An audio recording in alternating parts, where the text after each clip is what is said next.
Hi everyone, and welcome to RollBound 2. I am your DM, Chas, and I'm going to go down the list and have everyone introduce themselves, starting with Groove. Good tidings. I am Groove, and I am bound to the role of Jonathan Oneros Phage. Alrighty, Allie. Hello, I'm Ali, and I am bound to the role of Prince Xander. Alright, Minnow. Hello, I am Minnow, and I am bound to the role of Vivian Deshays. Alright, Joey. My name is Joey, and I'm bound to the role of Jay Elwood. Forgot his last name for a second. Alright, Dakota. Hello everyone, my name is Dakota, and I am bound to the role of Lysel. And last but never least, Mickey. Hi, I'm Mickey, and I am bound to the role of Emiko. Hey everyone, it's your DM speaking, and I just wanted to make a quick announcement for the episode. I haven't done one of these in a long time, at least nothing a little more long-winded. By the time this episode is posted, it should be at the start of the new year, so welcome to 2026, everybody. If you don't pay attention or if you don't know, my name is Chas, and not only am I the Dungeon Master, but I am also the producer, editor, and artist for RollBound. I do most of the behind-the-scenes stuff, with Allie making the music, and other than that, it's pretty much me running the show. Ever so often during a RollBound Chronicle, we will have other of our friends DM. But that's not the point of this. I hope everyone had a wonderful holiday, and I hope everyone is adjusting well to the new year. I wanted to go over some goals that we're going to be having for RollBound this year. The episodes are pretty much going to stay the same. We have been keeping really good on our upload schedule, having to take a break ever so often due to the fact that 2025 was a monster of a year.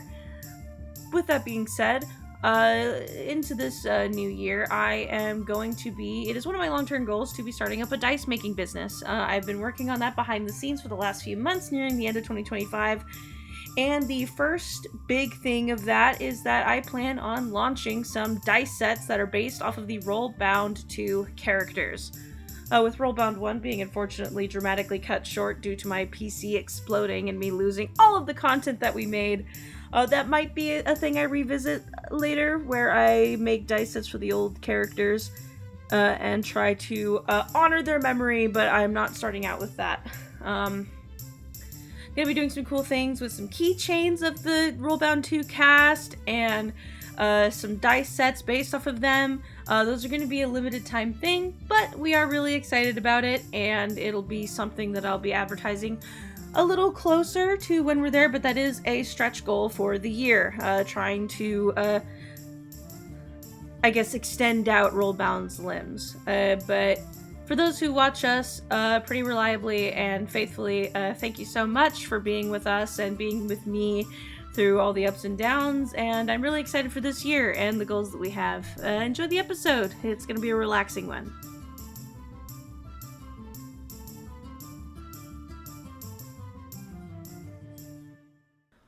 Okay, so where we last left off, you guys had just defeated the fucking dragon matriarch of the Skinari, and Lysel. Why is my Discord giving me notification noises?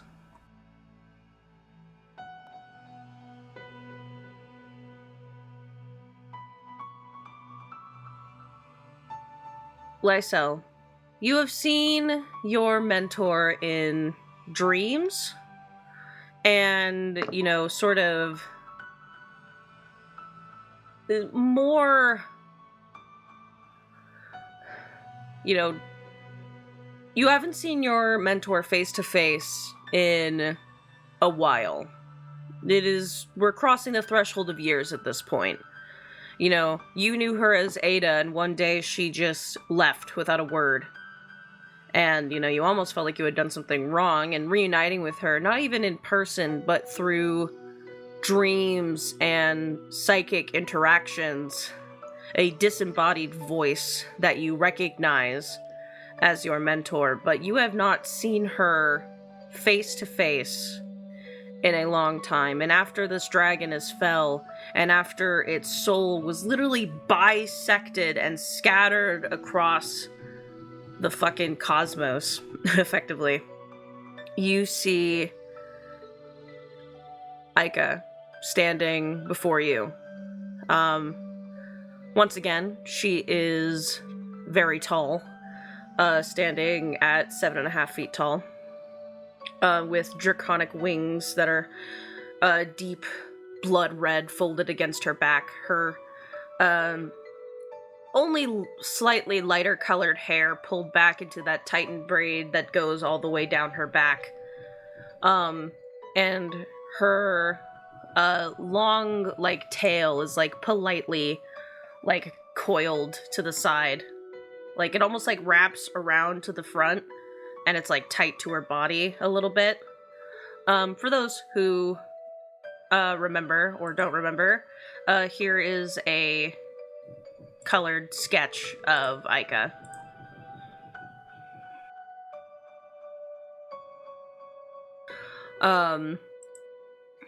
But yeah, I put the reference image in case any of you don't remember. And also, this is, as someone mentioned earlier while I was away, this is the first time that the party has ever seen Aika in the flesh as well.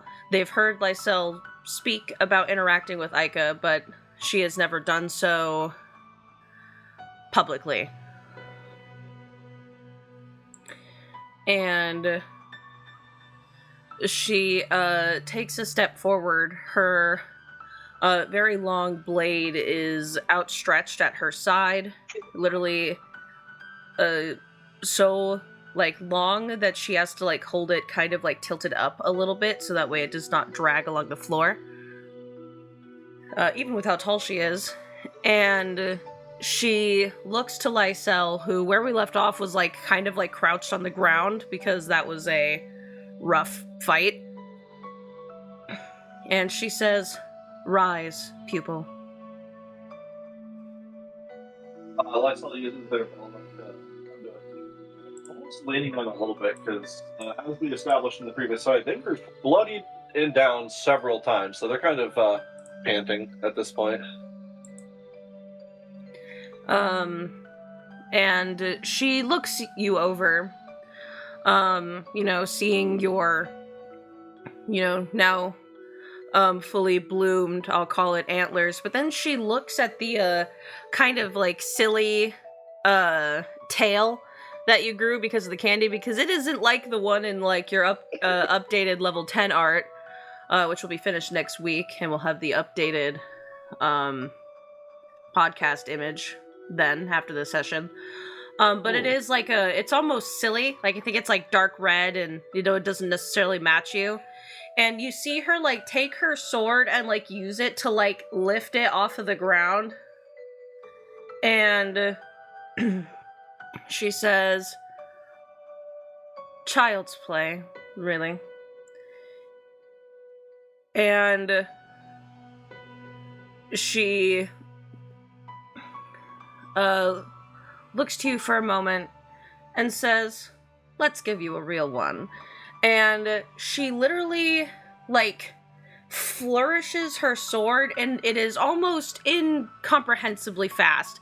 And she literally, like, swipes her blade from the position that it's at and cuts the one that you have off. And it hurts really, really bad for a second. It's almost that one of those pains where you only feel it for, like, a second, because it is so sudden that, like, your body has no time to react. And as this happens, the old tail, like, falls off and then literally, like, dissipates into a pile of, like, what looks like glitter, because it is from, like, a silly magical effect. It kind of just tapers off. It does hurt really, really bad, though, because it was still a literal part of your body for a moment. And from the spot that she cut it off, another tail, literally starts to form in its place. And it is almost miserable for a few moments, but then you see this, flash of, like, scales and autumnal colors, red and orange and yellow and green, kind of similar to your hair. And then the blade that the like spade part of the tail forms into like this bladed spike that is reminiscent but a little less well formed as the blade of a bill hook. And she looks to you and then looks up at the orbs above your head, and you see that they kind of mirror her own, except hers do make the full halo around the top part of her body. And she looks to Lysel and says, I think you're ready for the next step. Finally. It's really weird. I didn't realize that fake tail would hurt as much as that did. And I have a real one now? You do. It like curls around the front of Lysel as they like kind of like look at it, processing like how they can actually use its muscles now. That's just odd. I'm sorry. Did you say the next step? Lysel, I am the Reaper of War. I am the cause. I am the force of nature that is the way people die in combat and in conquest. And you, my pupil, training directly under me. But as the Pillar of War, did you know that I have a secondary responsibility? Has Ike ever mentioned it before? She is not. No. Is it something that I'm going to be involved with? You will. I am also the sole Reaper in charge of reaping draconic souls.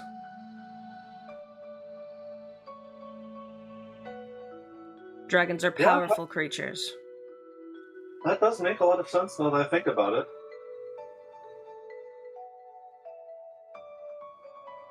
She, studies you for a second. And she says, I have only trained one other, and he was not up to the task. And then she, looks to the side and goes, sometimes I think that maybe I was a little too harsh on him, but that road has already been passed. And we cannot go back. But you have proven yourself. And she takes a step back and then raises her sword again, and the end of the blade, meets your chest. She doesn't stab you. It just kind of rests there, and you can feel the, heft of the blade even from her just holding it up to you. And she says, I want to make you my general. I want you to be able to reap draconic souls as I do. I know you talked about knowing those that you reap than the last time we talked, I believe. Is that much different than reaping just a dragon soul in general? Again, dragon souls are different. They are harder to control. It is not as simple as a humanoid individual or even other monsters. Dragons are forces of nature, every single one of them, even when they're small.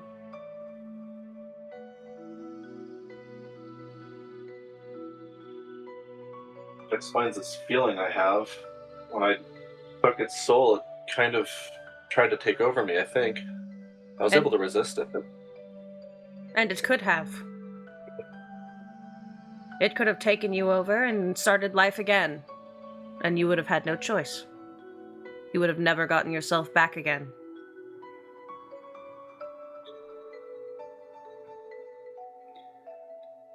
I can make you a Reaper. Not just the art, but the being.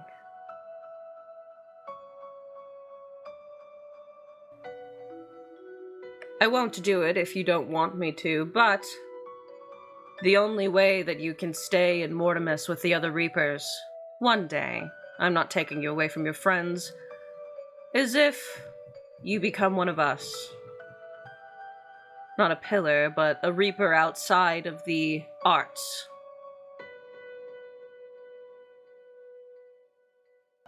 Outside of the arts. What does that mean? As you are, you practice the art of being a Reaper. You have access to a fraction of my capabilities, as you are studying the art of war. The art of reaping souls of war. You met a Reaper that is not of the arts, but of the being. She was born as a Reaper.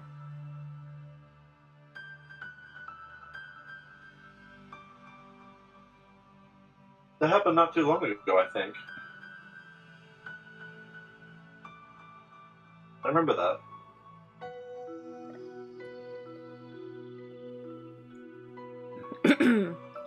Yes, I heard about it eventually.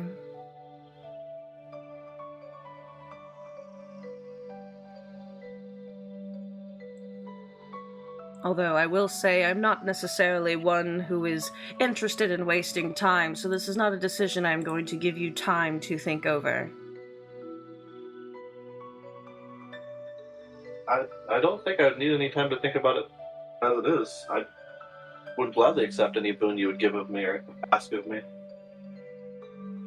Her eyes narrow for a second, not in like a way of anger or looking down upon you, but almost like she is studying you further and thinking, and then she says, "Right then. The last warning I shall give you, in order for me to make you a Reaper, I do have to kill you."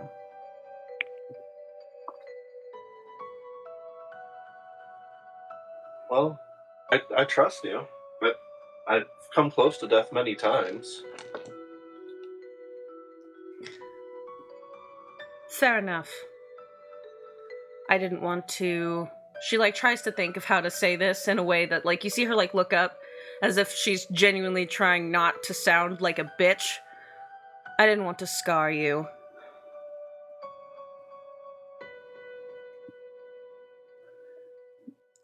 In case you aren't here when I wake again, I don't know how fleeting your time is. I have something for you. And Lysel's going to dig around in their bag and pull out a... I think it was decided that it was a draconic in shape and nature toy with ruby gemstones for eyes. I made and or purchased this for you. I hope I'd be able to see you in person again one day. She falters for a second, and that sort of... make me an insight check, Lysel. And if there's anyone else who is proficient in insight, you can also make it. I got a 25. 25 is very good. You see her stern expression almost falter for a second. Her eyes, widen, the slits in her eyes, also expand for a second. It is very, very brief. A sort of crack in her, outward demeanor. But then she very quickly goes back to her resting, sort of harsh exterior. And she will very gently, between her index finger and her thumb, pluck the ornament, from your hands, and she will look at it. And she will look to you, Lysel, and say, "Thank you." And you see the toy get enveloped in a black and red energy, and maybe someone else would think that she's destroyed it, but you can tell she has probably just sent it somewhere else for the time being.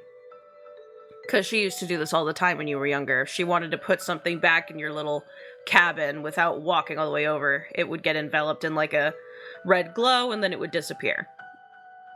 But it literally to others looks like she sets it on fire.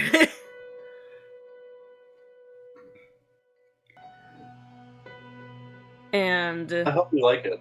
I really I know it's kind of just a trinket, but you've done a lot for me. And it means a lot to me. It is lovely. Thank you.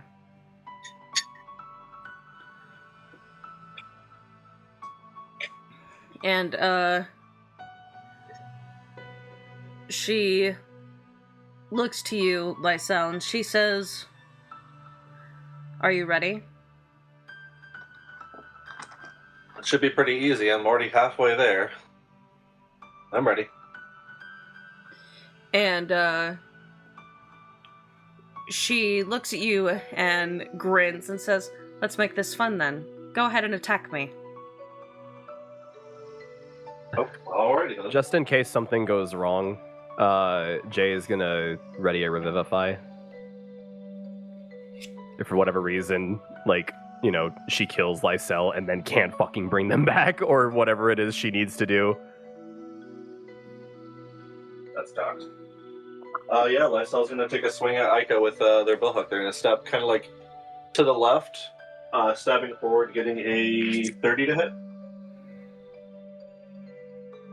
Yeah, it seems you see your strike like come in and you see it like start to go into her arm, and then you literally see this like strange like distortion around the two of you, and she ends up like standing like off to the other side of you. Like she ends up not like behind you, but almost behind you. And like as you are watching the billhook go into her flesh, in that same moment you see a very long, like the oversized blade of her katana coming out of the front of your chest.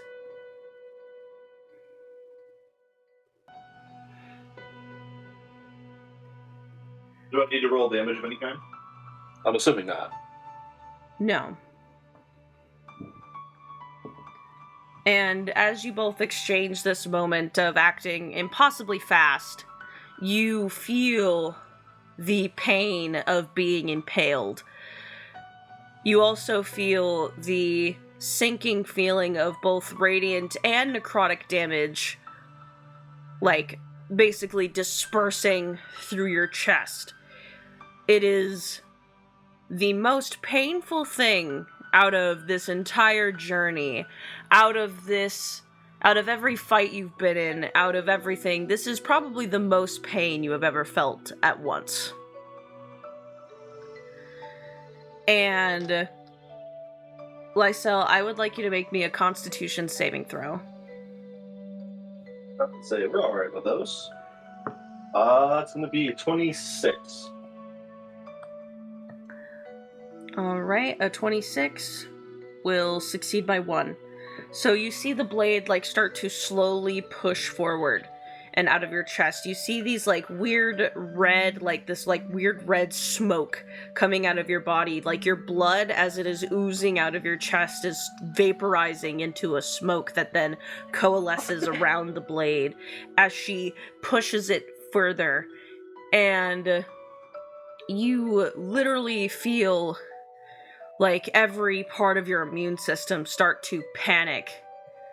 You have the feeling of, you know, your heart is beating really, really quickly, trying to pump blood through your body. You feel your mind racing, the panic of death.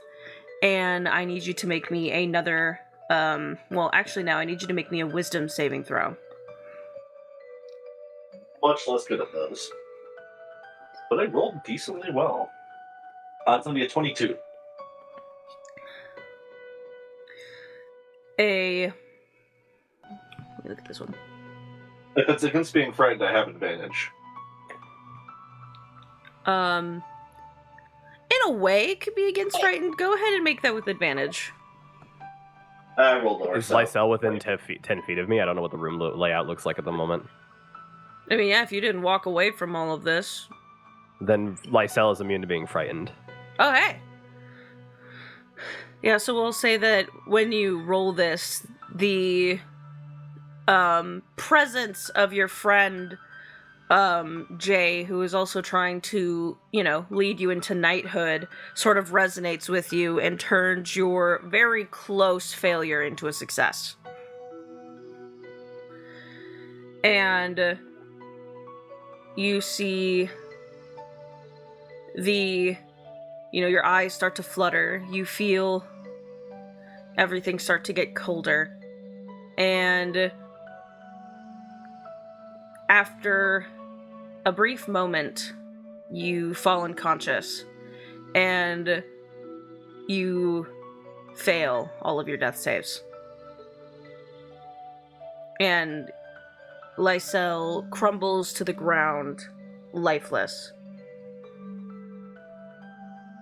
And then Aika raises her hand and literally, like plucking an apple off of a tree, grabs one of the orbs from above her head and tenderly, drops it onto Lysel. And a few things happen in this moment. Lysel, you start to dream, but they don't feel like normal dreams. You start to see visions of memories that are not your own. You see 2 dragon siblings. One of them significantly larger than the other. They are play fighting. You can hear their giggles, a brother and sister. Ever so often they blow, they kind of do their fire breath at each other, but it doesn't seem to take any effect, and it isn't as strong as a dragon who is being more aggressive. They are play fighting. And one of the voices you recognize as Aika's. And these are adult dragons. It seems like they are play fighting with one another. And they stop for a moment. And the brother of the two says, "You don't have to do this." And the other dragon, getting caught up in the fun, kind of pauses and then lowers her gaze as if, kind of like when you deflate when someone's brought up something that you really didn't want to talk about. And she goes, I do. And the brother, races up, and they walk to the edge of this, clearing they're playing in, and you realize that they are literally standing on, a floating rock overlooking clouds and mountains of an area that you've never seen before. And you hear the brother go, "Aika, we're gods. You don't need to go forsake everything you know to, play with the dead?" And Aika whips around, slicing her brother in the face with her tail, the spade at the end of her tail, and she goes, "It's not just that. It is a responsibility that you need to respect. I'm not going to be like you. I'm not a god. I am a overly powerful soldier at best. I have no purpose here. The war is over. And I did not take a mantle like the rest of you. And that opportunity is gone. I'm not going to sit here and be your soldier for the rest of eternity." And he says, "So what? You're going to forsake your lineage, forsake your family, to become one of them?" "It doesn't have to be forsaking it, but if you see it that way, fine." And she, turns away from him. Clearly this conversation has upset her. And he says, "I didn't mean it like that." "You did, though. And that's fine. I'm leaving now. Give father my regards." And she flies off. And the memory ends. And then you start to feel this weird swelling in your body. It's not quite anger, but it is the only way you could describe it is this instinct of protection or instinct of defense. And as you open your eyes again, you feel not life come back into your body, but power come back into your body. And you open your eyes, you are at full health, and you are no longer dead.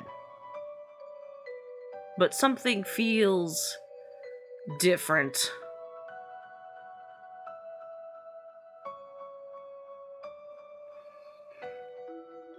Alexel's gonna kind of roll to their side and use their tail and arms to get back up to their knees and kind of a kneeling position as they look around. What was that? What was What what? did you see? You have a brother? Her eyes her eyebrows furrow for a second, and she goes, I do. What did you see?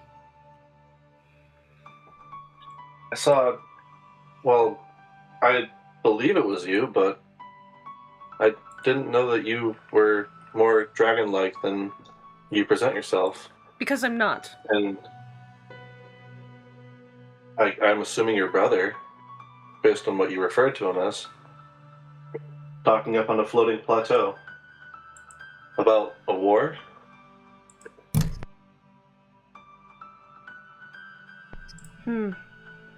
I guess giving you one of my souls let you see memories of mine. Huh. Fair enough, I've never done this before. Yes. I used to be a dragon. To become the Pillar of War, I gave up my draconic form. Permanently.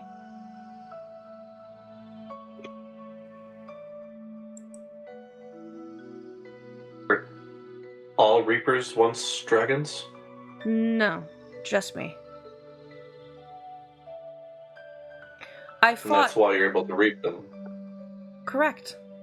I fought in the war where the dragons decided who their gods were before Erzinguis halted the capability for draconic gods to ascend.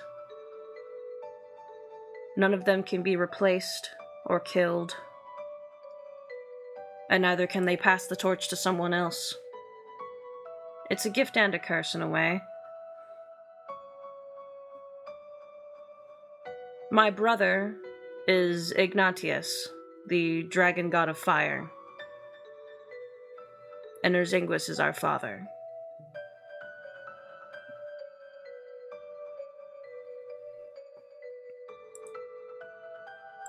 Have I heard of those names before? Make me a religion check. I'm not proficient in those. I'll say since you were raised by quote-unquote... guidance. Yeah, take a guidance, and then since you were raised by quote-unquote Ada, make that with advantage.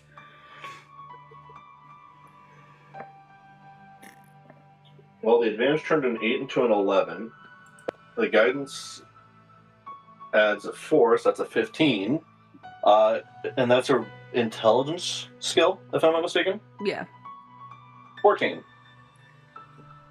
Yeah, so Erzinguis is they call him the god of all. He doesn't have a particular element. He is just the god of dragons. All them bitches. There are stories that he is the one who made them. But there are no... All of those stories and tales are so old that there is almost not any physical media of it anymore. He is the original draconic god.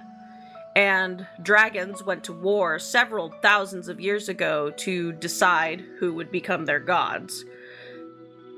Ignatius is the god of fire, but there have never been any tales of him having any siblings.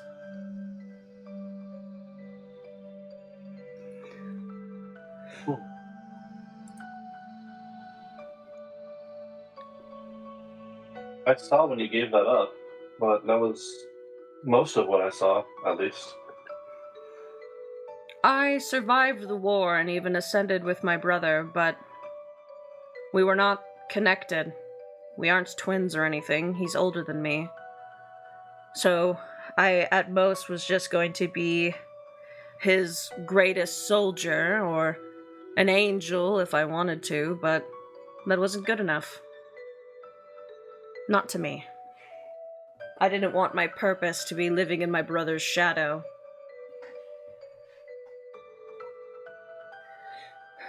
It is safe to say that they were not pleased with my decision. My father will not speak to me, and my brother, well, I have not spoken to him in thousands of years.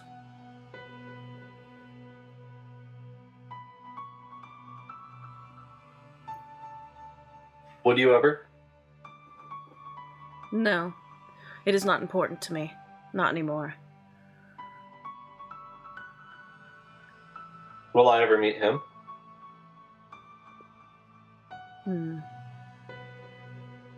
I suppose if you want to. Impressing a draconic god is annoying of a task at best. But maybe you get good enough at killing them, they'll take an interest in you. I don't think I'll seek them out. I'm content.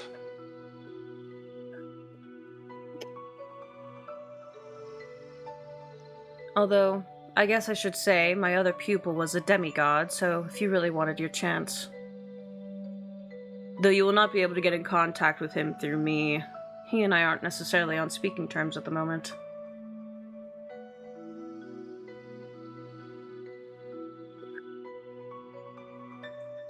She looks around. Oh, go ahead. I was just gonna say, I take it that they're no longer a people of yours then. She, almost looked pained when you asked this, and she says, "By no fault of his own, that is correct."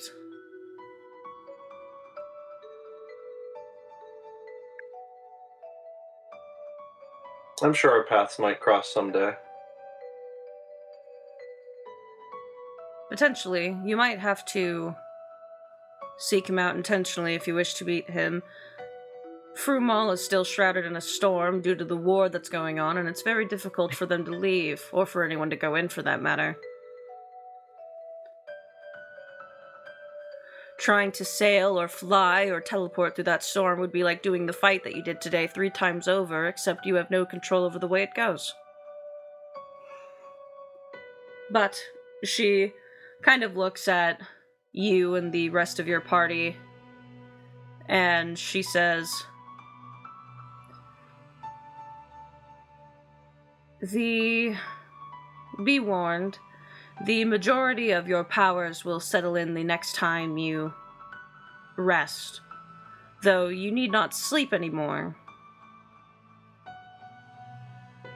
It might come as a shock to you, so just be ready for that. You might get sick. Make sure there's no one in close proximity. I'll take some caution. Is that something similar to ether sickness? In a way. Well, I've had that before. It was very unpleasant.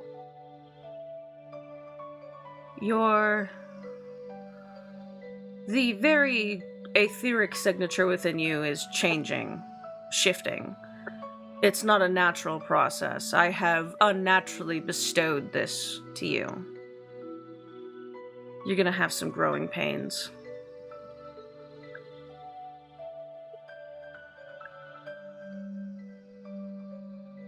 I can endure it.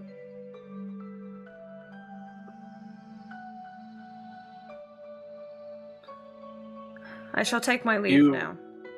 You mentioned something about being one of your generals? Yes. Do you have a task for me then? You've already promised me that favor for another time. But keep in mind, Lysel, now I am no longer just your mentor. I am your commander. So if I need something of you, now it is no longer between whether you want to or if you don't. You have to obey.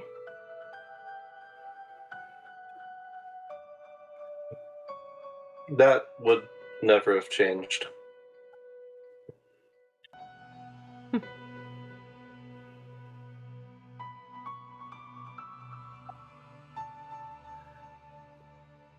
I'm glad I got to see you again.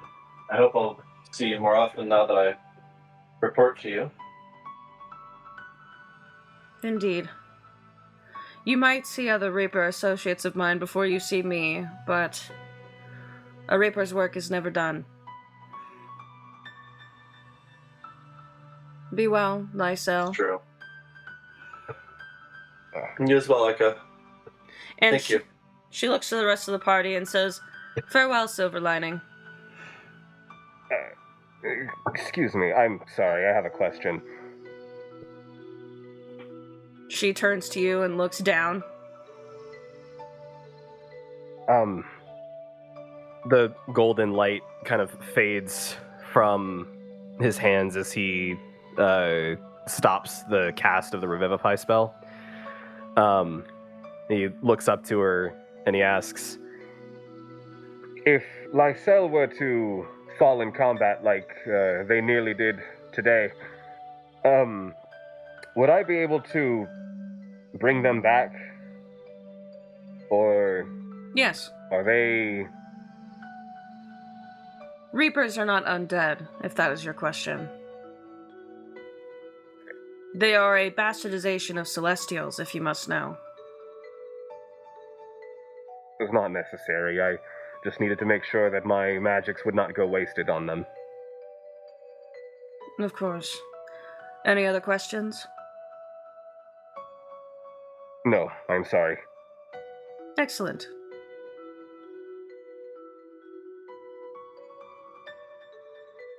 Fare thee well, Sword of Radiance, and then she turns and leaves. Another title.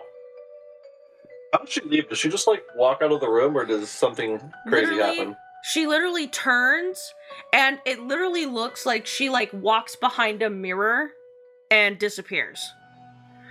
You know those illusions where there's a mirror put in a place where the reflection looks similar to the background, and then someone walks behind it and it looks like they literally just fucking vaporize? Yeah. It literally looks like that. It literally looks like she just turned around and slowly glitched out of the scene, literally.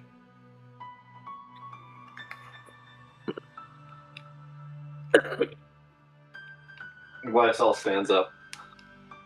Ugh. Ow. That really hurt. I was trying to keep a straight face, but that really, really hurt.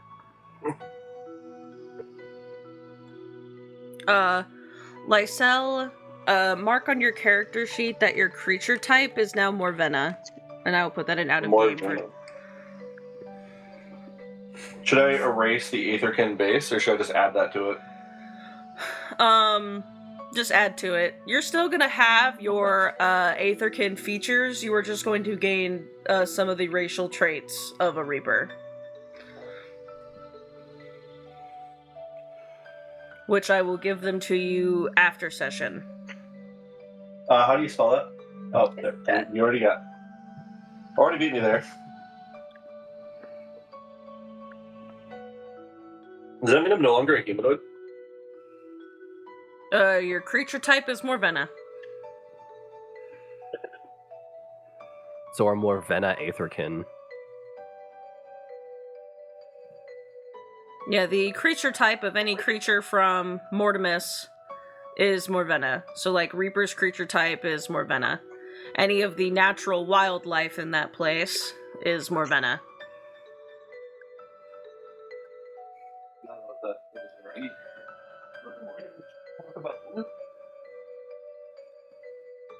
So, after that happens,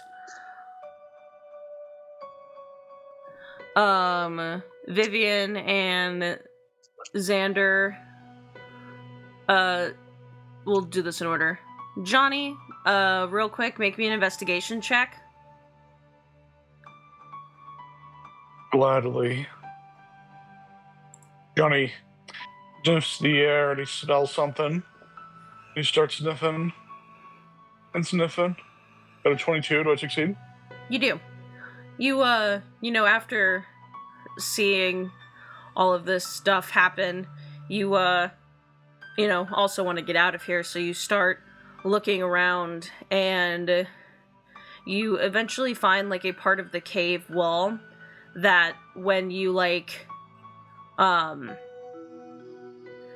when you approach it, you can see that one of the, like, rocks has, like, a weird, like, sort of carving around it, and you realize that you can, like, press into it, and it causes part of the cave wall to, like, disappear as it was an illusion. And there's a metric fuck ton of shit in there. And I know that you all know what was in there, but because of the other stuff, I'm going to just say what you get again. It has 3,000... Can I?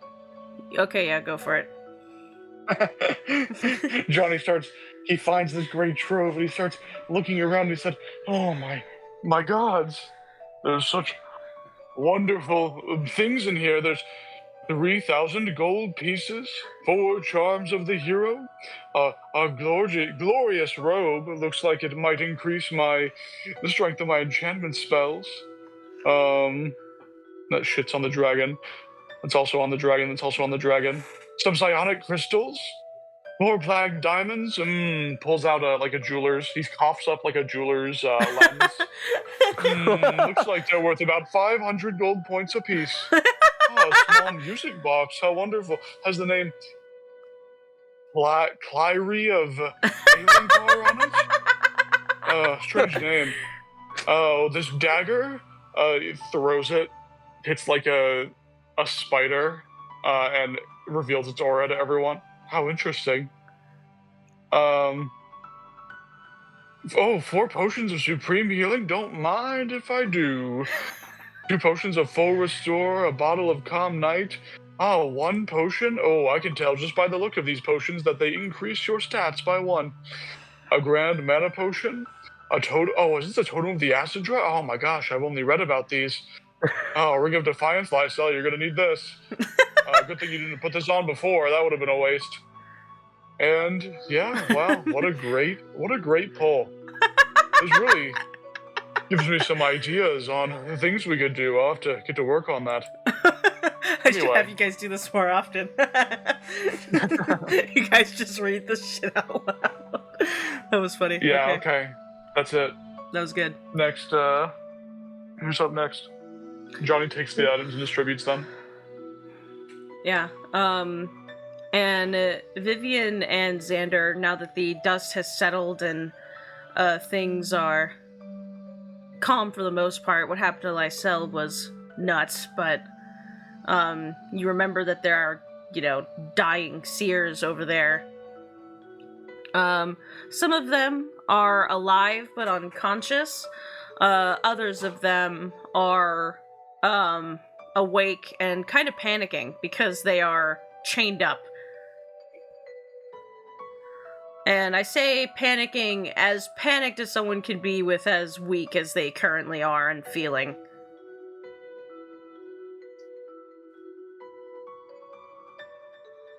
What about the one that Emiko freed?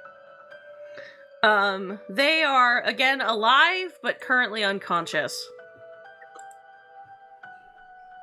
Yeah, I think we're just, we're going through. We're telling them to be calm as much as we can. We're using cantrips to bust open the locks. She just, pours some water into their manacles and then use shape water to make the ice expand and the lock break. And just making sure that they're generally, not in the process of actively dying any more than they usually are. Yeah, a lot of them, some of them are very, very badly injured, but it seems that these manacles, it's very minuscule, but we're healing them over time. Well, that's nice. Now they're off. They're not healing anymore. But either way, Yeah. she, just with Xander's help, him being much more charismatic than a much better bedside manner than she has. I assume that we kind of just get them calmed down and get them corralled into an area, and that we're going to be leaving soon. Yeah, they, a lot of them don't even say a word to you. Like, they just kind of, like, nod in understanding. A little bit out of it from the, everything. You actually, although one of them, who is, like, a man with, like, a darker skin, he has very, like, short hair, appears to be an elf. One of his ears is, like, ripped in half, though, unfortunately. But he seems to be the most cognizant of them all, and he does, like, a half bow when you two, like, free him. A very shaky one. He is trembling as he's trying to bow. But then he stands up and goes, "Jamayo, bless you." Gesundheit. She moves to the next person.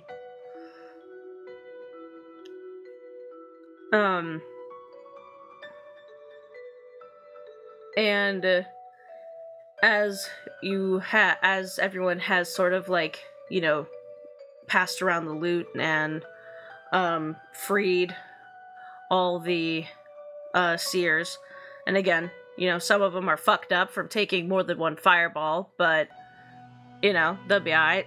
A lot of them are still in shock. Some of them have no idea where they are. I say some of them, it's like 2, 2, and 2, because there was 6 of them. But steadily, they all start to get their bearings and calm down. And Camillus will approach Xander. I know that you're all still calming down. I can start leading them out of here if you want. I hesitate to let you out of my sight right now, but yeah, that sounds like a good idea. Well, I also have to... I know we let Lev rest because there's no one else in here, but I also want to check on him, too. Of course.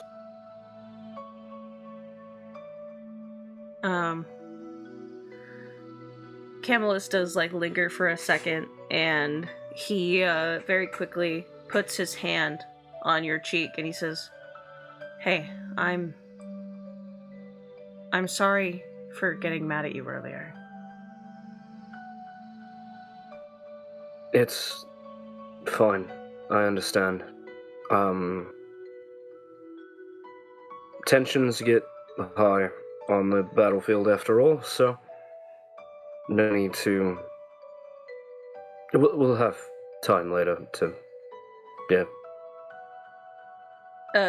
Camillus, like, wraps his arms around your shoulder and gives you a very tight hug before jogging over to the seers and starting to help them and start leading them to where you guys had the other prisoners be evacuated.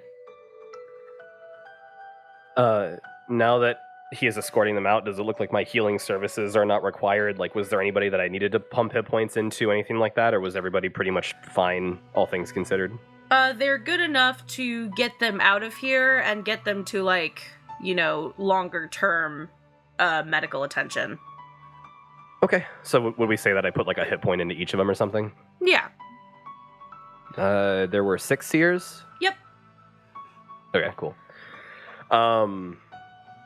Now that he's on his way out, speaking about Camillus, Jay is going to exit into the chamber where that last Scanari was killed, the one that got his fucking head beat in by the Barlgura. Mm-hmm. And I have a question about Akios' heart. I looked back in the loot table to make sure that I could even do this to begin with. It says that it lets you cast each spell once per day. So that means that if I were to cast Gentle Repose on the body, I could then cast Speak with Dead on it afterwards using Yeah, the dagger? it's each spell.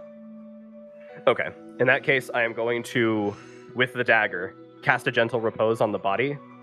I know it's already, like, fucked up a ton, but I don't want it to get fucked up even worse because I'm going to rifle through this dead guy's pockets to see if I can find out what the fuck his name is.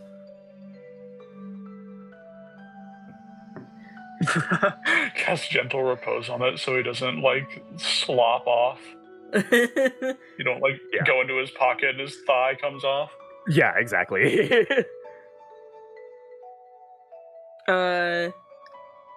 Yeah, you rifle through his pockets. He didn't really have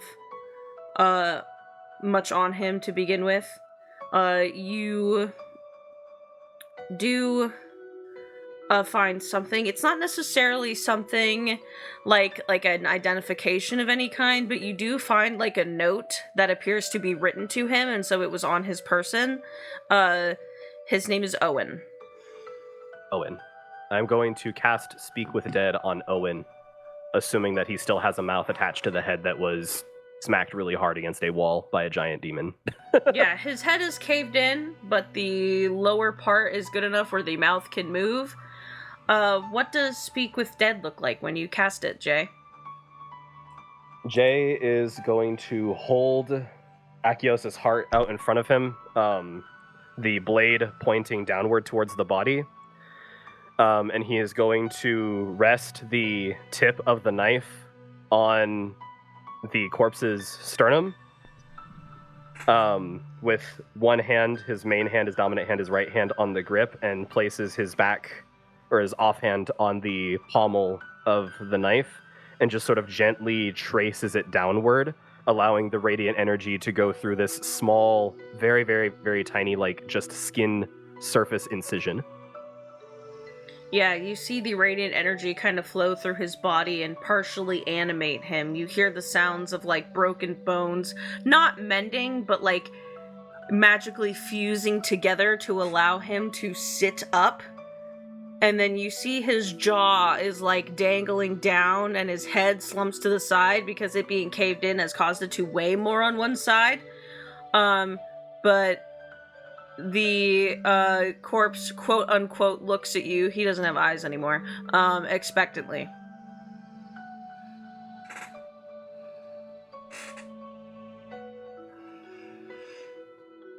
I suppose this is, well, don't want to say anything on accident now, do I? Oh, shit. Addressing you, Owen. The letter that you sent, or the story that you told about sending the letter, rather, to the sovereign of this nation, was that a fabrication?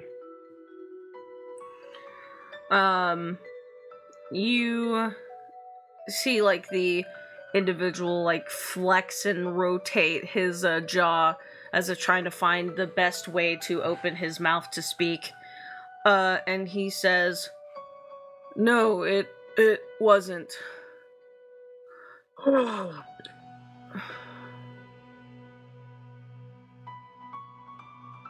What was your reason for joining the Scanari?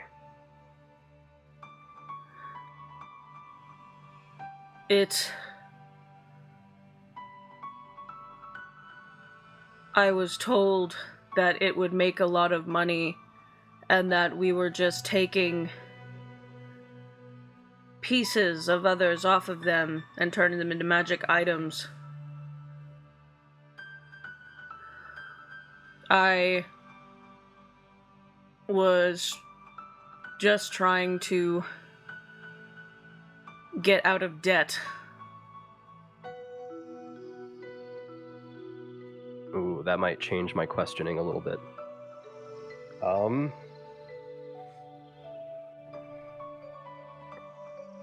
Who were you indebted to?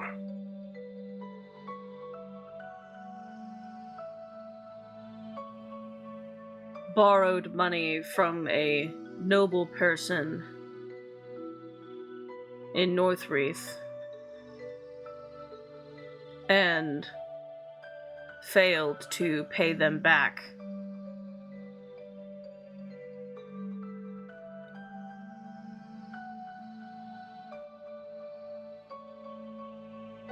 And, hold on.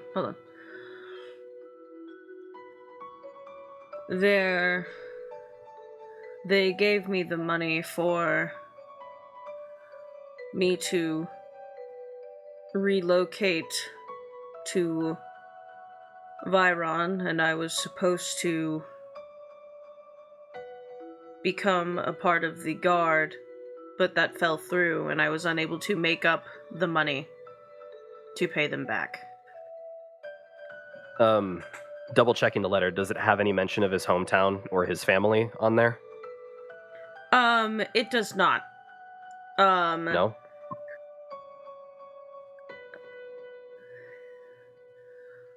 Because the note that was given to him was kind of like a, hey, motherfucker, you didn't do... The note that gave you his name was basically a, hey, you literally fucking skipped your shift last night, and one of the prisoners got out, and we had to kill them, and it ruined the merchandise. Like, why did you fucking skip your shift? You knew you were supposed to be there. What the fuck is wrong with you? Well, I don't think I need to ask him why he turned coat.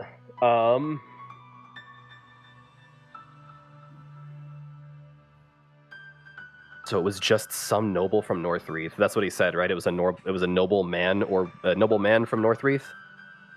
He didn't even specify gender. He just said that it was from a noble in Northreath. A noble in Northreath that would have sent him to Viron to be of, I'm assuming, some kind of royal guard. Okay. Yeah, basically, he kind of explained to you that this individual, he didn't explain why they helped him, but gave him a sum of money to relocate to Viron, and then he thought that he had, being a guard of some kind lined up, and that fell through, which he didn't tell you why, and he wasn't able to pay the person back. He also doesn't know who the noble is, otherwise he would have given me their name, I assume. Because I did ask who. Yeah, he just said some noble. Okay, so he doesn't know who the noble is, which means that this was probably somebody trying to dupe his ass. Well,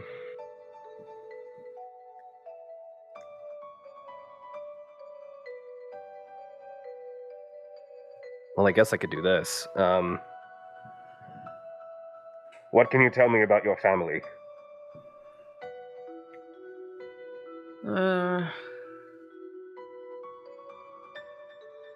I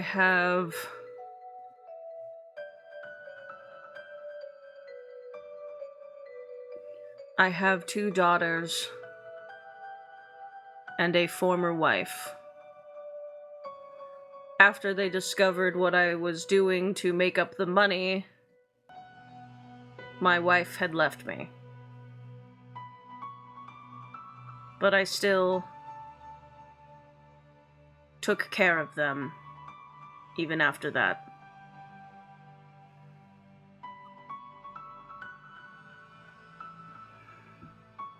They live... Oh my god, hold on. I was hesitating, so I was trying to see if I could remember the town off the top of my head, and I can't.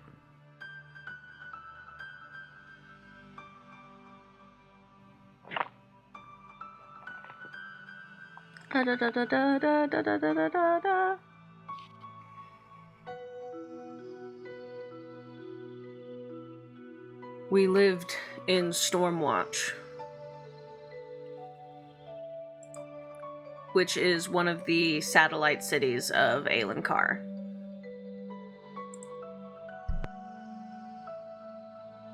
Okay. So he has 2 daughters and an ex-wife that he did not bother to name in Stormwatch. Well...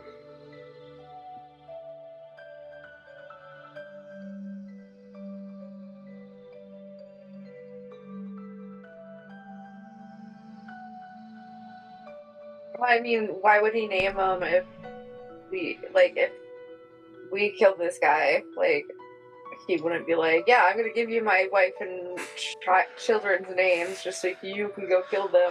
We were, well, I say we. Me, you, and Lysel were very adamant about not killing him. That's true. Yeah, also, the spell wouldn't have taken effect if it was someone who did kill him. Well, it probably would have, but the corpse would not want to speak to you. They don't want to speak to the person that killed them.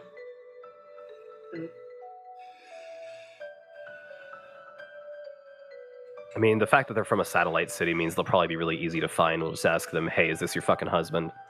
Yeah. If any of you would like, since all three of you are there, if anyone would like to make an insight check as this is happening. I need to check my insight level. My insight's decent. I can roll correctly. But not when I roll a 3. That's a 9. I'll roll. That's a 9.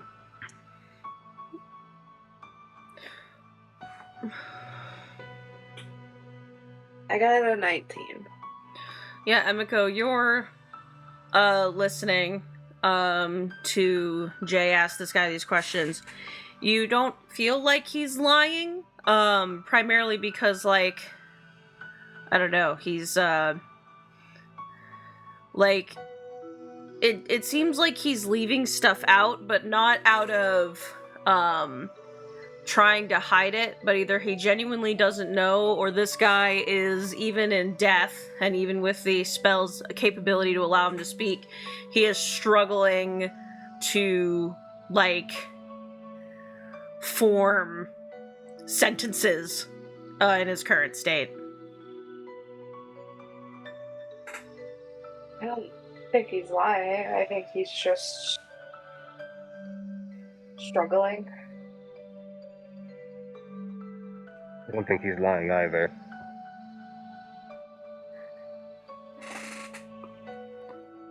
There are a lot of unanswered questions, and a lot more that sprung up from his answers.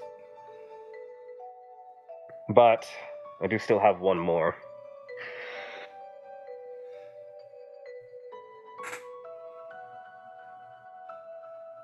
One of his teeth falls out and just kind of clatters on the floor. Shit. A mage hand comes over and puts it into Vivian's bag. What was the final straw that caused you to turncoat, the Scanari? I didn't want to watch anyone die anymore. I was a part of the operation that assembled and packaged things.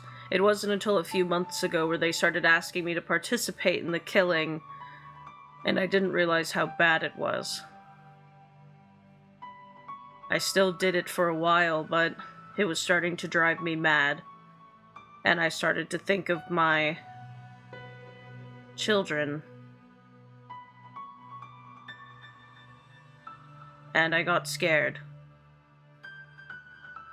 I want this guy's, like, children to be fucking fucking spiritkin. Fucked up. Okay, well, that's all 5 of my questions. Do we have a bag of preserving for this motherfucker? I don't know if Vivian would let us shove this guy into her bag. It's not a bag of holding. I'm not going to fit a grown man in this bag. That's kind of what I figured. How We close could, are we to you could Stormwatch? grind them up a little more and I'm not probably doing- put them in like any bag, really. Just keep I'm not like. We just punching really them need until his head, right? Genuine question. Are you trying to, like, take the remains back to his family? Yep.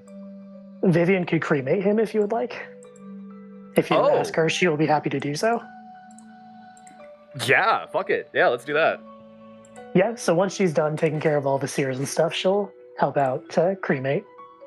Do we have an urn or something akin to it on us? I mean, Yeah, I We mean, have you at guys, least one jar. you guys Stuff them in a also. bottle or Do something. you want one? I can make one. yeah, if you can make like one of those like canopic jars, like the fucking the Egyptians used to have, that you would fill them with like organs and shit. Yeah, I am going to. Let me see. What do I have on me that can make this like look nice? Put, Not like, that ears Xander on it. cares, Vivian pulls out his tooth. What do you want his tooth for? It's a precious mineral. looks at Jay. Well, Gail on her shoulder looks at Jay. She slowly puts it back in the bag. Well, that is an answer to the Well, even question. if you cremate him, you'll get all of his teeth. How many teeth does a human person have? 30. This guy has way less now, I assure you. Yeah. Yeah, I'll just It is I'm gonna cast Stone Shape and create a funerary urn, and I'm gonna kind of inscribe some primordial script on there, as well as a kind of darker like embossment of Guinevere's symbol.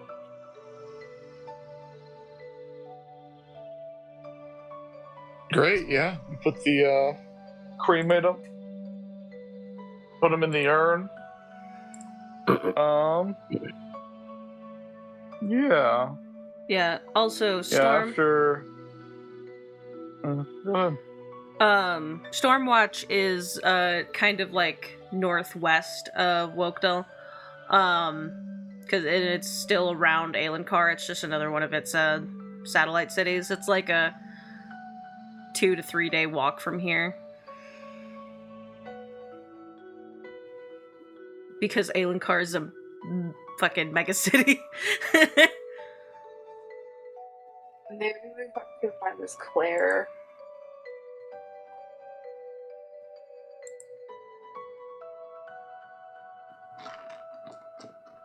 Yeah.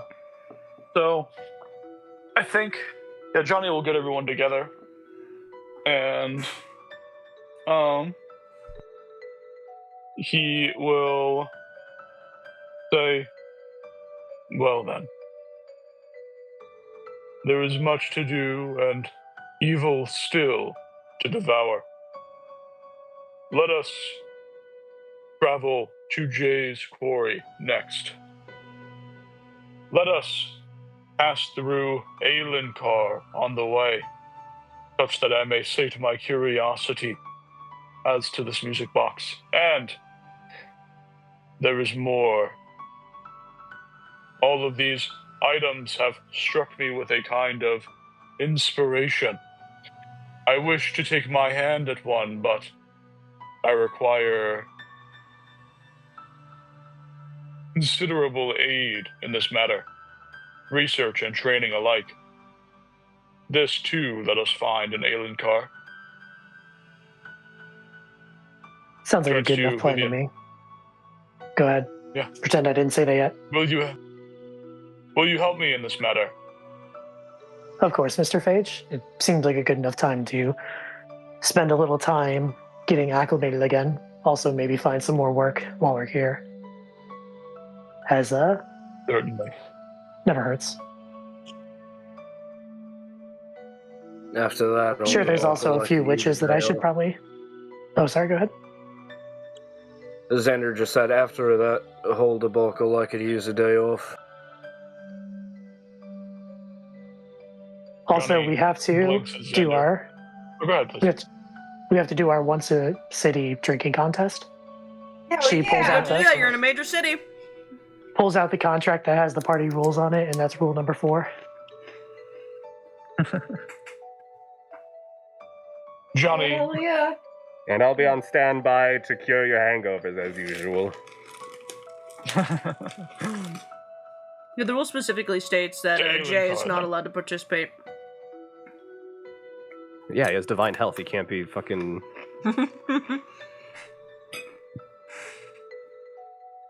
Right, I don't really Yeah, care where so we go we- as long we as we gather get our the fuck out of here. I'm so sorry, Groove. okay, it's alright, I forgive you. I forgive you, but the others I also forgive, because I love all of you. Yeah. Yeah, I think we travel, we finally leave everything behind, make sure all the Skinari items are burned and gone, and then we exit, and we will head over to Aelenkar, and without any hullabaloo, we will find the nearest tavern and begin drinking. Yeah, so It's been a long day. It feels like you have been in this place for days, but you had only been in there for about maybe 5 hours at most. It has been an achingly long time. And, you know, as you leave, you see that guards have the place completely surrounded. You know, they're helping all of the people that escaped. They are helping the seers.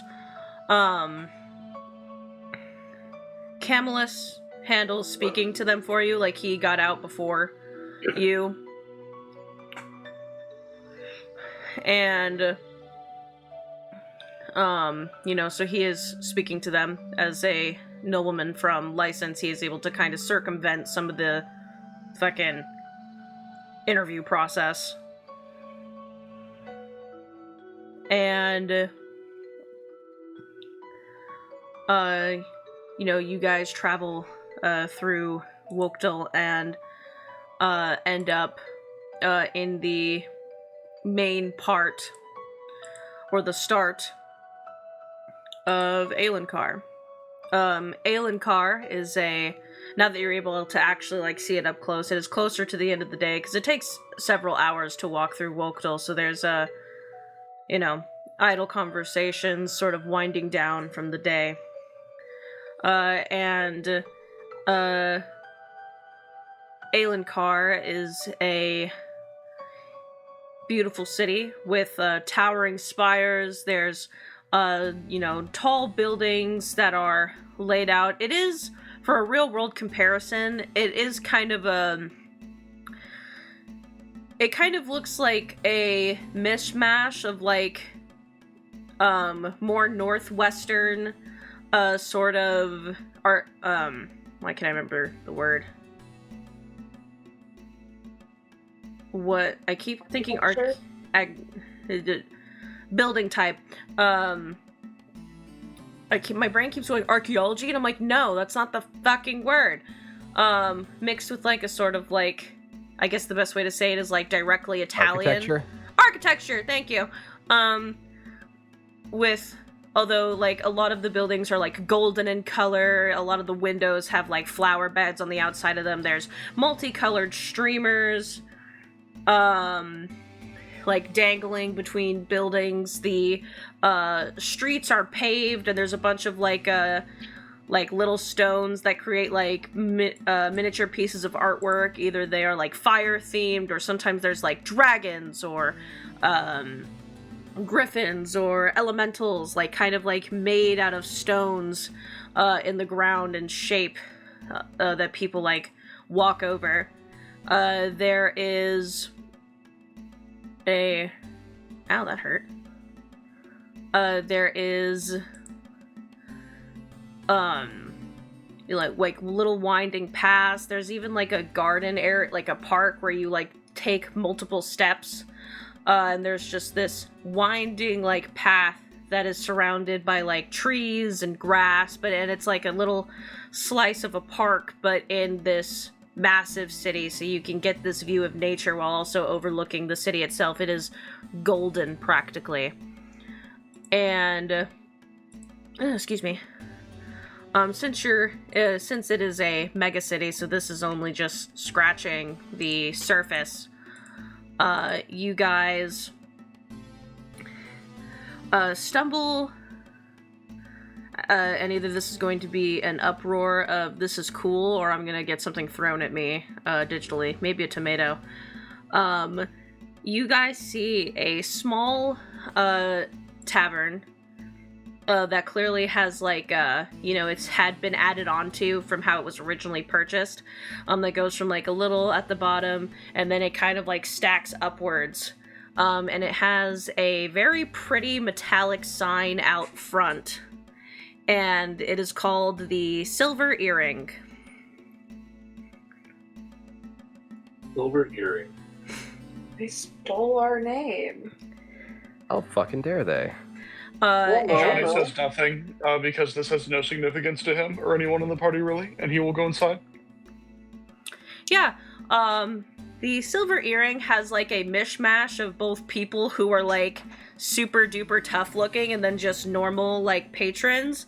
You guys read signs that this little bar holds a fighting ring in their basement. Not like a super like weird illegal one, like it is very like they have rules and stuff like that, but it basically is like whoever beats the shit of the other person first wins. So you see that there are some people here participating in that, and then there are some people here that are just here for a good bite of soup and food. There's a bunch of pastries. Emiko specifically, you recognize that there's a lot of decorations in here and food items that are from Yelitsune. And I'd like you to make me a history check with advantage.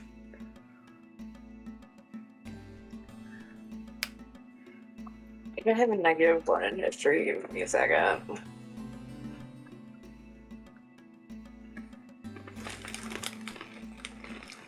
Oh, I have a +1 in history. 13. You like walk in and you kind of see the decorations, smell the food, and clearly you've never been here.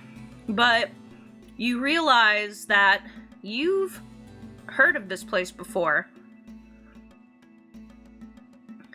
In fact, since you are a noble person of Yelitsune, you know the royal family, and you know that the princess's wife was once an adventurer, and that one of her party went to mainland Kelmra and started a business.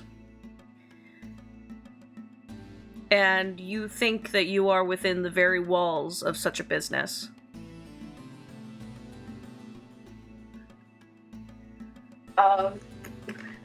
So this is where you get the name from.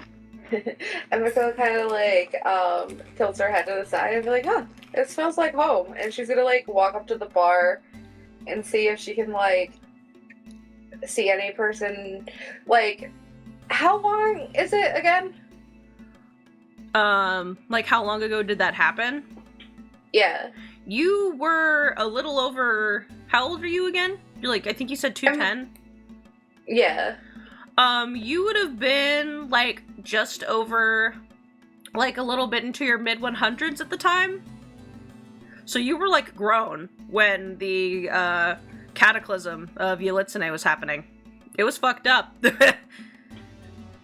So I would have like realistically seen at least a photo of this person. You have in passing seen the party. Now, did you ever like walk up to them and go talk to them and meet them? No. You know that the queen gave them the royal airship and let them use it. You know that they killed the queen's twin sister. And you did see them, like, celebrating when everything was over and when everyone was safe. And, you know, you remember seeing Suki, who... Is it Suki or Yuki? My character? Yuki. Yeah. Yuki. Yuki. Who's Suki? I don't remember. I think I played a Suki at one point. That's That's probably the cook it. from Gilmore Girls. Turned into the moon. Yeah. But you remember, you know, you've spoken with Yuki, because, you know, once things settled down and she became a part of the, noble family, you know, you interacted with her quite a bit. Very cool. Has a bunch of cool fire powers. You know that a lot of them, like, weirdly disappeared. Like, Odious, the old, like, grandpa guy with a flower in his hair, he disappeared. Everyone describes it too as they went back home, and you don't really know what that fully means, but they went back home. Sin Vitalia also disappeared, and they could not give you an answer of what happened to her. They were like, I don't know, maybe she went home? We hope she did. We have no clue. And Kess, their barbarian, went to Kelmra. And Kess was a half-orc. She would be pretty up in age by now.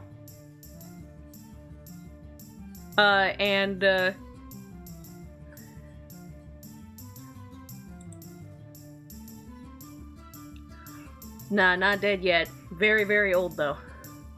You do see, not manning the counter, but you do see that there are younger people, like manning the bar, and they welcome you very well. But you do see that kind of like sitting behind the bar, but in like a stool. There's like a lot of space back there. You do see an older half-orc individual, who, like, maybe for her age, probably doesn't look as old as she should, because, like, the other half is elf, right, Minnow? Why are you asking me? It's your character. I don't know this character. You, Minnow, do. What do you mean? Why you? Vivian Is this doesn't. important? Why are we? You're why are we explaining getting a this lot about support these from? characters, like we're supposed to recognize them. I feel lost. Shut up. Why are we? Is this like a plot line we're going into? Yeah, so the 56-year-old half-orc, half-elf. Yeah, I think that sounds right to me. For this character I've never met. I guess so. I don't know. I don't know. Is this like a campaign you did or something? Who are these people? I can't The world. stand you. You do see that, she has, like, kind of a longer black hair, a very, like, serious face with a few scars. Even without being dressed in, like, full adventurer gear, you can see that this woman clearly is a seasoned adventurer. And there are individuals behind the bar that ever so often they turn around and go, like, oh, Mom, and then, she'd be like, what? And they would, talk or banter. Some of them are still very, young, but they're still quote-unquote working, aka doing something that to them is fun, even if it's just, taking someone their food. Ouch. But yeah, you recognize that this place is totally, that same tavern that you know. When everyone goes finds the table, Emika's gonna slip away, and she's gonna probably fangirl to Kess for like a few minutes. Oh, she's not a fan of that, but it's okay.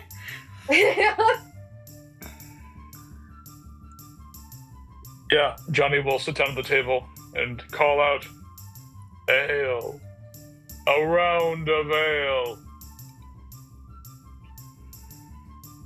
Yeah, and then, I guess, Minnow, are you cool with me being Kess for like 2 minutes? Nah, fucking go for it. Go now. Emika, when you run up to this individual, she, like, looks at you, and, someone else is talking to her, and she, like, holds her hand and goes, yeah, what is it? What do you need? The counter's right there. No, I'm actually from Elitine. Shit, did you get into the teleportation circle? How did you get...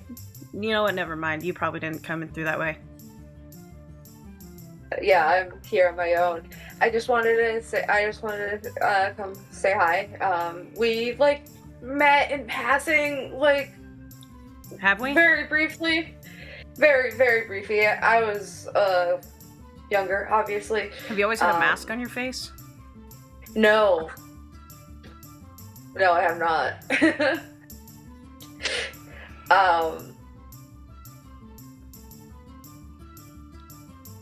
Yeah, I just we happened upon the bar, and I just wanted to say hi and thank you. And yeah, sorry. You're kind of like one of my heroes. Oh, I never know how to respond to that. Thank you. I mean, no, thank you. I mean, like, and Yuki talks about you like all the time. Pretty cool. I'm sure she does. She's also the only one that can fight me in her ring downstairs. We have an ongoing tie currently. That tie is 20 years old. What?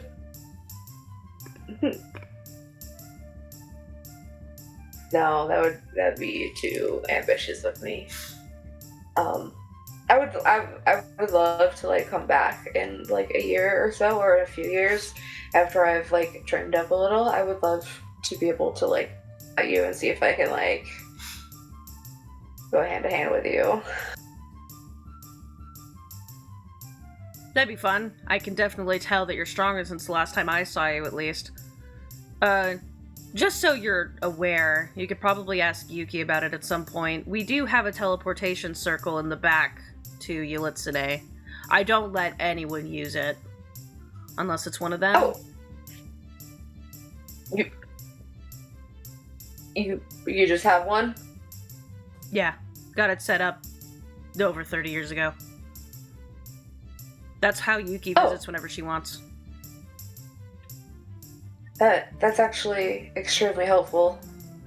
Yeah, if my party and I could use that at some point, I would be extremely grateful.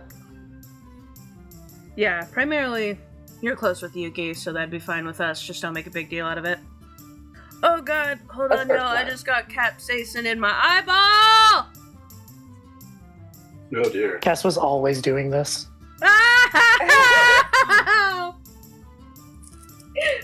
It actually got really disruptive. Chas had to take me to the side and be like, hey, you gotta stop having Cass get capsaicin in her eyeball.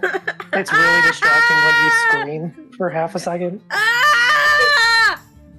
And it seems to happen in the middle of conversations. With the capsaicin eyeball moments, I was really happy to leave those behind, honestly. Well, I actually messaged Chas privately. I'm like, she regressed a little bit. Emotionally, much better than she was. Capsaicin-wise, ooh, it's back to square one, baby. Yeah. So that's fucking amazing that we just have a teleporter back to the fighting triangles. Yeah, but if you need anything, Odious can take your order. I just observe. I don't necessarily do any of the management stuff as much. Well, I do, but... That's great. I deeply apologize about what's about to go down, because I'm pretty sure myself and my party are about to make a huge fool of ourselves. But it's kind of like a thing we do with every city. We kind of like do a drinking contest, and you and every band of idiots that enters this bar. Yeah, last time it ended up with one of us drinking, one of us in the sewers. You and every band of idiots that enters this bar. You know how many One of us in the sewers. Who could that have been? If only we knew which person that was. You fucking clown. You know how many dicks I've seen in the last week alone for that exact reason? More than I wanted to see.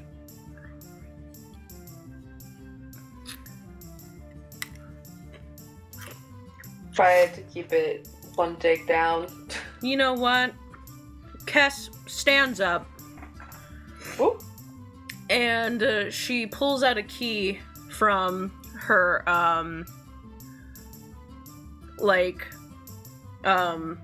coat pocket. And she moves the stool she was sitting outside and, crouches down near this, locked, sliding door. at the bottom of their liquor shelf. And she unlocks it, slides it open, and then pulls out this it almost looks like a larger potion bottle that's like a big like sphere at the bottom and then like goes into a very like skinny tube. You know the like frost spider venoms in Skyrim? It looks like one of those but huge. And the outer glass of it is really like rough and rocky. It almost looks like dragon scales that are translucent. And she sets it on the counter and says 50 gold, and this will get you definitely, this will give you more of a challenge than any of the basic stuff. Hell yeah. It's gonna fork out 50 gold. Although, well, okay, wait, hold on. I feel like I've spaced out for the past few minutes. What are we giving out extra money for? one of your friends? Yeah, he's, friend. Yeah. No, he's one of my party members, yeah. He doesn't drink, because he's boring like that. I can't get drunk, Damn. there's no point.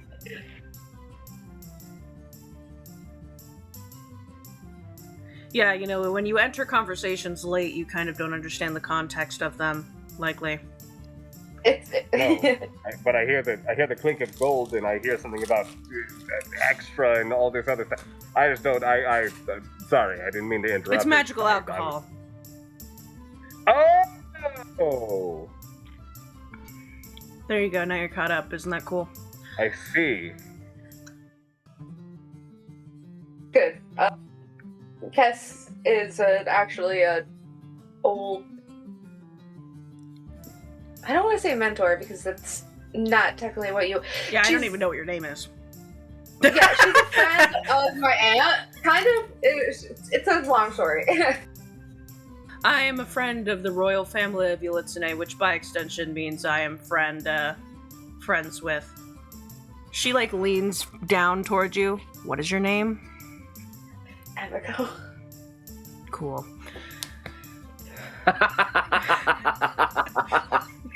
Which means by extension, I know Emiko here.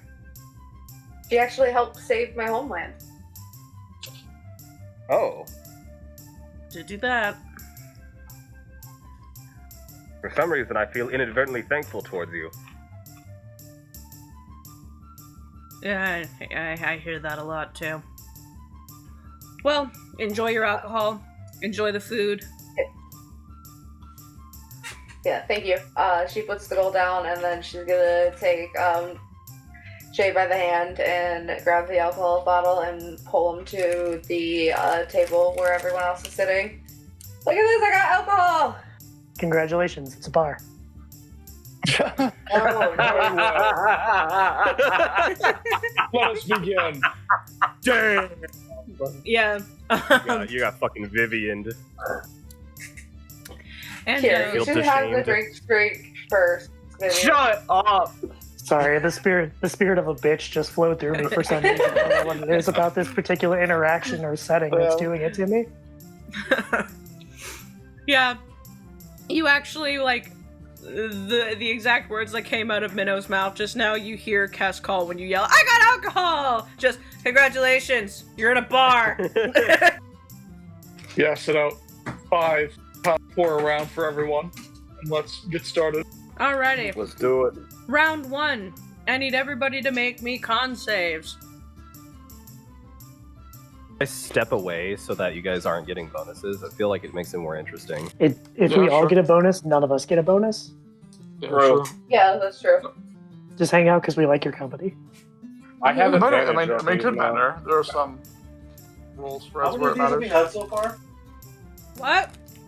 Excuse How me? many of these drinking contests have we had so far? I think 2. I think this is 4. No, 3. This is our second one? This is our third one. I don't, because you guys have been in. You guys were in Skymount, and then you guys went to Snow's Reach, and this is the third major city you guys have been in. I know that Lysol won the first one. I don't remember what happened to the second Oh, one. you guys technically went to Icewind, but you were not there for very long, and you guys like told a lady that her husband died, so you guys weren't necessarily in the mood to drink. The vibes So were this would be fucking our foul in second Icewind. Yeah, like no, everyone. It's You called guys. fucking Icewind, dude. You know nothing good happens there. So that's the only major city that you haven't done one in. But it was like, you guys were like, I don't really want to drink here. So, and then you guys did have one in Snow's Reach. To be fair, when we went to the bar in Icewind, we did see a filleted goat nailed into a crucifix above the sign for the tavern. So we weren't really in a great mood for it. No. Yeah, Chas cut that part of the episode, but viewers at home, that's canon. We later decided it was a bit too maybe crass for the show. Well, I think we ended up cutting it because there was a 15-minute discussion about how many nipples the goat had. Yeah, that was that's pretty rough. probably Nipple yeah. discourse. Nipples does a goat have. Oh my We're god, not, no. Not enough. I'm so excited for part 2 of this conversation. Let's go. Chas, pause the Wait. recording. How many nipples does who have? Sorry, I didn't get that. No, Joey, shut Oh up! my god! Find out. Okay. Jay, Joey, I'm gonna kill you. I'm gonna kill you, Joey. I'm gonna kill you. how many do you want him to have? As many as humanly possible. He's not a human, Humanly he's a possible goat! is only 3 or 4. I forget. You're Yeah. acting like a real nipple right now, Jay. Okay. Slaps hood of podcast. This bad boy can fit so much nipple discourse in it. Let me write everyone's names.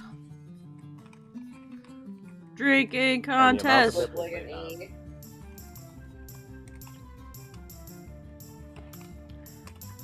Okay. Everyone except for Johnny so far has 1 point. Wait, what? What did Johnny do? That was so genuine. What a fuck. Johnny got a 9. Oh, he did. Oh, as in we pass. Yeah. Right? Everyone has Okay. a point except for Johnny. It's magical wine, which means the higher you roll, the worse you roll, do. the better. No. That'd be crazy. Why not? The actual measurement is called soberness points, Got it. and you have to check them in at the end. Sobriety points. Yeah, it's like strokes in golf. You want less.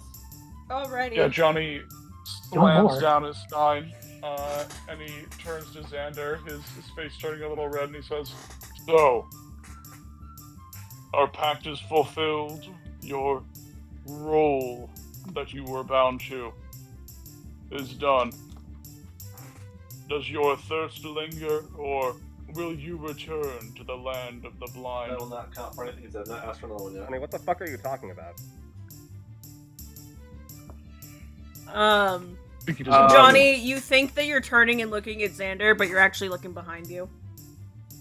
Yeah, it turns again, looks at Xander properly. It's actually Vivian this time. Xander's like, alright. Xander's like thinking for a second. And just shakes his head and says, you know what, man? I'm not in the fucking mood. Round 2. Con saves. Cool.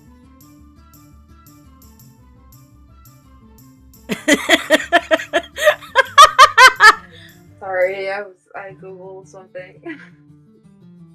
Was it How many nipples a goat has? Yeah, like a non-functioning one called a spar test. And I I have one of thought it those, was too. I thought it was really funny because I was like, oh, they could have like third nipples too. Yeah, I mean, yeah, I guess that's possible for a goat to lose a nipple. So, everyone They fall off like Except, starfish. No, please. except Please. Johnny. Please, God, please, Jesus. You lose one. need your help, You lose one more, and you're I need your disqualified. help, God. He was I so need your excited. help. I need your help, God. Johnny, you Johnny don't look so slams good. down the sign and he turns to Xander and says, "You've gone too far, Xander. Don't be a fucking pussy. And back out now." And he's talking to Vivian. He's talking to Vivian's hat specifically. The hat like wiggles its fucking like appendages at you. Like, fuck you. Howie the crab pokes his head out, then goes back in. Oh god. Okay. Howie the crab says howdy. Xander, since you got a natural 20, your DC is not going to change. Woo! Another round of con saves. Come on. Holy shit. Come on, you motherfucker. Come on, you motherfucker. Please, Come on. please. Not one. Come on. Fucking, you gotta, Okay, please. gotta fucking help me out here. Come on. Come on. I rolled a 1 higher. I rolled a fucking 8. Oh no. Oh no. Oh god. Okay, Yes, Lysel. I did it again. Oops, I did. Okay. Lysel, similar this round. Your DC is staying the same for the next round. Xander, you are maintaining your previous DC. Emiko and Johnny do not get any points for this round, and Johnny is officially out. You are sloshed, and something's gonna happen Okay, with that in a second. Oh, okay. He loses 300 hit points and immediately turns into a white. No! What? Into a What what? was in that beer? Pretty sure it's wine. That's even worse, you fucking lightweight. Okay. Everyone who is not out, make me con saves. Ooh, that one's bad.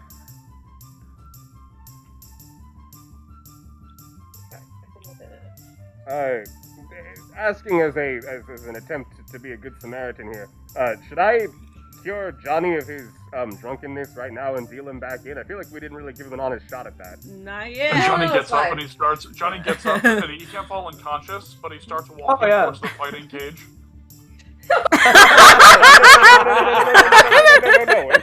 No. I completely forgot. I completely forgot that falling unconscious does not stop him. Jay's gonna like. He can only Jay's get gonna, like, drunker. Jay sees this. He's like, all right, all pretenses out the fucking window. We are not letting him get into a fight while Let drunk him and experience asleep. glory. Let him be him. No, interrupt him, He's please. getting a knock on Interrupt his him, please. ass. This will be funny. Um, This will be funny. Jay's gonna pump 5 hit points into Johnny. You go to touch him, he sidesteps you, and you fall into the cage. Johnny jumps in and closes the door behind both of us. What the hell, man? The crowd around you guys starts cheering. Oh shit! Oh shit! Oh. Okay, no, we'll blink back into this after every round. Let's go to the next round. Yeah, so here's the point score for the current round.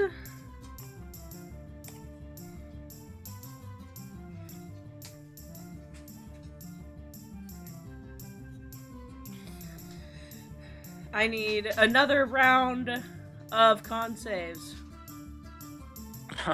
We look over at the batting cage, and they are like intermingled. They are wrapped around each other right now, and they're both screaming.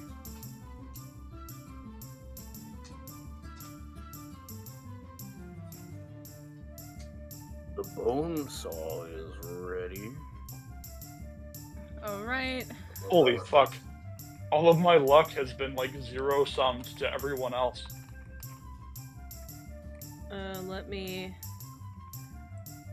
Oh god. Oh! Let me put in everyone's scores. What?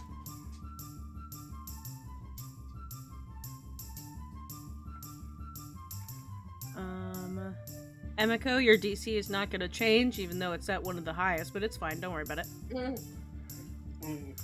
I'm sure you'll do fine. And then if Vivian fails one more, she is out. So here is the scoreboard. Woot. You all would be fucking nothing without me. She slams it out. All right, go I thought you ahead. said this stuff was stronger. Oh, just wait. You guys give me one more. You look back over to the cage. Johnny and Xander Johnny and Jay both have their shirts off, and they're tag teaming against two other people. Whoa. Well, the thing is that Jay still has the helmet on. He still has that. Yeah, he still The has helmet that. So basically, this dude that looks like a fucking iron golem is inside of the cage right now, just wearing a knight helmet. Yeah. Just to clarify, you're tag teaming them in a fight, right? Yes. Huh? Right? I said we're tag teaming them. Nothing more, nothing less. Okay. We are in a fighting cage, so it is assumed we are fighting. This is Yeah. the last round. We have Johnny, who is out. Vivian, who is out. And then Emiko and Xander both fall a little behind as Lysel takes the last drink of the last glass for the last round and comes out as the victor of the Aelin Card drinking contest.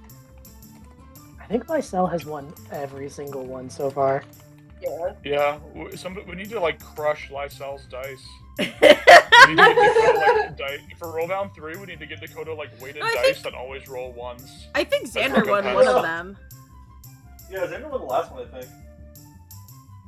If we've done 3, Yeah. Xander won the last one. Fair enough. I'm gonna take another shot. You're gonna take another one? Look, Just to do Oh, it. I failed. Oh, go ahead and put your roll in Got like there. an 11. Well, I still So, gonna drink another one because they're not feeling it yet.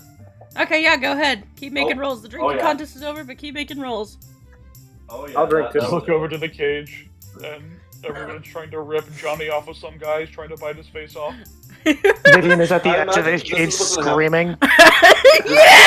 I sell. It's like when you're given an edible and you wait a while and it doesn't do anything. You're like, I'm not feeling it. I'm gonna have another one, and then you have another one. It's like, I'm still not feeling it, and you have another one. And you're like, oh god, oh fuck, oh god, oh god. So, you guys know the song that plays in that scene in Shrek where he's partaking in the fucking blood sport? Yes. Bad Reputation by Joan Jett in the Black Arts, yes. Yeah. Don't give a damn about my Wow, reputation. you're like a fucking encyclopedia for Shrek songs. No, Uh, I'm just an encyclopedia for music in general. Yeah, that song is what's playing in the background as all of this happens. So, again, you guys have been drinking this liquor, and I've been waiting till the end to kind of describe everything so that way we can focus on the rolls. The liquor is very, very sweet. It tastes like it's made out of, berries, but then it has this almost chilled taste to it. Kind of like when you have, peppermint gum, that sort of cold feeling in your mouth, although it doesn't taste like mint of any kind. It is just pure berries, and every time you guys would exhale, it would come out as really, really cold. Here's how everything goes down. Jay at one point stops refereeing for your thing and gets dragged into the cage with Johnny. He and Johnny partake, within the fighting ring. The ring does not allow the casting of spells.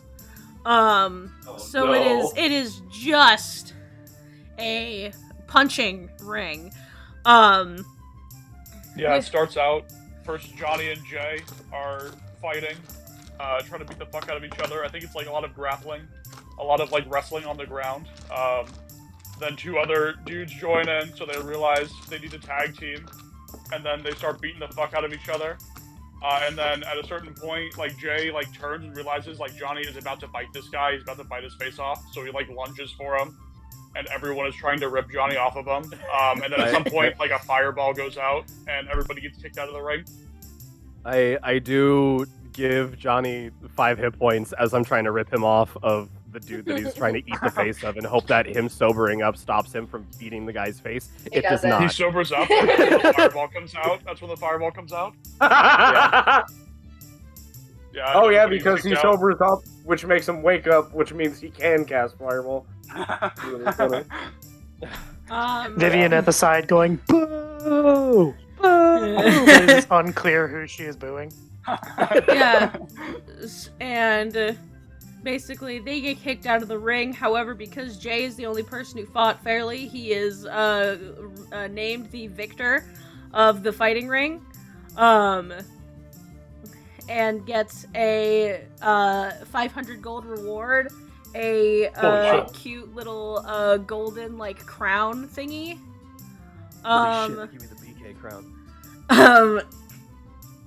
And then you also receive a like little ticket for a free meal the next morning, as well as a free room. Whoa! Johnny, Wow! Johnny looks I at you. If you see mother, starts blinking at you. You're gonna keep that to yourself, are you? No, that's our reward, right? For the free meal? Of course, yes, you can have the free meal. I know how you feel about consuming. Emiko's gonna walk Okay, over good. and just take the crown and put it on her head. And then I want all of you. Oh, go ahead. The room that this is for, might I ask, Mr. or Mrs. Or Miss, or, I'm not going to go through every permutation. What sort of room is this good for? Kessa's son Odious just hands you a key. It's a rage room. It's on the top floor. Okay. The top floor? Oh my god. No, we're in a skyscraper. Yeah, there's 4 floors. Well, there's less I rooms need the to go- further up you go. I need to go find the rest of my drunk-ass friends Oh, good luck with that. and see what happens, because I'm supposed to be watching them, and this, creature, He says, pointing at Johnny. has ruined my evening's plans. Although I suppose I should thank him for giving me 500 gold. Yeah, so basically, here's what happens. You try to wrangle up your friends and get them into the room, and you think, ah, yes, everything is fine, and I can go to sleep. Wrong. I Worth want you noting, all... Xander is performing on the ground floor. I Yeah. want you all to mark that you have taken a long rest, and I'm gonna tell you how things go in the morning. Oh man. Here's the thing. I think Vivian stumbled off after the match and accidentally walked into a weird circle and is currently walking around a palace in Ulitsune. Also worth noting, Xander doesn't sleep. Yeah, so Yeah, here's nor what does happens. Lysel. I'm gonna just Emiko go down went the with list. Vivian. I'm just gonna go down the list. So, Emiko, for a second, you and Vivian walked into the teleportation circle because you were drunkenly telling Vivian about that. You were very excited to be home, and then someone came through and dragged you back through it. It was Cass, by the way. You know, she was just like, "Hi, everyone." Dragged you both back. Emiko, you ended up waking up, laying on Jay's face, like a cat. You can hear his strained breathing through his helmet because he's always in the armor because he's a fucking freak like that. And also the stress of trying to babysit everybody just passed out in the fucking armor. But you are literally curled up around his face, sleeping like a cat. You have been kicking him in the chest all night. Jay, you wake up thinking that all of your friends are in the room. They're not, but Emiko is laying on your head. Johnny, you walk through the night, but then eventually found your way back. You are laying on Jay's legs, literally across the bed. The upper, foot and a half of your body is dangling off one side of the bed, and then everything from your knees down is dangling off the other side of the bed because you are too tall to lay on this bed horizontally. Yeah, by the way, Johnny, totally awake, totally sober for all of this.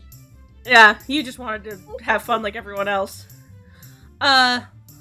Lysel, you wake up and you are laying in the park about an hour walk away from the tavern, laying in a pile of leaves. You are holding onto your tail like it is a stuffed animal, and there's a bunch of squirrels sleeping on you. You blend They're in. keeping you warm. They named you Sovereign. Xander, you woke up, the last thing you remember was performing for the tavern. You wake up in another tavern, sleeping next to Camillus. We were in another tavern, a completely different one.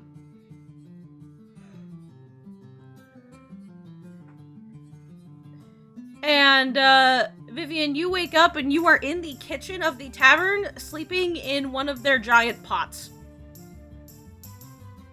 That isn't being used currently. You have your hat. It's not. And you have your hat on top of the cauldron, using it as a lid so that none of the light gets through. You are curled up at the bottom of it. You hear from above, Johnny stretch his legs, come out. Suppose I'll prepare a meal before the rest awaken. Grabs the pot. You hear a snoring reverberating through it. Because it is a beautiful, beautiful, what's the word for it? Acoustics in there? Yeah, pot that is currently on the burner. Johnny takes a moment, looks inside, and then he'll close a pot and he'll just move it up to the room. Yeah. Jay feeling the weight lifted from his legs, and the shifting of the weight on the bed wakes him up, and there's just blackness. He can't see anything because he has an entire adult woman coiled around his goddamn head. And it I don't know if this wakes. I don't know if this would wake her up, but he's gonna say this. He says, I think Emiko would just shift and her purring gets louder.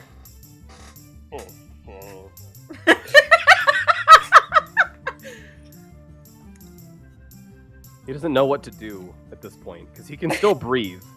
And Yeah, it's not like Johnny... he's ever been in more uncomfortable positions than this, because he totally has. I mean, just the other night, literally last night, he was in critical condition for the entirety of the drinking contest and trying to babysit everybody. There were lacerations all over him. Yeah, Person that's sleeping an on his important face, kind of small time comparatively. But he doesn't want to It's probably very healing. He doesn't want to You grab weren't in anything critical on accident. condition. You weren't in critical condition. I gave you berries. You're fine. Don't be a baby. You got buried. Don't be a baby. Chaz, I have a very important question. What's up? Just saying. How many squirrels? There are 6 squirrels sleeping on you.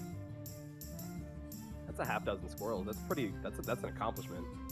We give them all. Did all our Magic friends items. turn into squirrels after we drank? Did Gil drink too? Why are we in the park? I think myself gonna gather them and bring them to the tavern. By the way, one of the squirrels is a fire squirrel and is nestled up underneath your chin. A fire squirrel? Yeah. Its tail is made out of fire and it has a little fiery mohawk on it.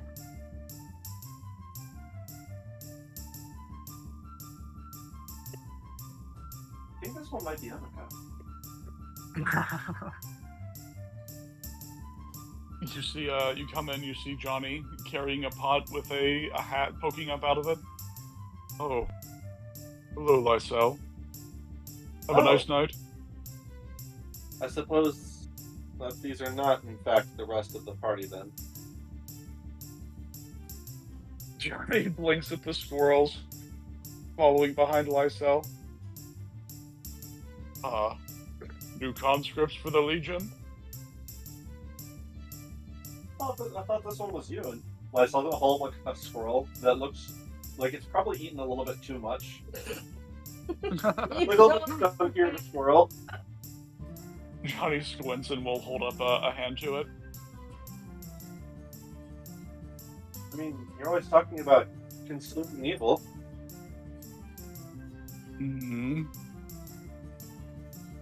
Yeah, takes it onto his hand. Looks down. Philip, do you speak squirrel? From the pot you hear, I speak squirrel. Oh, yes, perfect. Vivian, would you please ask this squirrel if it is interested in the end of all evil in this world? I look at the squirrel. Deposit the squirrels into the pot with you.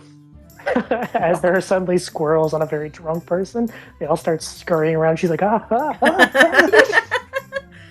The pot starts like rattling as she is thrashing about. Get out of here! All of the squirrels run out of the pot and start scampering about the tavern before finding a window or a door to get out, except for the fire squirrel, who like refuses to be separated from Lysel's like collar area. Please warn me when you're gonna dump squirrels on me. Like every time someone tries to grab it, it just clings on and it's like. I wonder if it likes my scarf. Hey, squirrel, do you like the scarf? Yeah! Yeah. Yeah, it likes the scarf. It's a good scarf. You know, I think that a good name for this little guy would be Cinder. My name's Daniel.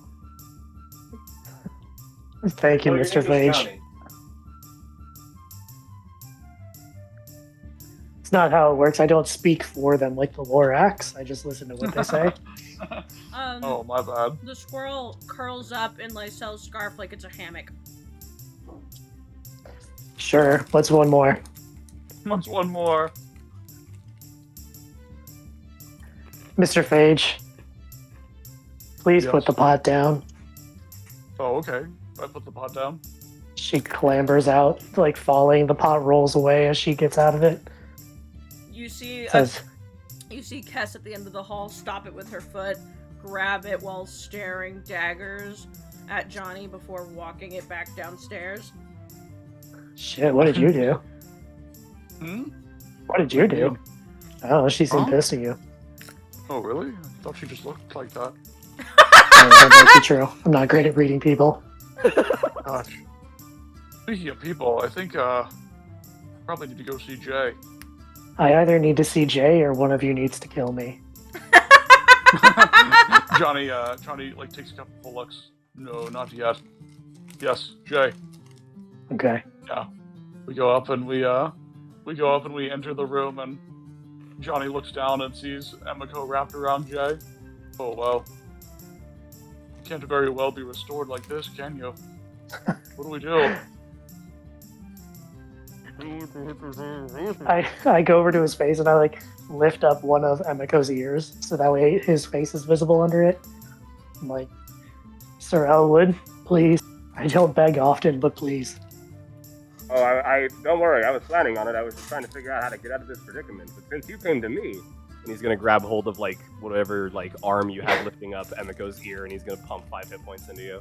Yeah, if you say like you want Emiko off of you, she will shove her ass off of you.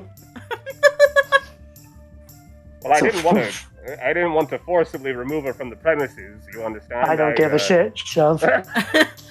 Yeah, and Fix as me. Emiko's being shoved off of Jay's face, fucking Camillus and Xander walk in where Camillus has Xander's arm hooked around his shoulders.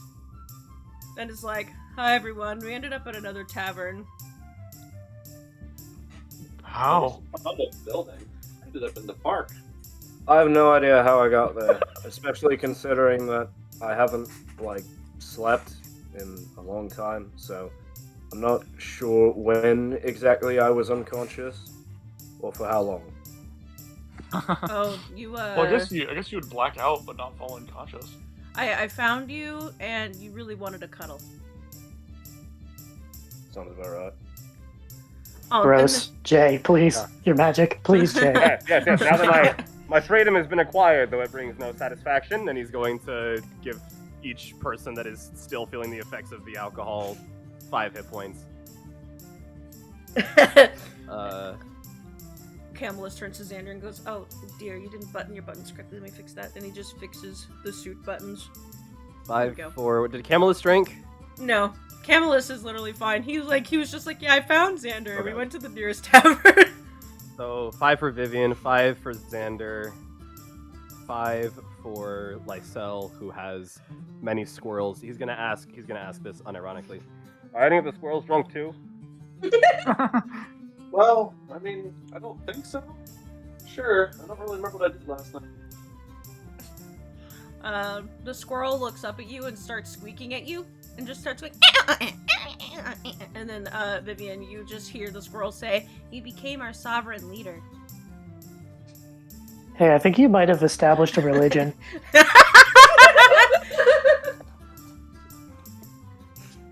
I think Wessel just kind of looks down at the scroll and says, Do you follow the teachings of war? Vivian blinks for a second and then translates reluctantly. I do now. The answer is yes. We are going to arm the squirrels. Quick question: Do you know what was it? The stricture of war? What did you say? The teachings of war. Do you know what the teachings of war are? No. Okay, well you'll be an easy student then. That's fine.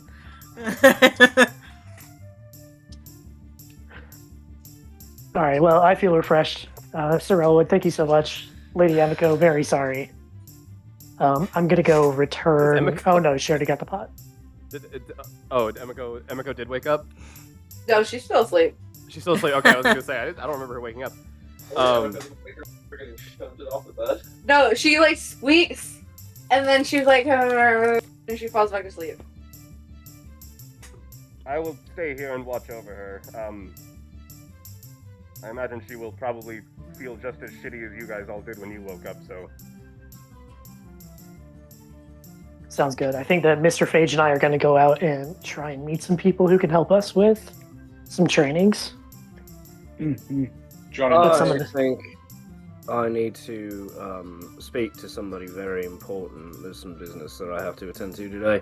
I'll meet up with all of you sometime in the late afternoon, probably. Before everybody goes, Vivian reaches into the bag and hands everyone 650 gold. Ooh. Wiping out the party funds. money. Does Jay donate the 500, or is he keeping that for himself? Mark it out of your character sheet. He's keeping the 500. Oh, we're not doing the pot gold anymore? Yeah. Wow. No, Vivian just clears up the party fund once every 10 sessions. When we're in a place where it seems like people might spend money, Was it every I just give out outside some that we're money. doing the pot gold? No. It's just I don't know if Dakota can hear me right now. It's just when we're in places where people might need it, I just dish it all out. He can't hear you. He's across the house. Okay, well everyone else understands. All right. Yeah, I get it. And I think because we have translate? someone I think because we have someone leaving and also because we have a lot of stuff to dish out, we are going to, on a high note, end that session.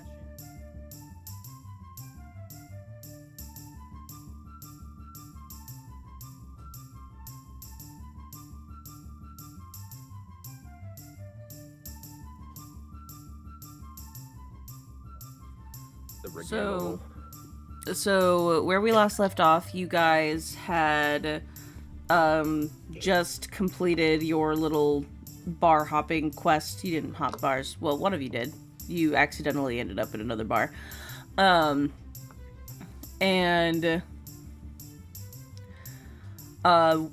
we are now going to be taking some time off. We are going to just go down the line of everyone who has their stuff. This is just typical downtime. Gonna make some rolls, have a few little RP moments in between, and we'll see what we get up to. We are going to start with Johnny. Thank you. Sorry for being odd today. I have to go early. Thank you for your patience. Yeah. So, Johnny in the morning, in front of the whole party, inspired by... we'll turn to Vivian and say, these wonderful items, they inspire me. I could wish to try my hand at making one of my own. Would you assist me in this matter?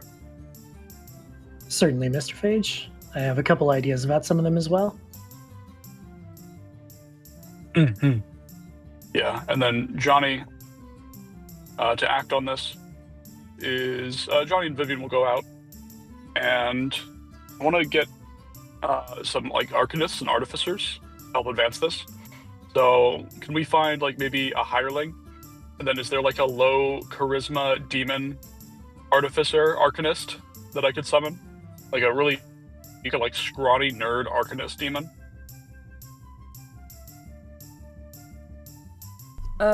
Go ahead and make me a persuasion check with advantage. And then add an additional +3 to it for other factors. Okay, I'm gonna roll a d4 too for new guidance. It's a 24. Yeah, do I succeed? Yes. Excellent. So, Aelin, sorry, a little bit of context. Aelinkar is a mega city. It is the largest city in Kelmra. Traversing it takes several days. Of course, we're not, we're accounting for all that and everything. So, you ask around, look around, maybe have other people ask for you before they go off and do their own things. And nearest to the palace of Aelinkar is where a lot of the artisans and stuff like that are going to be. So you find yourself on like the far, like, western side of the city. And then you do manage to summon a demon who is very confused why he is no longer in his forge. But you'll work with it. Yeah. Yeah, we can spell it out pretty quick. Awesome. Yeah, scrawny 9 charisma demon artificer. Can't make this save. No need to worry about it. Yeah, so Johnny's also gonna get advanced training. What's the total gold cost for advanced arcanist training and the hireling?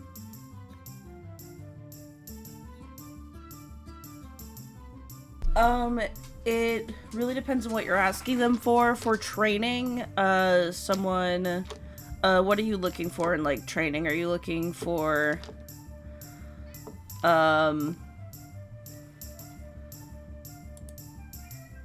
like, getting the capability to just start to make stuff on your own? I think Johnny has that. He has the basic training. I want to go to like Arcanist graduate school, advanced, take like a class. I want the ability to put my own DC onto things. I want the ability to put spells onto items, like the Ring of Lightning Bolt. And I just want to be able to make items faster with my existing artificer. So yeah, it'd be like, yeah. Alrighty. Yeah.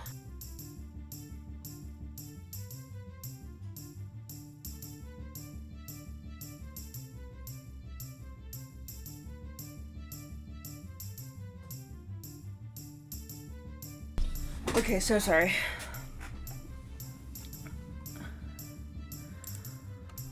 For someone to, so you can go about it, if you have someone teach you directly, it might be a little more intensive, take a little bit more of your time. However, you can also get, like, similar to how Lysel plans on getting, like, guides and stuff for it, you could also pay, like, 200 gold and get, like, I guess a DIY, like training yourself. Yeah, sure. I mean, most of graduate school is that anyway. So I'll shell out 200.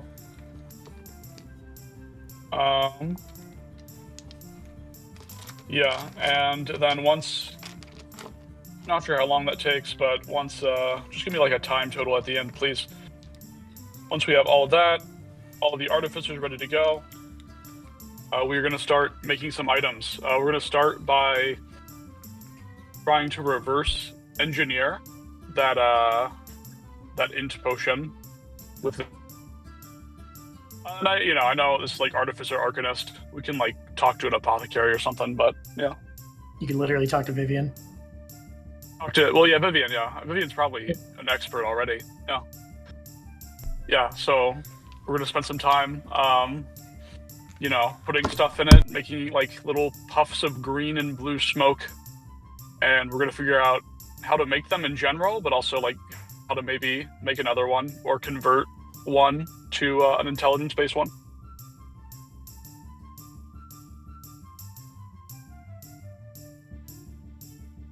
Johnny, what I need you to do is make me 3 Arcana checks, each at advantage.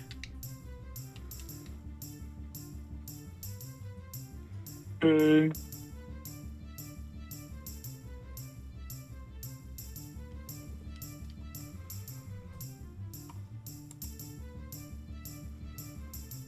I'm gonna guide myself on all of these.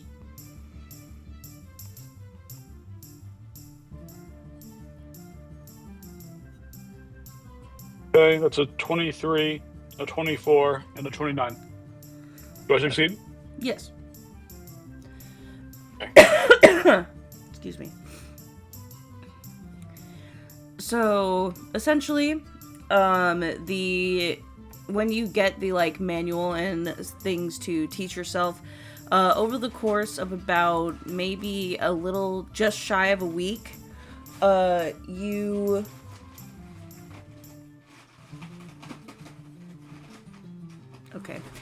you are able to understand it and apply anything that you learn from it to the things that you are currently doing.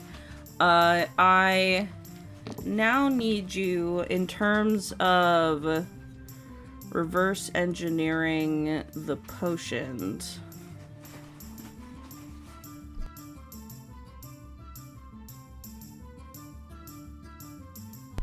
Probably more Vivian's effort. Johnny's probably just helping Vivian. Yeah, if you want, I can make an alchemist supply check. Yes, please. Okay.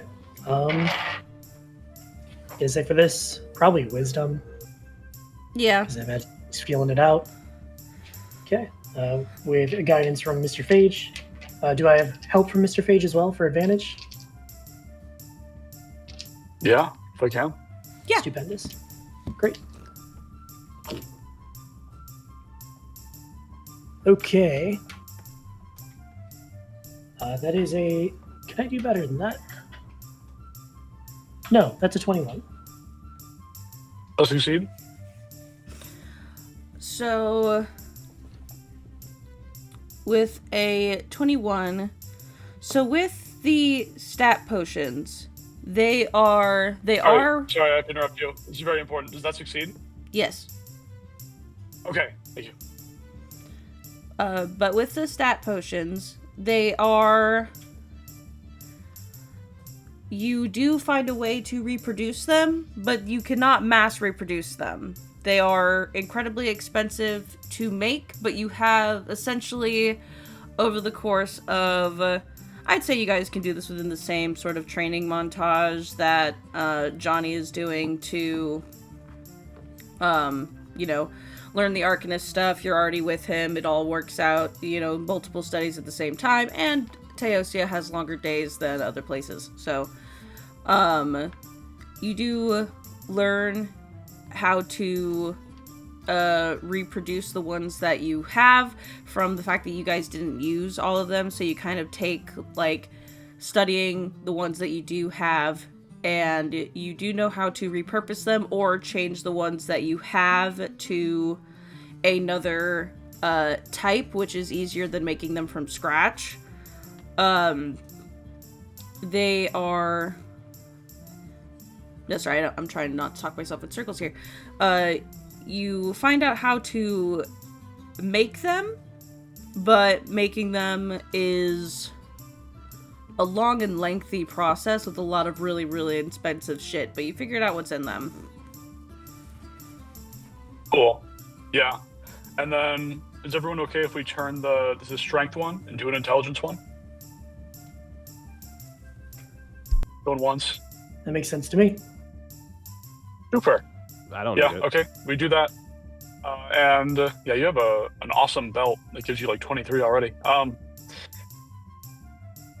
Yeah, we do that. We make the potion. Johnny, glug, glug, glug. And then all the training is complete, and we are ready to start the item making process. So yeah, Johnny will approach everyone individually. Well, I think first he'll approach Lysel.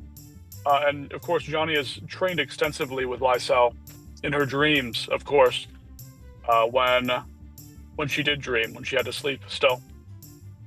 I'll say, Lysel, I feel I've been inspired in a way.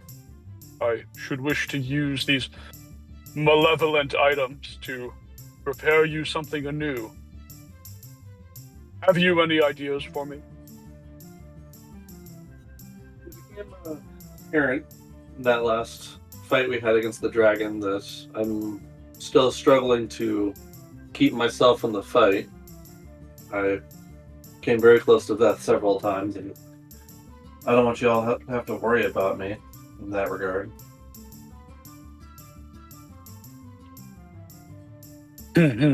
Nods. I see. Very well then. And yeah, jump cut. Johnny is going to use some of the parts from the collector to make a new hill book for Lycal. With the help of both of the Arcanist and the Artificer and Vivian.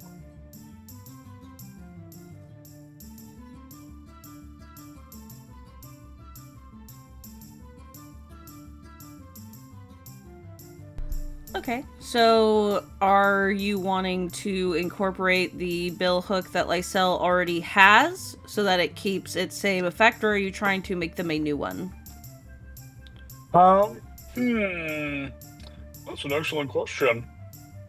I have yeah, let's add what do you think about that, Dakota? What if we added the effect onto the existing bill hook? Make it into a bioweapon? If it takes away from the potential effects that we have already discussed, it might not be necessary because, from my understanding, all the billhook of the Deep Sea does is it has the opportunity to knock someone prone, which is something that Aspen can already do. And in most fights, Lysel has advantage against people anyways, as long as they're smaller than Aspen, which is bound to get bigger over time. True. So if it's free just to put it on there as well without detrimenting the new magical effects it'll have, then sure. But if it would be stronger just to make it anew, then probably better just to make it anew. Chortler? Adding onto it wouldn't take away from anything.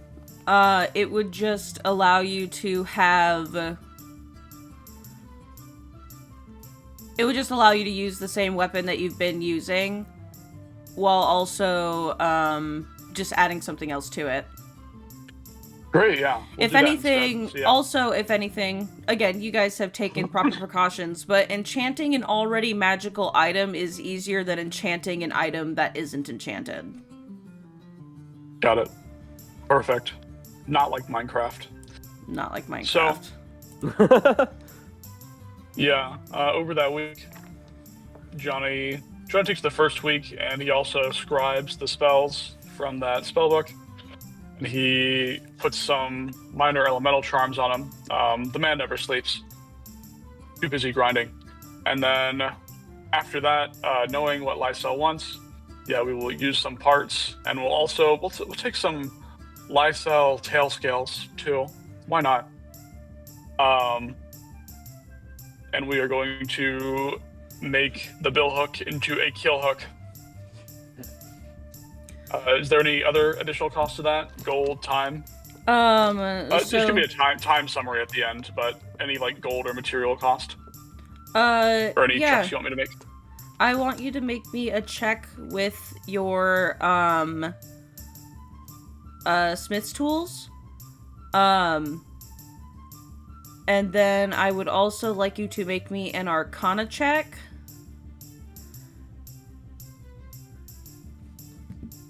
With Vivian's help, does that come an advantage? Yes, if Vivian is helping.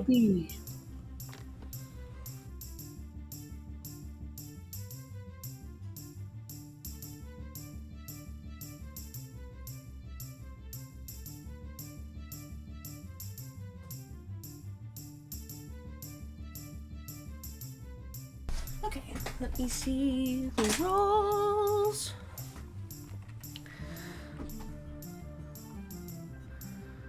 Okay. Is that a 27? 21 and 27, yeah. Okay. Yep. So, with a 21 and a 27,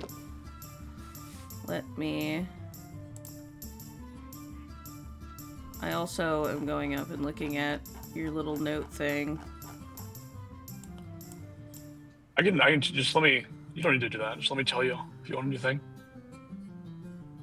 I was just trying to remember what the listed Lysel bill hook things were. Yeah.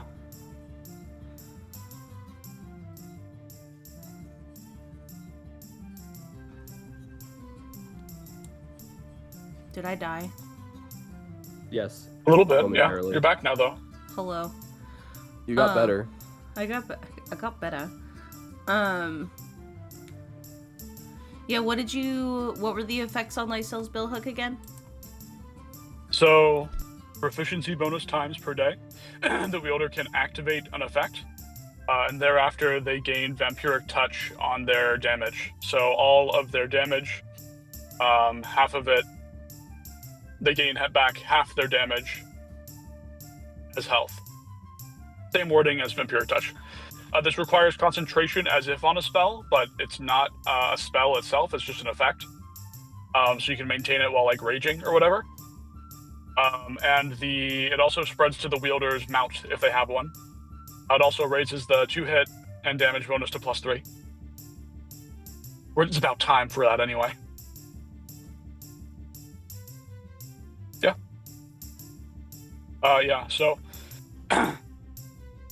if I succeed, then Johnny takes some time and he uses the same techniques he's seen so extensively in the Scanari, their craftsmen, the way they integrate the parts of creatures to make these magic items.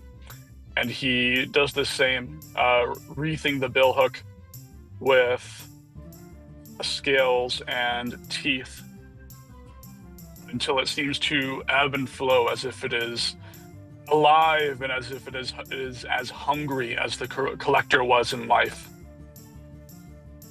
And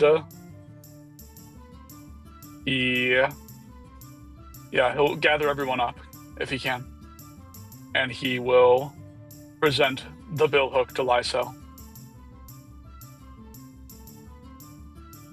Did Chas approve all of that as is, or are they still working on the actual description? I can make the descriptions as we go. I'm not gonna make y'all like wait for me or anything. We got it. Actually, Chas, just let me make the descriptions, and you can approve them later. I'll just do it after the session.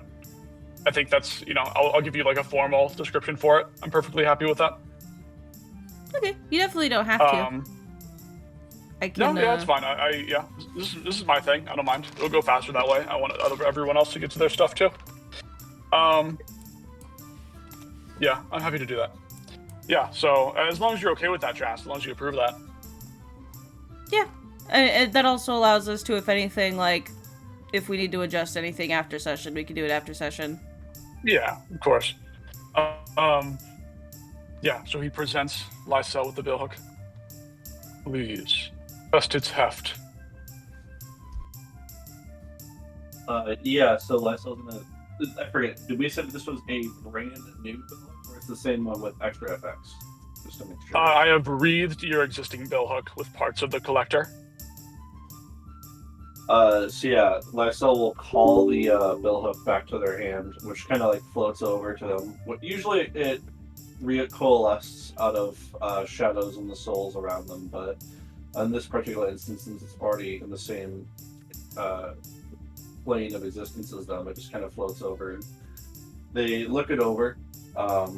Their eyes are pretty alight with admiration at the very well-crafted work that you had put into it. Seeing the scales and the various... did you use fangs on it? Yeah, yep, scales and fangs. And some of your scales, too. The scales and fangs that now line the billhook. It looks beautiful. I'll have to think about what I can name it. After all, they look over at Jay Elwood. After all, Jay came up with a really wonderful name for his sword. I did? Nebula? Oh, I didn't know I made that. I thought somebody else made that up. I'll take credit for it. What? I thought you did. Joey, I can't believe our time together means nothing. But in any case, Johnny, thank you. Yeah. It looks beautiful. Johnny nods, and he turns to Vivian. This has truly been inspiring. The prospect of implements that will kill long after their maker has passed. I believe I've found a newfound passion for destruction.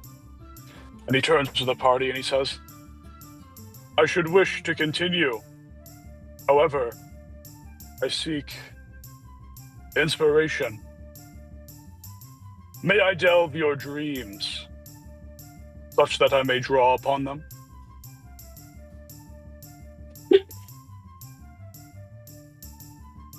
No.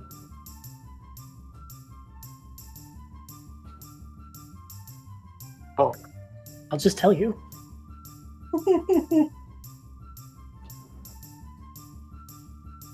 Anyone? Jay Elwood? What? I suppose I know that the thing here is that you're supposed to be trying to figure out what exactly it is that I want, but what are you trying to figure out from this? I want to see more. I want to experience more. I want to expand my technique. Emiko?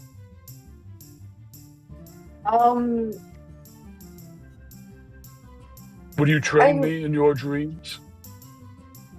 A duel of sorts? As long as you don't go probing for more. No, I don't of course see not. Why not? Very well. Yeah, and then trigger a training montage of Johnny crafting and looking through everyone's dreams, traversing them alongside them, seeing and learning new things.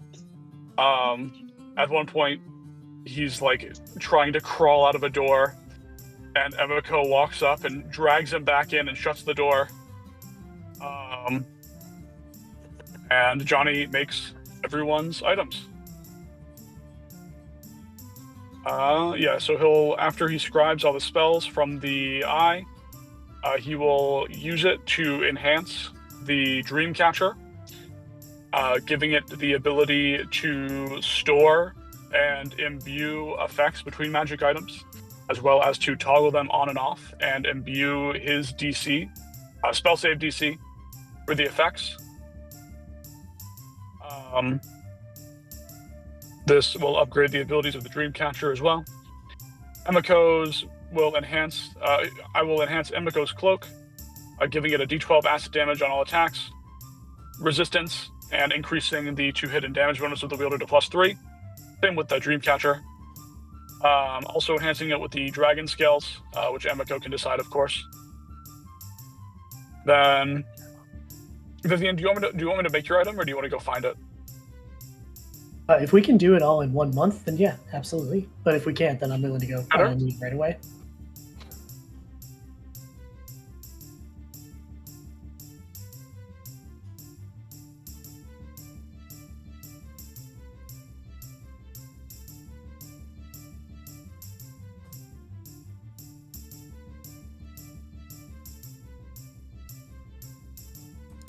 Oh my god, okay, I'm so sorry. We just finished Lysel's, Bill Hook. What was the next thing, Groove? We're back. I'm so sorry. So Johnny, inspired, big training montage, fucking gets the shit kicked out of him, in Emiko's dreams, walks around, looks at, like, all of J. Elwood's incredible life, and gets a lot of inspiration. And it's going to make a big enhancement for the Dreamcatcher, which allows it to take items, store items, magical effects, and imbue them onto other items, max of 3. Also just generally enhances the Dreamcatcher. A technique to awaken and bind skeletons, such that they will have very fine control. And this is more of a technique than an item, but this is a max of proficiency bonus skeletons under this very, like, fine control effect. They do not need to be rebound. He inscribes a sigil under their skulls. Emiko's cloak, which is enhanced with light dragon scales, as well as to have a D12 acid damage on all attacks, resistance to acid damage, and increase the hit and band damage bonus of its wielder up to +3. Vivian's item, if we can make it, +3 attack and spell save DC, just like the others, as well as giving Vivian access to Druid Wild Shape and the Druid spell list. Then Xander's wishlist item, which of course you can choose the manifestation of these as well, but you can describe that during your own segment. Xander's item allows creatures affected by his concentration spells to heal for some amount. I'm not sold on the amount yet. But heal for, let's say, what do you think, Allie? What do you think's a fair amount? I was thinking, like, just charisma modifier, to be honest. It doesn't have to be that much. Charisma mod? I love that. Yeah, heal for charisma mod at the beginning of each of their turns. Do you think the timing's good for it, Xander? Because I feel like if they're, like, at 0, then they'll heal at the beginning of their turn, they can get back up. Well, it's worth noting, since that healing is, like, the result of a spell, it's also going to be boosted by 2+ the spell's level. True.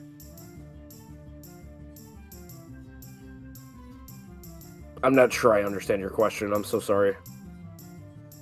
When do you want the healing to be delivered? Like, because it could be at the beginning of their turn, end of their turn, beginning of your turn? Beginning of their turns. Okay, yeah, perfect. That's how I had it. Okay, if anybody wants any items, like, modified, so they're just kind of different, Johnny will do that. If anybody wants any items changed or whatever, Johnny can do that. And I'll type up the description for all those as well. But that and scribing spells and using, like, getting charms from the Chewingas from elementals will be his downtime, pretty much. Yeah. And let me know if you want anything from me, Chas, but does that take about a month? I would say so. I do have one. One thing. This shouldn't be a problem because I'm letting you know that this hasn't, like, there's nothing that interferes with it for y'all currently. For the item, like, enchantment movement and stuff, the only thing I'll say is if the item is, like, very rare or legendary, which normally I don't add item rarities to items, but to be conscious of your thing, I will keep that in mind. But for certain, not all very rare, but for certain, like, legendary items, they're legendary items, so those won't be able to have their effects moved around. But in a, like, you know, you guys get, I don't know, the fucking Crown of the Dragon King, which is not an item, by the way, but, like, you know. We're gonna find it. We're gonna make it an item. You can just say, like, it's too strong or it's an artifact or something. Yeah, I was just letting you know that would be the only limitation on that. Okay, yeah, of course. Alrighty. But I would say that could all take about I would say that would all take about a month. I think that is a good amount of time, especially since you were rolling really well. Real quick, make me 1 investigation check and 2 more Smith's tools check, please. Investigation. You had me make an Arcana originally. Do you still want Arcana, or do you want Investigation this time? You made me 3 Arcana checks earlier. I think that is sufficient. Okay. I'm just checking. I appreciate you. 2 tool checks. I'm gonna add Guidance to both of those.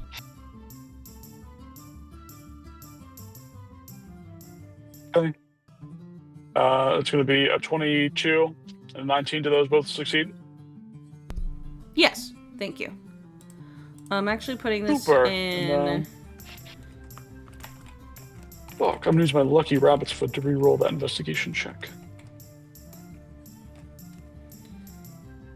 Oh, please, Lord. Yes. Okay. Alright, I'm gonna put in group notes the downtime taken, and then specifically by character how much gold they spent.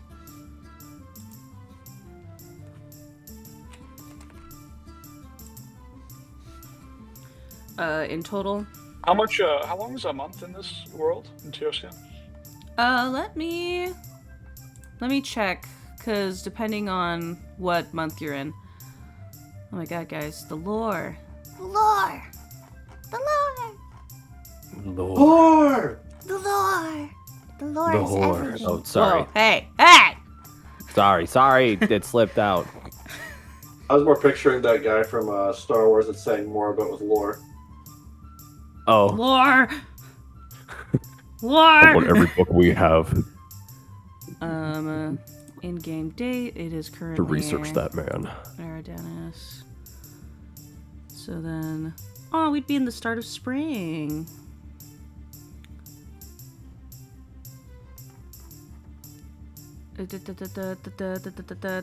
Eridanis has 32 days. So then the next month would be... 32, okay. Yeah. And you guys, in-game, you guys were on the 19th of Eridanis. So it would be, I think, the 18th of the next month. There's my Finders Keepers checks for the month. But yeah, please let me know. Okay, thank you.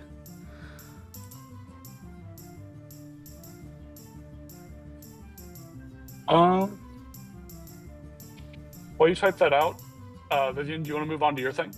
Sorry, this took so long, everyone. I wanted to speak quick. Yeah, Vivian, what's your thing? Yeah, of course. So first I'll start off with what Vivian's item is going to look like after all of the faffing about. It is a little magical spool that you would wrap string around. The string itself is non-magical until it is on the spool, because that's the way that she casts spells. I mentioned this like in like session 1, I think, and haven't mentioned it yet. she essentially wraps a string around her fingers, almost like a cat's cradle situation, but she also tucks random shit into there, like a beetle she finds on the floor or random bits of fluff or coins she has in her pocket. She used to do that in a way to sort of channel the magical energy around her into a focused area. Now she is actually using it as a sort of funnel for all the magic that is coming out of her, since her magic source has changed. So it is a magical little spool at her hip. And it's quite nice. I think that during this time, Vivian is writing a lot of letters. She's following up with people that we have met in the past, as well as her own mentor.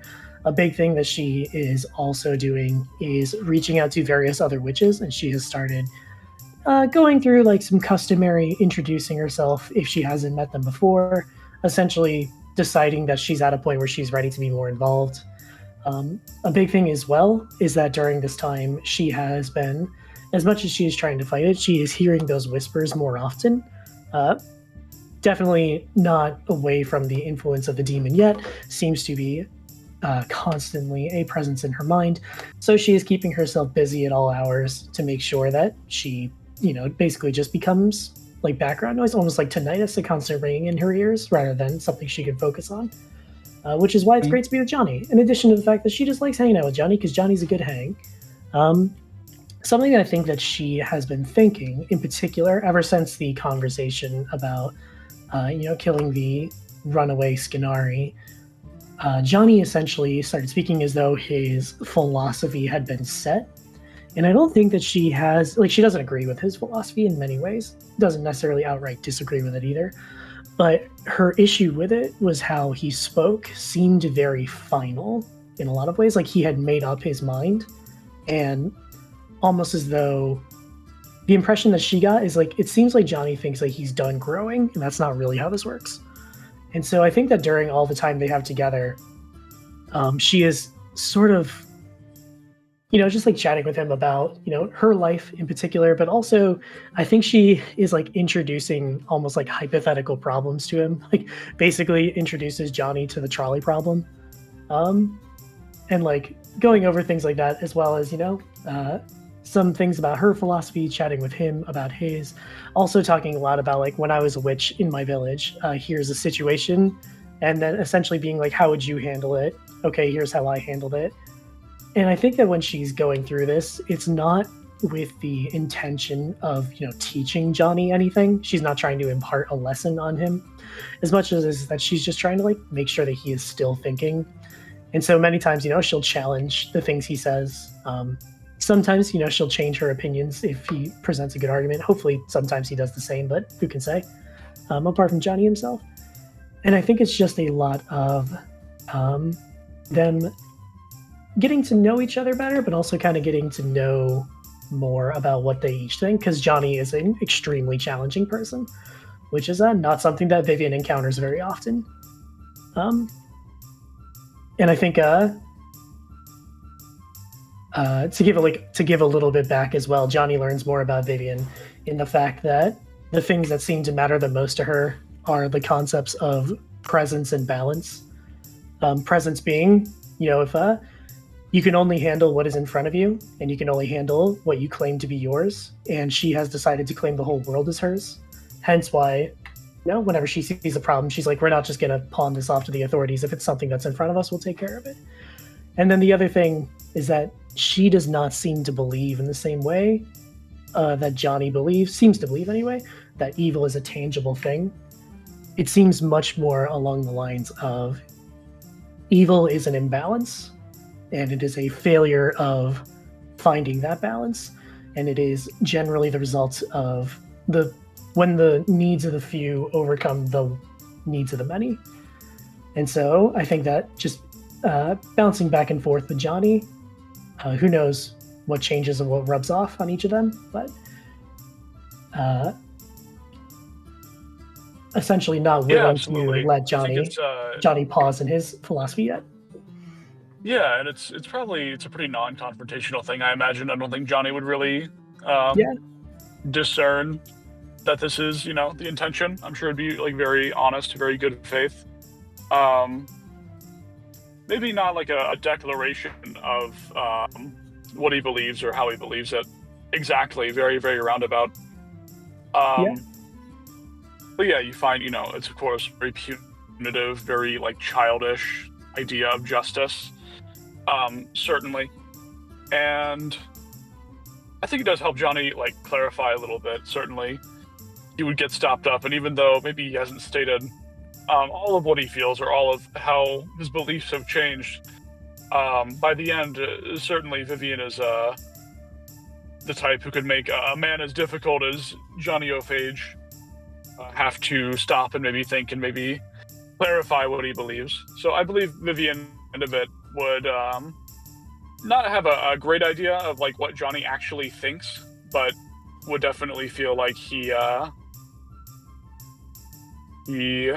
understands that he is still developing.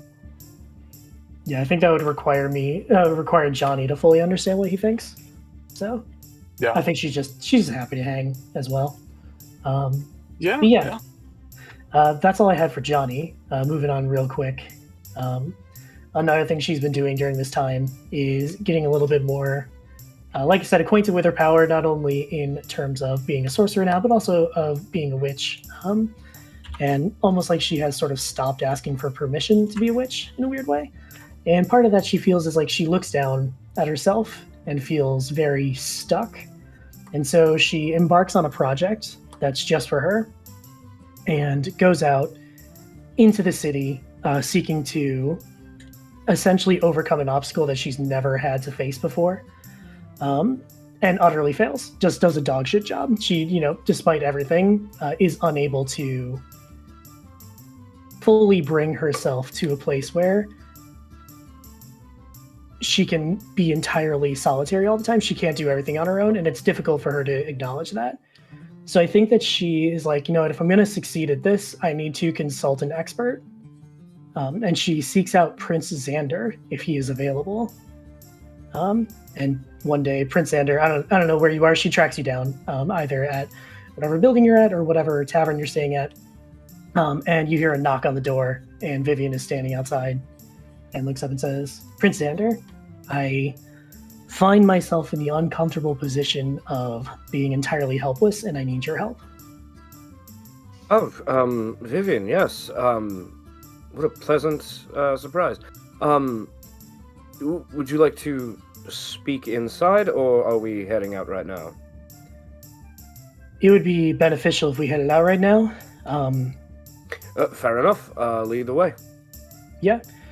As she does, she walks down the street a bit, and I think also just like catching up with you, because I imagine we're both very busy during this time, so she's just like casual conversation.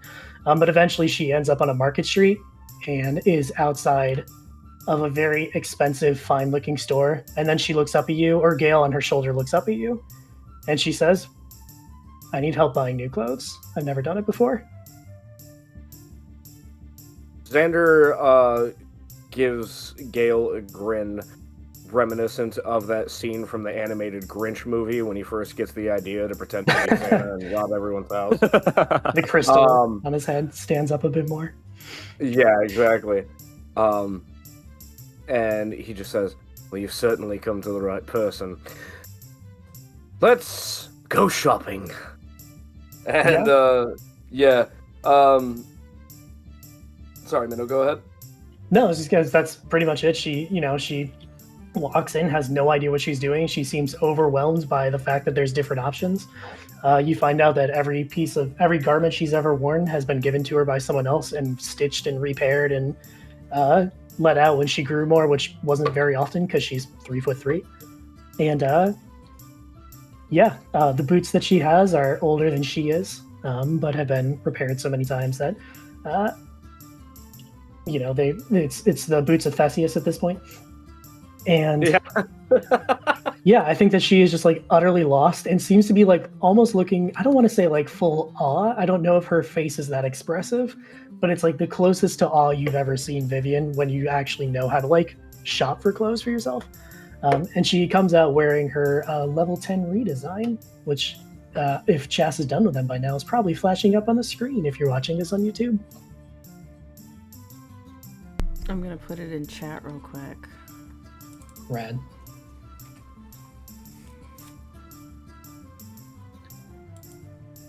And an important thing as well is that she also, as she is fully dressed in this new outfit, I think at first she is still wearing the gloves, the fingertipless gloves that cover her hands. And I think without taking too much time to think about it, she does remove them, revealing the extensive frostbite scars on her, on the back of her hand and on her palms, and in her particular, her palms. And looks up after a bit. I think it's probably like I imagine Prince Xander is like, we can't just go to one shop. I imagine this has been all day. And she's like, what the hell did I get into? Probably buys a hat for Gale. Amazing. And she takes the gloves off and looks up at him and says, thank you, Prince Xander. Please never tell anyone about this. Of course not. Also, while you weren't looking, I decided to get a gift for Gale as well. And Xander is going to take out of his coat pockets a little wizard robe and a tiny wizard hat for Gale. Amazing. I was unironically hoping it was going to be a trilby. Oh, yeah. I don't know why it would have been. It's not witchy in the slightest, but dude, I don't know, a little weasel in a trilby. Gale squeaking at you, milady. But yeah, it's it's very Disney wizard aesthetic. Yeah, she puts it on him, or on her, I should say. Puts it on Gale, and it's like, all right, I want to test something real quick. And Gale jumps off of her shoulder. Poof, Reed appears. The clothes do fall to the floor, and so she picks them up. She's like, okay, special occasions only. For when he, excuse me, Xander wouldn't say that. For when she needs to look her best. Reaches up, scratches her chin. She always looks her best, but when she needs to look even better. Thank you, Prince Xander. It's greatly appreciated. Do you need help with anything, by the way? I find myself with a rare free day. Actually, there is something you could do for me. I'm about to have a very important meeting, and I need somebody there with a good head on their shoulders that isn't going to enable me to be my worst self. You literally could not have come to a better person in this party. I love telling so people how to behave. It's very convenient that you've come to me in my time of need. We are going to be shortly meeting with some representatives of the Drake's Horde Alliance. Great. Well, if it's today, good thing I bought this outfit then. I'll follow your lead. Indeed. And we'll transition out of Vivian's downtime into Xander's downtime. Absolutely. So Xander, for his downtime, is going to contact our old buddy Demetrius to arrange a meeting with his superiors in the Drake's Horde Alliance. While he's waiting for a response, he's going to do a little research to find locations for dungeons that have not yet been fully explored, particularly ones that are they're dangerous enough where, normal people wouldn't go in, but, kind of like level 3 to 6 kind of vibe, you know what I mean? Lower scale dungeons.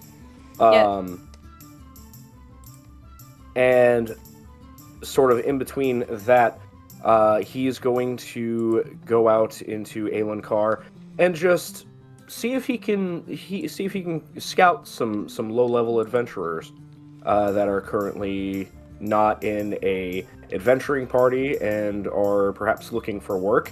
Gonna prioritize ones that have kind of been doing, the level 1 kill rats in my basement kind of quests, and are looking for something a bit more challenging, so to speak. Yeah, go ahead and make me an investigation check. If Vivian is helping you, you can make that with advantage. And a persuasion check. Absolutely. Okay. Okay. Where the fuck is my D4? Why do I never have a D4 when I need one? There it is. Great. So that is going to be 19 on the investigation. Alrighty. And for the persuasion... Oh, that is very good. Persuasion is going to be 31. Persuasion is a 31. Right, so I'll say on the, because clearly this is all before the days of the meeting. On one of the days, you've been going to taverns, which, there's a lot of people in those places that they're already kind of in a party, and they also are like, no, we like the money that we make under the table, which is fair. But, kind of leaning into the finding adventurers that maybe aren't part of a solidified party. You are just leaving a tavern near the upper city, and you see in a sort of market area trying to sell off like old weapons. Clearly these are weapons that maybe were found on like some skeletons because of their like make. You see a Kyrian man.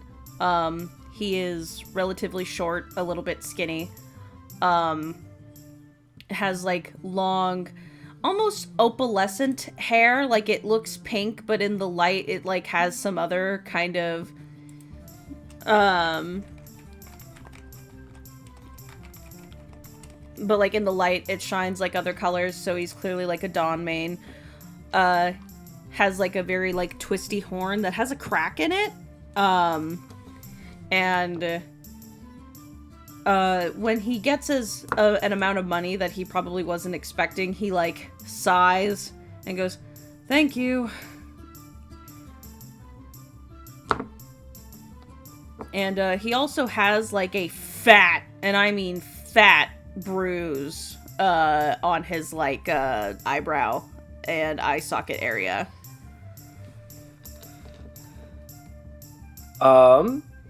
Xander will approach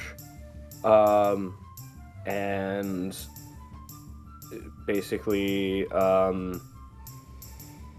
initiate conversation, try to find out more about him, see what his deal is, and see if he's looking for some better paying work. You find out that this Kyrian man is named Leovarius. Again, with Kyrians, their first and last names sound like one word when they say them together. Leo is a kind of offshoot name of Leo, just pronounced differently. And he is actually a spellcaster, and you find out that he has been doing everything he has done completely by himself for the last, like, month.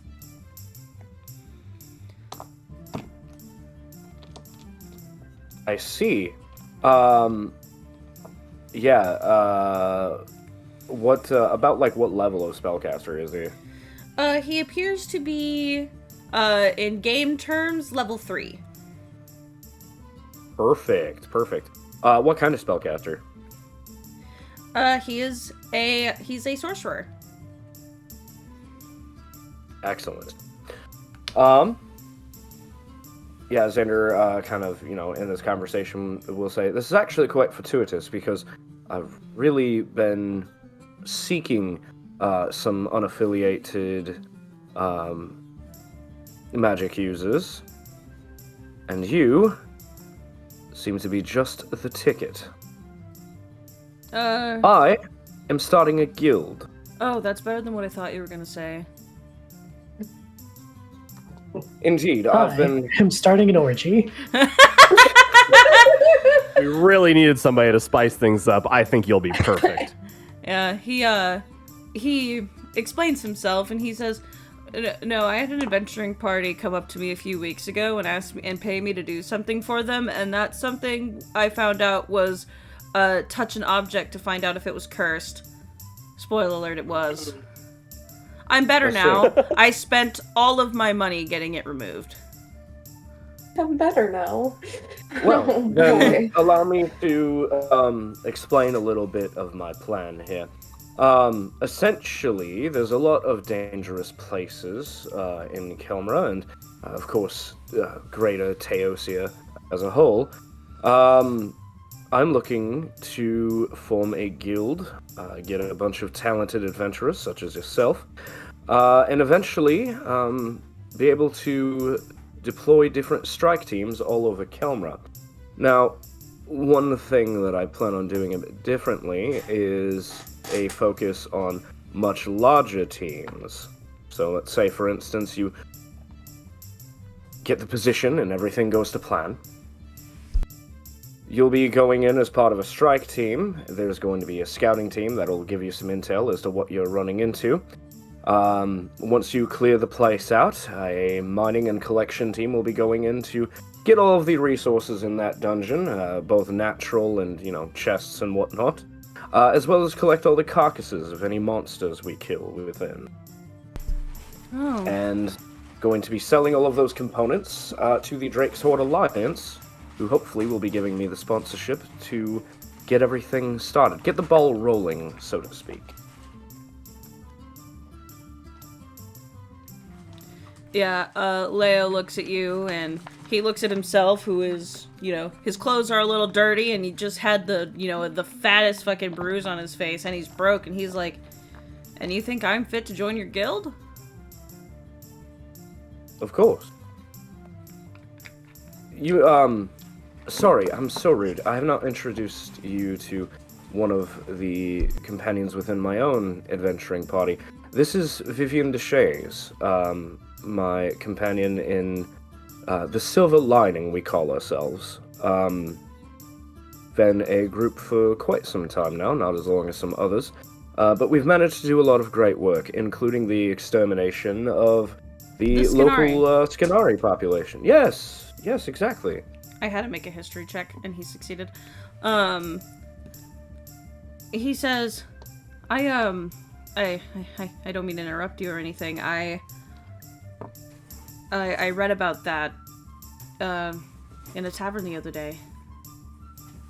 That's some good work. I mean, I'm not spirit kin myself, but some Skinari don't know that. And indeed, they captured me at one point, believe it or not. You're Duresi, though. I know. They were very stupid. Sounds like it. Anyway, my point to all of this. We've done a lot on our own, but there's only so much that a group of 6 or 7 can do. And there's a lot of problems in the world affecting a lot of people, and quite frankly, I truly believe this when I say the only thing that separates you and I is an initial investment. I was raised rich, but I spent some time in a not so wealthy home as well with my father before he went missing. So I know what both sides of the coin are like, and I think with some teamwork, some training in less dangerous dungeons to get, some proper experience, and some decent gear, you might become Teosia's next great hero.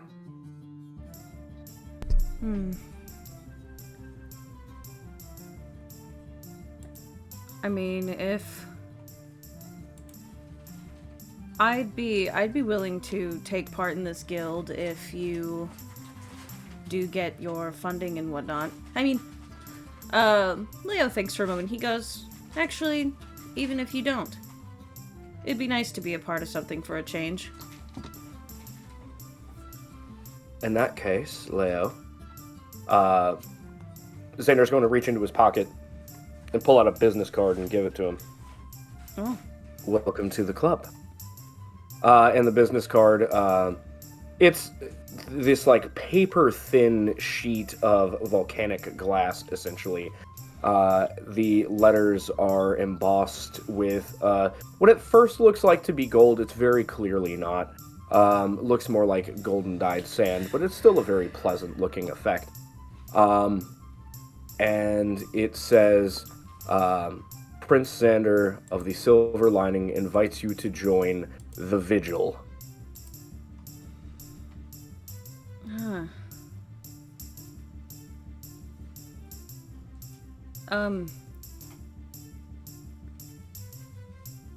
Thank you. It's nice meeting you, by the way.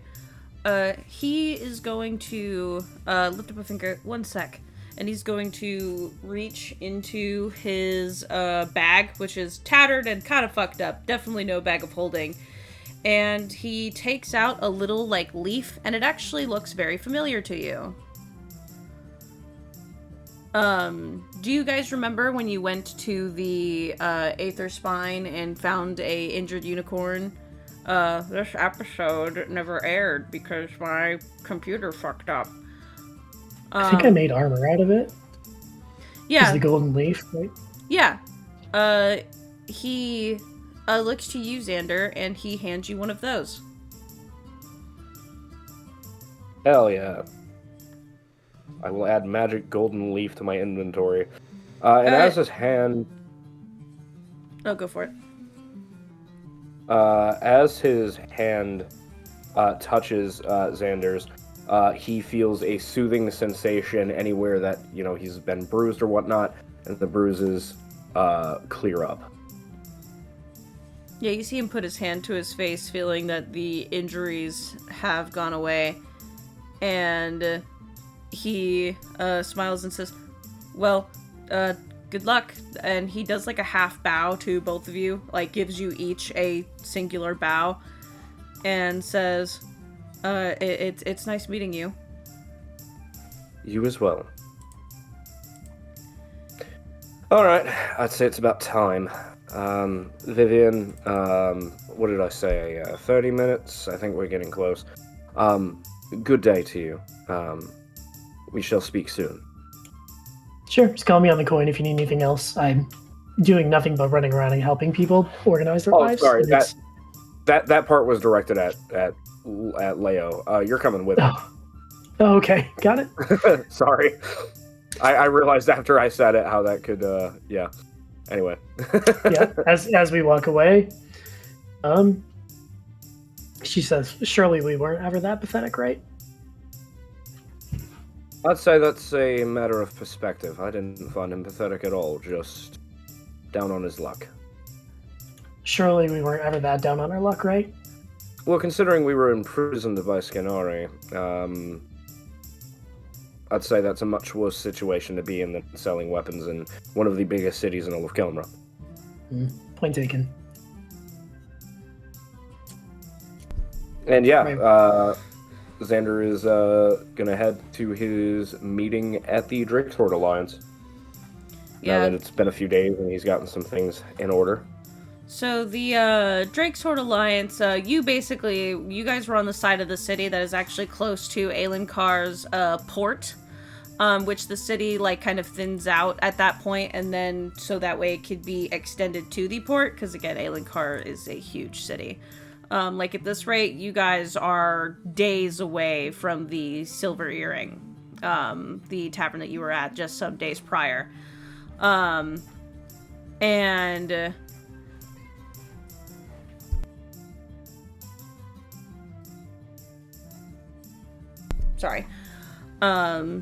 And the Drakesword Alliance's main, like, sort of building is near to the docks. Not right on them, but, you have a very pleasant view of the ocean.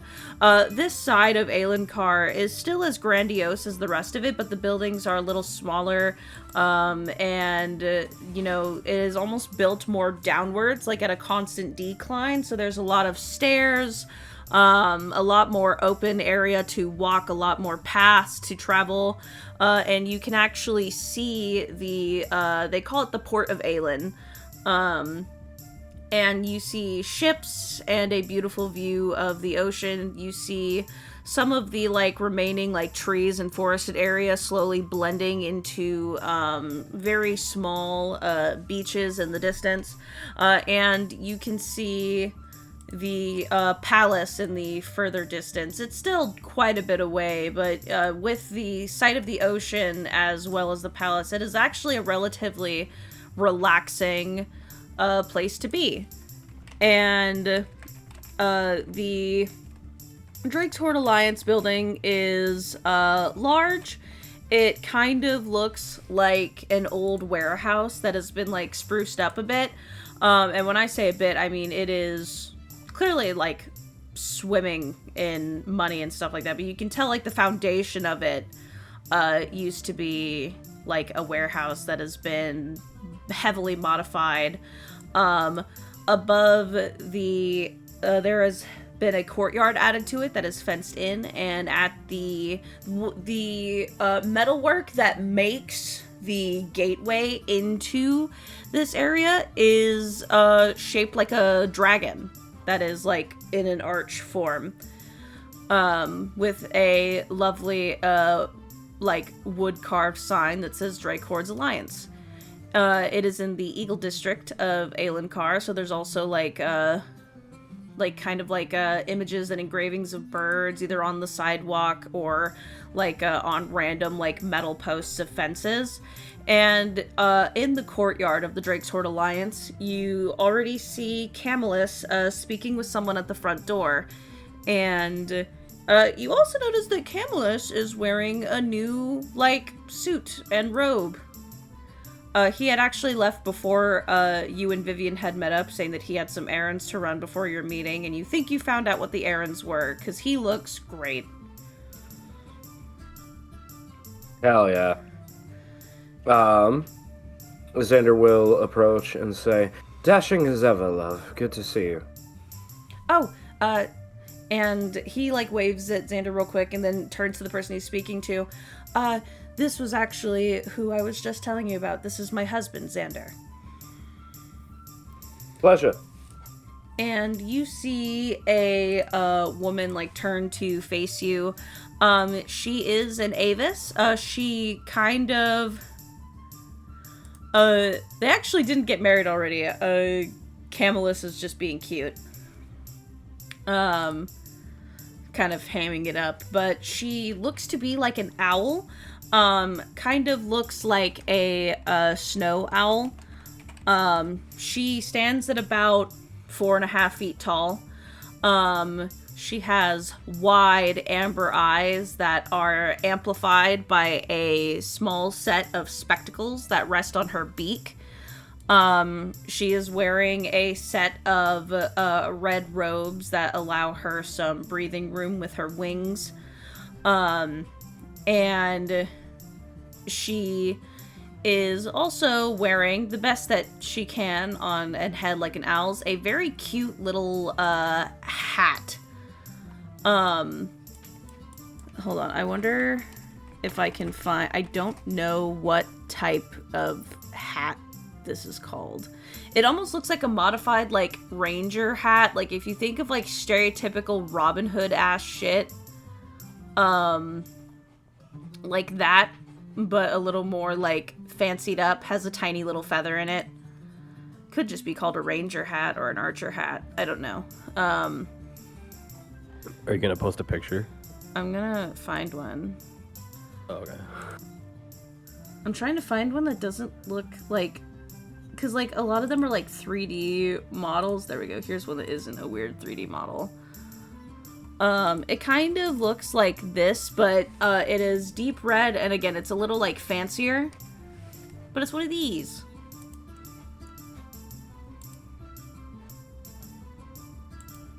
Oh yeah. And you can clearly tell that the feather in it is one of her own. Hell yeah. And she looks at Xander as he approaches, and she goes, "Very well. They are ready to see you now that you are all here." And she will take out the feather of her hat, and then she will write something on the door as if it is a pen, and then the door opens. Xander looks at Camillus and looks back at Vivian and says, "Ready?" Certainly. Definitely.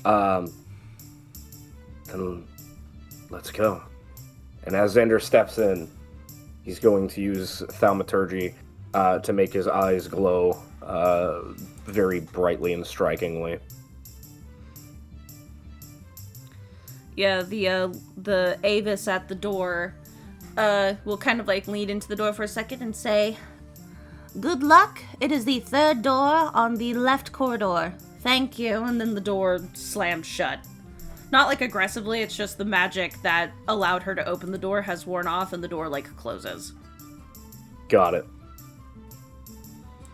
Yeah, and the interior of this building is actually relatively spacious. The floors are made out of like worked stone. Again, you can kind of see more of how this used to be a warehouse, but it towers up very high. It has like a 30-foot angled ceiling with many like banisters with like ropes dangling off of them, and throughout you see that this place has a shit ton of fur drakes flying through it, carrying like envelopes and stuff like that. They are zipping and zooming by, perfectly timing their flight to not run into anybody. You see that there are multiple people wandering about wearing like, some of them are wearing like finer robes, some of them are wearing like leather armor. A lot of them are still in like similar outfits, which is like deep red with like gold and black adornments on it. You actually see that there is like a drake that is pushing a like cart that has a bunch of like parchment rolls in it. And if you understand Draconic, you would hear the words "excuse me" as it rode by, but otherwise it just sounds kind of scary when the drake speaks to you. And some of the walls don't even go all the way up to the ceiling, but still are topped with like adornments that are draconic or bird-like that still make it look fancy. And the third door down is a like large, it's still a singular door, but it is like 9 feet tall and made out of very heavy reinforced metal. Hell yeah. And Camillus looks to Xander and says, "Are you ready, dear?" Whew. Yes. And he will nod and say, "All right, let's do this." And Camillus will push open the door, and all three of you see a very large room where there is kind of like, the room is like cut in half by like steps, and the steps lead down to an area where there's like this very long like curved table that is clearly made out of a like log of a tree. It honestly looks like the trees that you guys saw in Farwood, those giant sequoia trees, where it literally looks like the outer part of it has been carved out of one of those logs, and then they like, you know, made it into a U shape. But they left the like external bark, but it's clearly coated in something to preserve it. And you see a group of individuals sitting at the table with papers.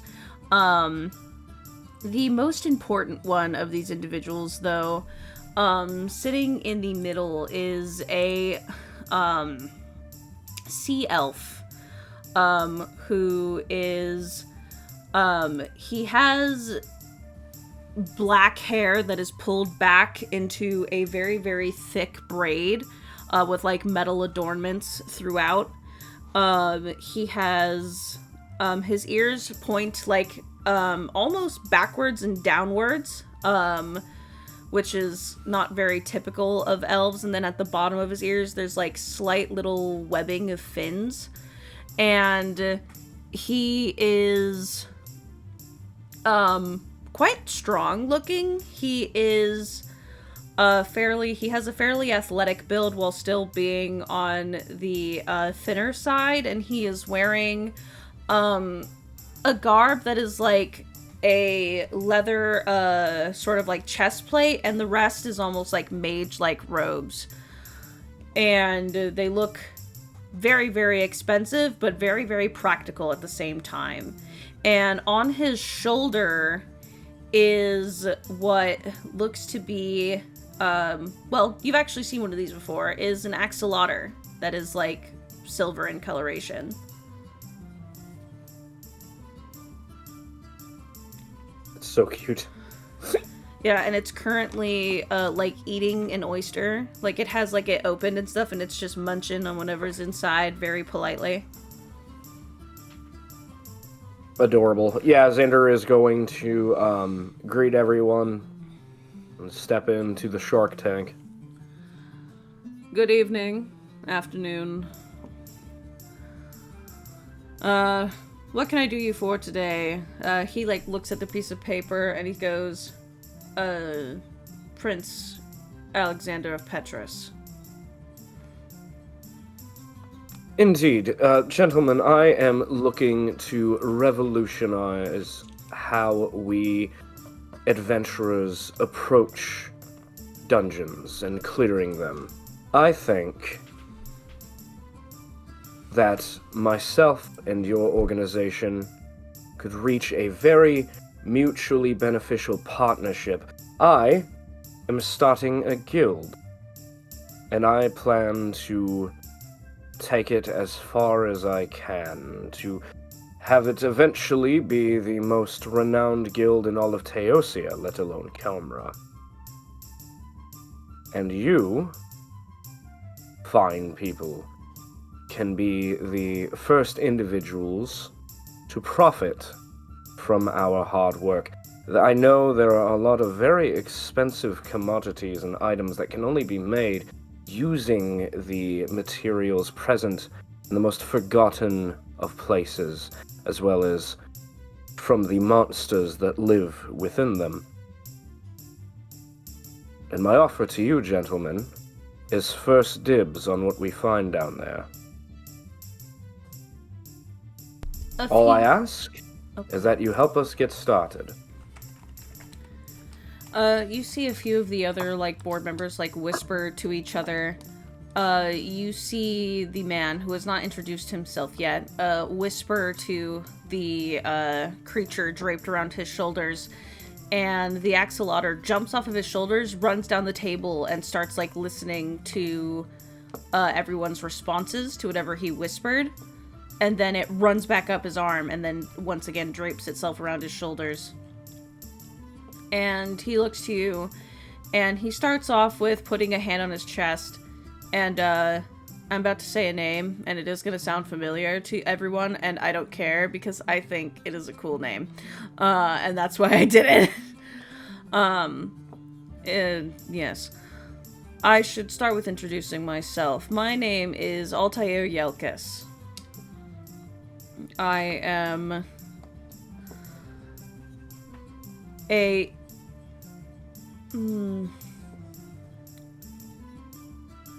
deal maker, is the best way to put it, for the Drake's Horde Alliance. Now, I will say, the most grander cities within Kelmra, or really the greater whole of Teosia, have adventurers guilds already that are very profitable and very successful. What about your venture or your guild is different? Well, as I'm sure you're aware, most adventuring guilds tend to use smaller teams to accomplish certain missions. They tend to focus on commission jobs. My guild, the Vigil, aims to be much more proactive, shall we say. We are not just going to be responding to troublesome areas, dungeons, and whatnot that pop up. We want to be there first. every time. And thus, within a short time frame, within the next couple of years or so, I intend to be able to deploy my squads anywhere in Kelmra that we find such places of interest, and I'm going to be sending in large teams, not just adventuring parties and of 6 or so people. We're going to be sending in miners, collectors, individuals strong of arms so that they can harvest the very corpses of these creatures. We're going to be taking everything that isn't nailed down. It's hard to do for smaller groups. Now, such a thing would normally be risky, which is why I plan on prefacing all of this with a, shall we say, scouting party at each location. Expert infiltrators that can get us the surveillance we need without having to shed a single drop of blood. We're going to know everything that's in there before any of my other guild mates set foot inside.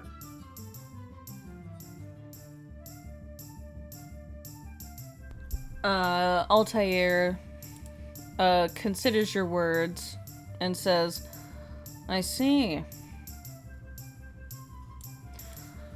So you are going for a more tactical approach rather than a hands-off approach. Is that how I'm understanding?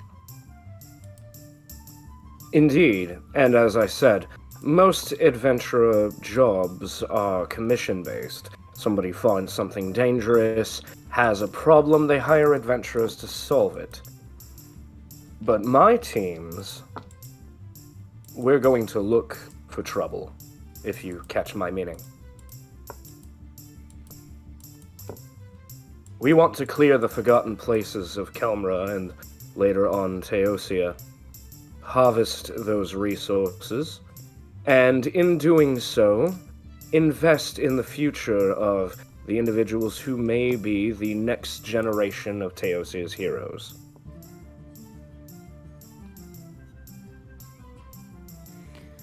Altair, leans down and whispers to someone sitting next to him,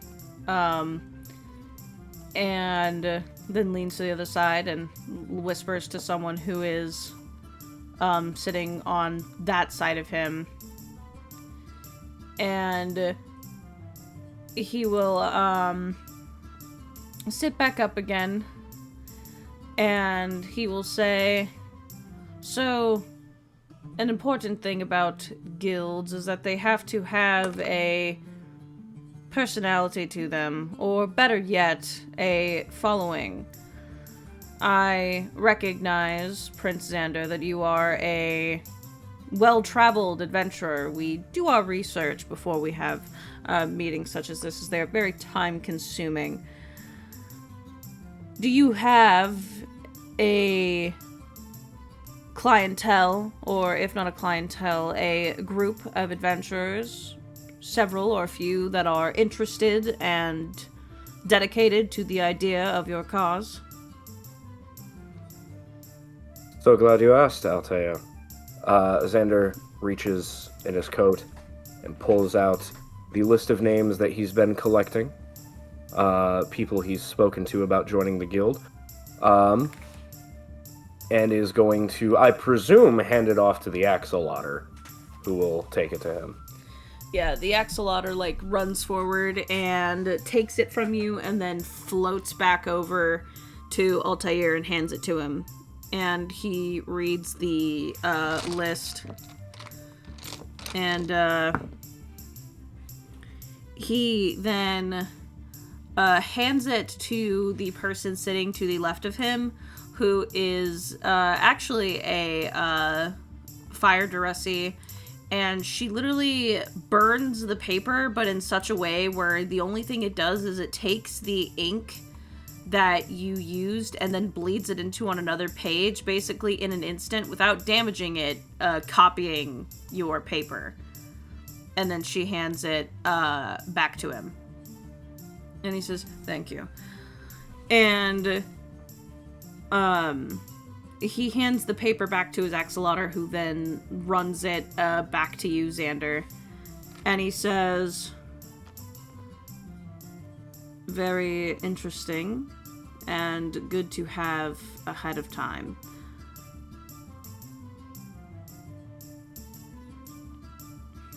I can't see rocks. Sorry, that had to make it into the recording. That was way too good. An important Shout note. out to Minnow for making that joke in text.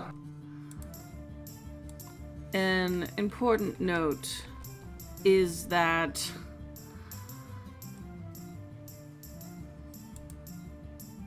we have had many individuals come in here and tell us that they want our support in things that they do. In fact, we've even had startup adventurers plead their case.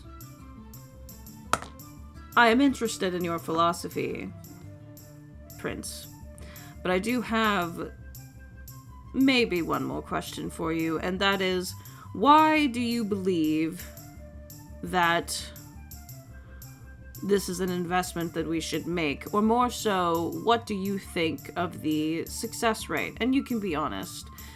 You don't have to ham it up to me either. I've heard it all. Well, as I'm sure you're aware, my current adventuring party and I, the Silver Lining, took down the Skinari. Something that several nations simultaneously were having issues with, but nobody had the resources to spare to touch them. And not only did we damage them, we went into their home base, we found it, and took them out, including their draconic leader. I think my legacy speaks for itself, and I wish to train other individuals to do as I have done.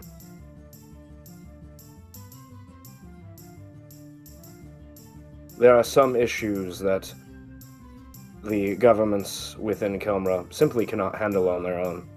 Some things that the guilds are ill-equipped for.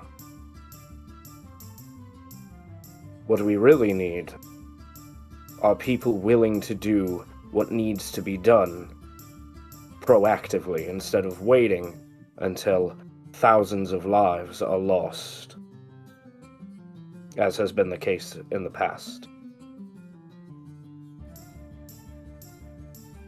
Alrighty, and Xander, I need you to make me 2 persuasion checks. All right, so I think that Vivian has been helping, if I can be on my bullshit a little bit. Yeah. I think that while all that was going on, Vivian was basically like Xander's paralegal at a trial. While he was giving out information, she was reaching into a manila folder and like pulling out spreadsheets on adventure success rates without guilds, spreadsheets on how much it costs to arm a party versus how much it would cost with, some backing, geological surveys of different dungeons, things like that, and using Mage Hand to sort of distribute them to the board members. I think that she also has, she has a passive insight of 20, so she's been keeping a very close eye on the board members and has been subtle casting message to Xander every now and then, just being like, hey, they didn't quite get that one, say that again in a different way, or that seems to be really working, harken more on that sort of thing. So being Xander's backup in the background. God, I love you, Minnow. You're the best. What I'm here for. And while Xander is making those rolls, the Altair is actually going to look at Vivian and Camillus, and he is actually going to address y'all directly, and he's going to say, I also see that you are both working with this individual, and what say you about the guild's cause? I think Vivian, Xander has very much spoken about the logic of it, and also a bit of emotion in there as well, and about the not letting the thousands of people die. I think Vivian is just looking at the what do I call them? Like the exhibits that she made, and says, I believe the data speaks for itself. As someone that has started off my own way, having the ability to be a more organized front and a place to fall back to and clear delineated roles would turn an adventuring party into an organization. And I believe that Prince Xander's philosophy speaks for itself. With a passive of like 20 insight, it seems that your answer pleases Altair. And he will whisper to the others real quick, and he will say,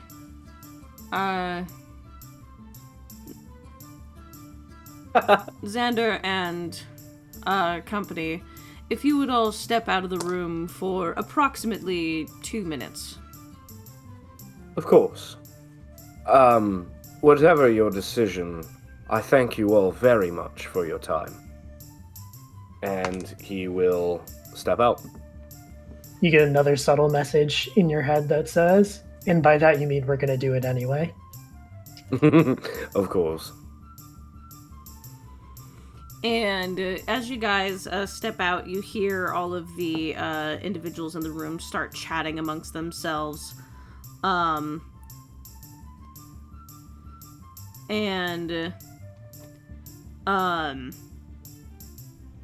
know, you hear like the fluctuation of voices. You hear like a voice that isn't impressed. You hear another voice that like seems to hush that voice as if telling it to shut up. You also hear Altair's, like the, you know, vibrations of his voice kind of, you know, interject, and after a few moments there's actually like silence. And then you do hear Altair say something very clearly that says, that might be a good idea. And also when you guys like walked out of the room, a illusory clock appeared on the door, counting down exactly 2 minutes. I like that. And then at the 1 minute and 59 seconds mark, you hear Altair's voice.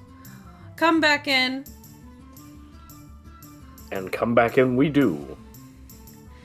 When you guys step back into the room, Altair is looking over a few things, and he says, step forth. Xander steps forth. And he looks to the Fire Duresi individual who he had spoken to earlier and says, go on and tell him. And she speaks up and she says, we have made our decision, and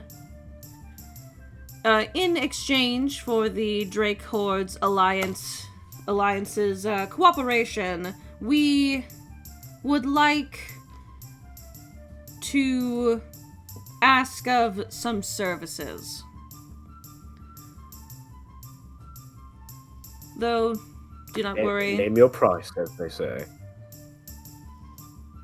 In the spirit of your guild's cause, we have a fitting request.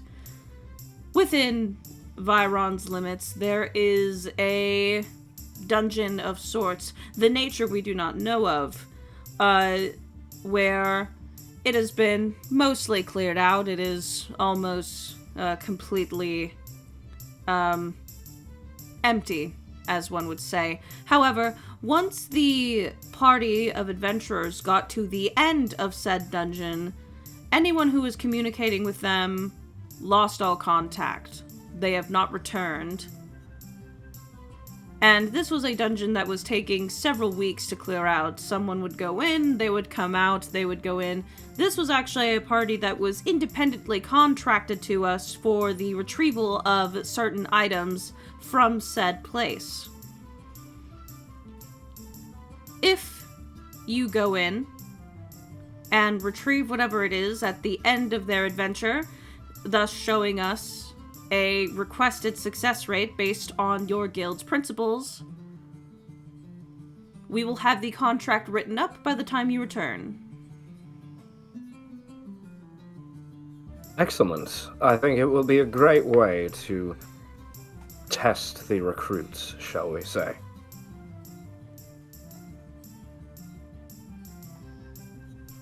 Excellent. We shall have it done. We also want a fully written report on the things that you see and witnessed in said environment, as any that the previous party had gathered has not been recovered or found. They were going to deliver it all at once, and thus all of it has disappeared. We want you to test your theory on sending multiple groups into arrange and discover and note. However, because we do not want to set up your own failure, I would recommend that you and your party, as it were, be the ones to look at the dungeons, I guess I should say, conclusion. Of course. Yes, the Silver Lining will serve as the strike team in this raid, shall we say. And I shall have the other individuals map out the dungeon and make sure that nothing was, shall we say, missed. Excellent. Then it is by the Drake Hordes Alliance home operations that I, the designator of merchandise placement, authorizes this, oh my god, this sponsorship. And she takes like a giant like stamp that literally looks like a kind of like an anvil upside down that has been superheated, and then slams it on the paper. And the axolotl jumps off of Altair's shoulders very quickly and daintily, like folds it up, wraps it in a ribbon that looks like it's made out of water, and then happily scampers over to Xander to hand it to him. Hell yeah. Xander bows as he accepts, and says, "Thank you all ever so much. We shall be returning relatively shortly." And yeah, gonna head out, unless there's anything further there. And I guess the next step is Xander is going to borrow Vivian for just a little bit longer, have Camillus come with him, pick out a spot for a guild hall. But other than that, we can cut to, I presume, Dakota. Can I make a request for the guild hall? Yeah. Maybe we find a really good spot right next to a certain cat cafe. Oh, yeah, 100%. Excellent.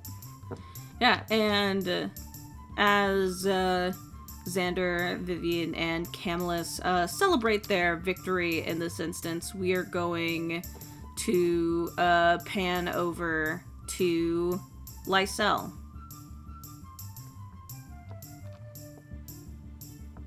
Yeah, after having, or I don't know if this will be after or before Lysel receives the newly crafted billhook, because I don't know how much time that would take, but at some point in time, the downtime, they seek out both a person that is very proficient with using their muscles, aka the athletic skill, as well as purchasing a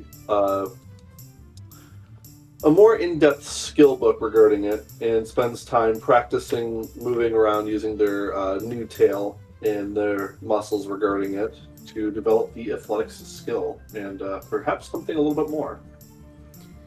They also spent some time training alongside Aspen to improve their combat outside of just, mounted combat, like, partner combat, so to speak. Yeah, I would like you to make me 2 athletics checks for me. Athletics. So that's going to be a 23 for the first one, Alrighty. and a 24 for the second. Yeah, so I think I actually know the perfect person for this, although albeit begrudgingly. Since you guys had spent a lot of time at the Silver Earring and also with Emiko kind of wanting to use the teleportation circle to Yelitsune, which has been offered, I think in light of being impressed, and also, not that she would admit that to you, ever, but also the fact that, like, you are a friend of a friend, and, one of the individuals, who maybe doesn't do all of it because she's up in years, but does some of the training with you, would be Kess, because she has not had a good fight in a long time.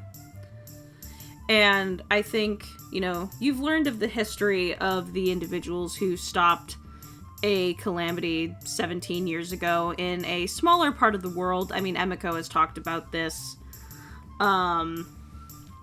several times. But long ago, almost 20 years ago, there was basically a rot that was threatening to overtake the Tri-King Triangle, and it was threatening even to overtake the rest of the world. It was a necrotic, tangible filth that was literally altering the world around it. It was so strong even that it was starting to leave the bounds of Teosia's known, I guess, timeline, universe, whatever you want to call it.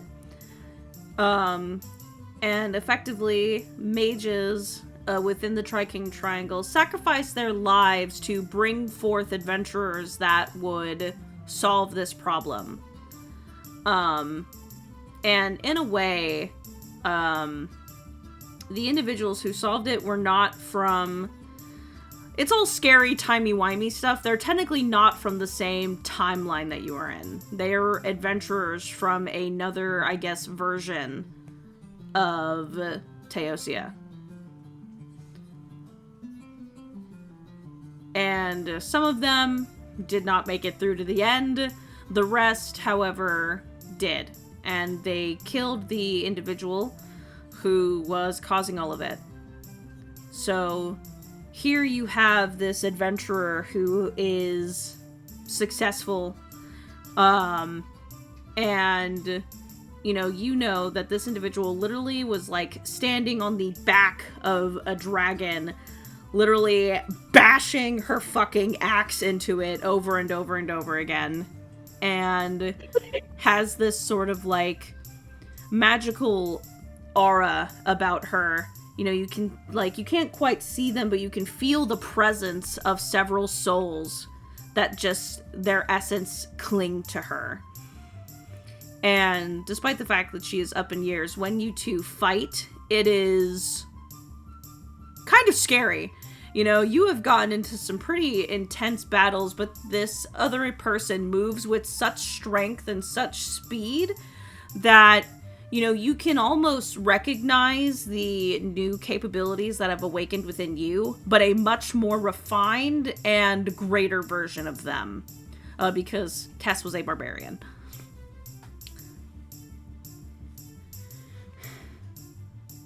And you guys spend several days, sparring with one another. After each fight, Kess will very harshly tell you what you're doing wrong.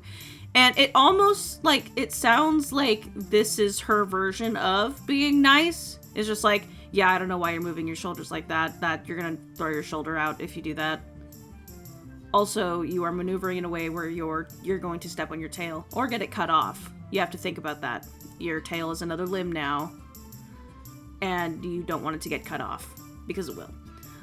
Very helpful advice, but she's not, like, encouraging. At least not as, friendly. In a way, it almost reminds you of training with Aika, when you were much younger. Because Aika was very similar. she would literally trick you during combat. Excuse me. She would literally trick you during combat, to messing up, and basically would tell you, hey, you should know not to do that. Don't do that again. That kind of thing. So it's not necessarily something that you are unfamiliar with. And after maybe about a week or so, you have gained proficiency in the athletic skill. Actually, you have gained expertise. Yeah. That's what I was hoping for.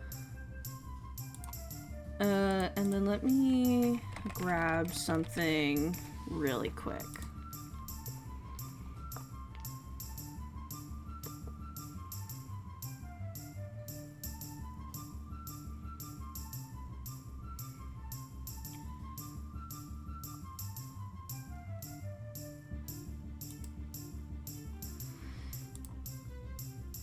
Yeah, you now have expertise in the athletic skill, and then also once per combat, you may pick a creature, and until the end of its next turn, it has a disadvantage on all rolls. You have a name for that ability?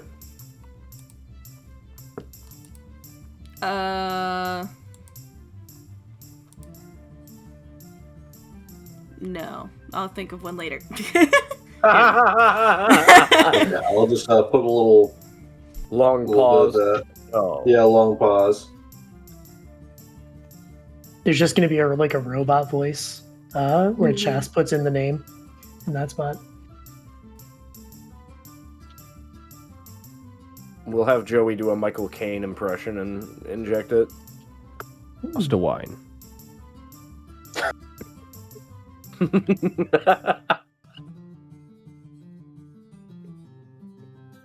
But I imagine that at some point in time in the downtime, there's a point where Emiko and Lysel and Jay are all just keeping up on their martial art skills, and Lysel freaking whaps Jay with his tail and sends them flying back several feet, and is like, holy hell, a lot of strength in that tail. Since when did it? Oh, right.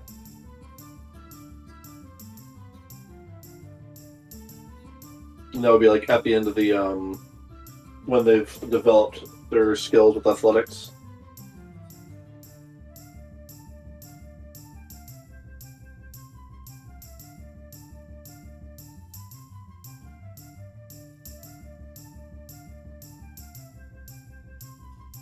Also, during that downtime, I think Lysel would take a moment to plant another tree. It's been a while since they did. What fruits are famous around? Well, not famous, but common around Aelenkar? So Aelenkar also has a lot of grizzlies. It also has, oh my god. There's also a lot of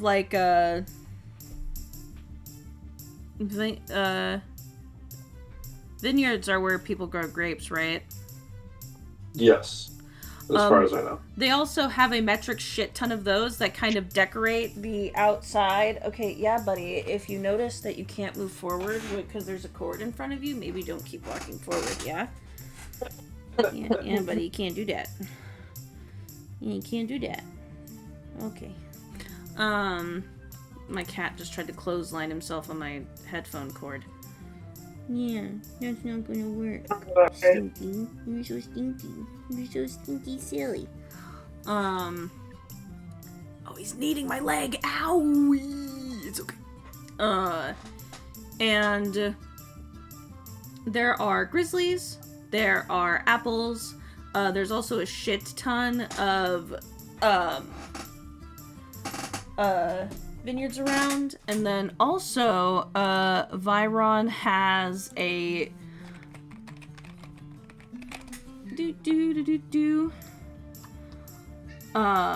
there's also a regular dragon fruit, but then they also have the types of, I believe they were either called drake fruits or just another alternative to dragon fruits, where it literally was like had scales around it.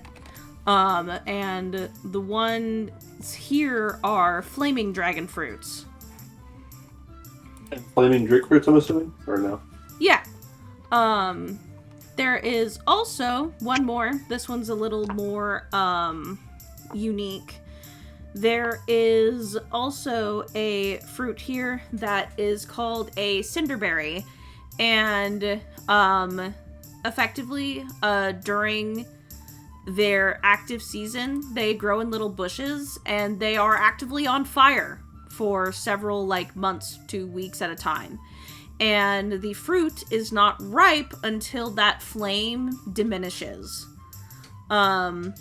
They are kind of reminiscent of, well, the taste is kind of reminiscent of cooked blackberries, but it is not like a little bundle of a bunch of smaller little pieces on one. It is a large, just berry with a very thin membrane of skin around the top of it, but being on fire while it ripens kind of hardens it, and it almost has a burnt marshmallow blackberry taste to it.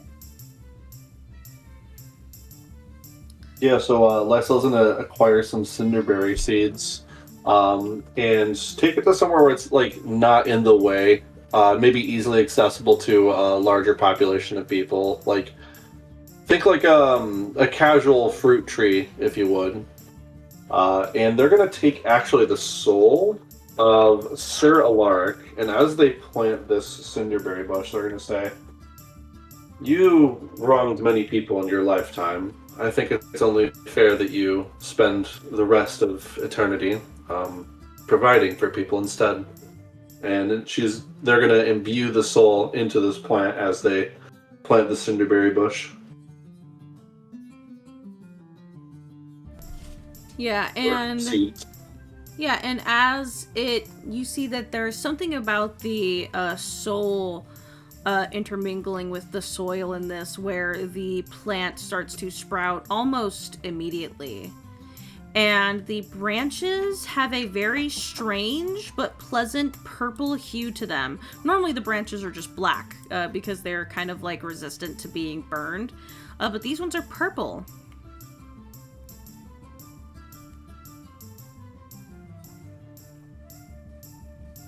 As Lysel finishes planting the plantling, sampling, seed, whatever it ended up being, they recall back to the first one they planted, and they can't help but wonder how it's coming along now. It's been about 4 months. They knew it would grow decently fast. Perhaps they should bring it up to their friends.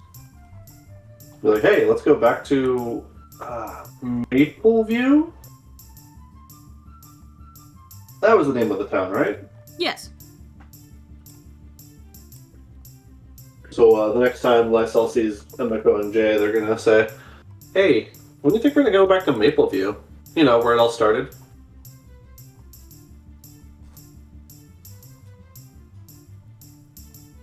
I don't know. I don't think we plan on going back there. Why, is there something back there? I don't know if you remember this or not, but I planted a tree in commemoration of us forming this group, the Silver Lining. And I was just wondering how it was coming along. Oh. Hold on. Depending on where my travels take me, if I find myself in the area, I'll be sure to let you know. I don't know how long it might take me to get to some place, but I'll figure out the details and I'll keep you in the loop for sure. That would be most nice. I think that we should take a little vacation sometime and head out that way. You know, assuming we have time for vacations. I think we've earned one by now.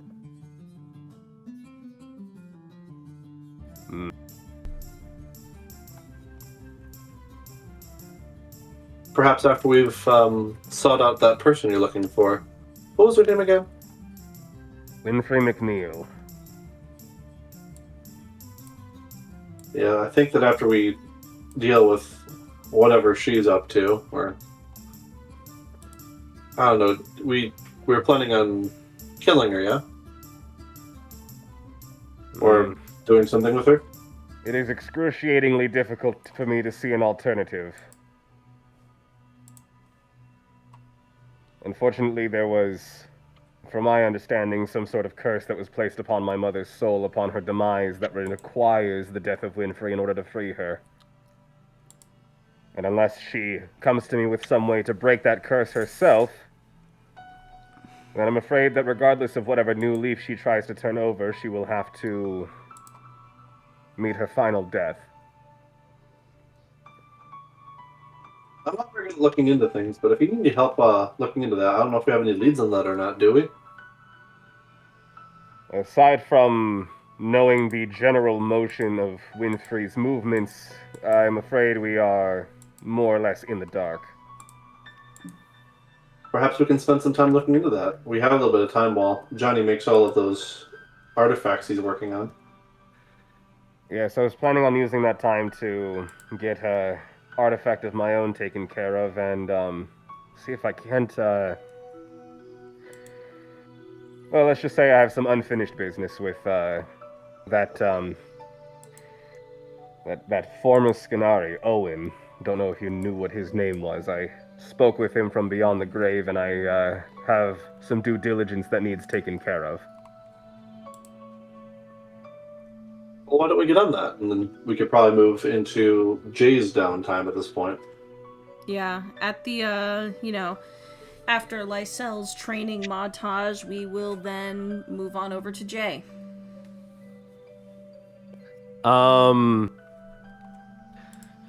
My stuff would probably be better to wrap the session up with. I don't know if you were wanting Emiko to go next, but I know that you had mentioned her going next. It can really go either way for me. I mean, if you want to go last, then that works for me. I just don't know how much you. I just don't know how much you have that you want to get done. I can probably condense my shit if I need to. I don't know, if yours is time sensitive. No, mine's pretty simple, short. I just a lot of it does revolve around Jay in the beginning, so. Okay. Then we can do my thing, and then we'll do sort of like a flashback at the end of it or some shit like that if you, to round off with your downtime. Okay. So Jay would firstly like to, go seek out, Owen's family in Stormwatch. Because from what I remember looking at the map, I think we're pretty close to that. Yeah, Stormwatch is one of these satellite cities around Aelincar. Yeah, so we should be able to get that done pretty quickly, however long the travel takes for that. Jay on his own two legs is unironically faster than a steed. Granted, he'd probably get tuckered out a lot quicker, but still. Shouldn't take him too long to get there, I don't think. Yeah, it doesn't. It maybe takes you about 3 days to get from that part of Aelincar to Stormwatch itself, from where you guys started all of this. And Stormwatch is a quaint little city. It is a little more developed than Wokedale is. It has more paved roads and whatnot, but that's because you can kind of tell that Stormwatch has a lot of presence of the guard, but not in a way of they there's a bunch of watch and people doing crimes where they need to be kind of looked after, but more of in a way of there's actually a lot of mini research setups here. Which means bigger presence of guards or Viron's military. You can't tell what just by entering, but it seems like there is something that they do here, which allows for slightly more paved roads, a little more reinforcement. But it is still just a quaint little kind of a city that blankets just before you get to Aelincar.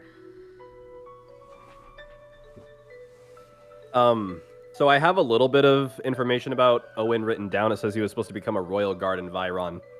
Would I know if any of the guards here would be privy to that kind of information? Go ahead and give me a persuasion check. Oh, I'm okay. Yeah.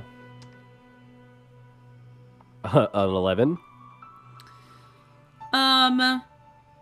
So you kind of like ask around, and a lot of the guards don't necessarily want to tell you. They're like, oh, that information is private. But at any point, do you mention Owen, like by name? Not only do I mention him by name, I mention that I want to take his remains to his family, and I produce the urn as proof. Yeah, so a lot of them don't want to give you any details. However, there is one of them who approaches you after you, like, talk to somebody, again, being told, like, we can't give you that information. Someone walks up to you and says, did you just say Owen?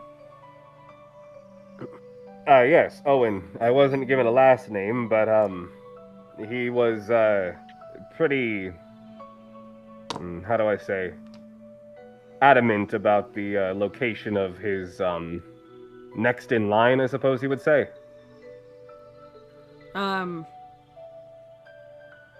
Yeah, everyone here is a little tense as of late, especially about, speaking too much about really anything, but, I happen to overhear, and I know where Owen's family lives. Is it an okay thing for you to guide me to them? Yeah, absolutely. And the individual who speaks to you is clearly, he actually doesn't look like a guard at all. This individual is wearing armor, but if he, on, like, one of his arms, he has, like, a little, like, a draped piece of fabric going down part of his arm that seems to have a, symbol on it. If you want to make a history check. A symbol for a history check for a symbol? How Yeah. the fuck? 15. So you actually recognize this as a, noble house. One second.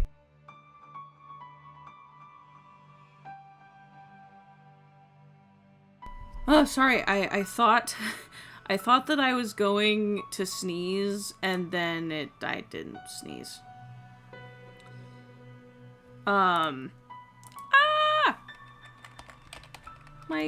My map. Give it back to me. Hello? I didn't mean to close that tab. So sorry. I did go, So I say blah. No.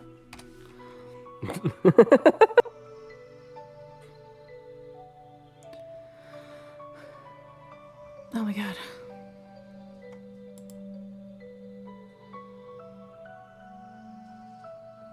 There we go. Jesus.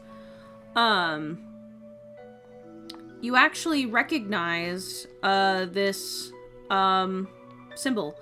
There is a family that they're mostly active in Firefall, but they're also fairly active in Retka, where you were from. It is a noble house by the I'm gonna fucking butcher this pronunciation. But it is Devereaux. House Devereaux. They are a noble house. I recognize that name. This appears to be a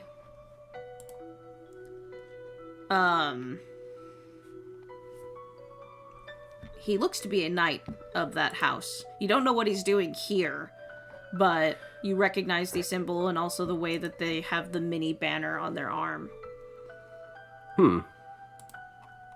Does he, in turn... Oh, wait, shit. I don't have that shield anymore. I was gonna say, does he recognize the symbol of Pelor? But I guess he wouldn't. Because it's not there.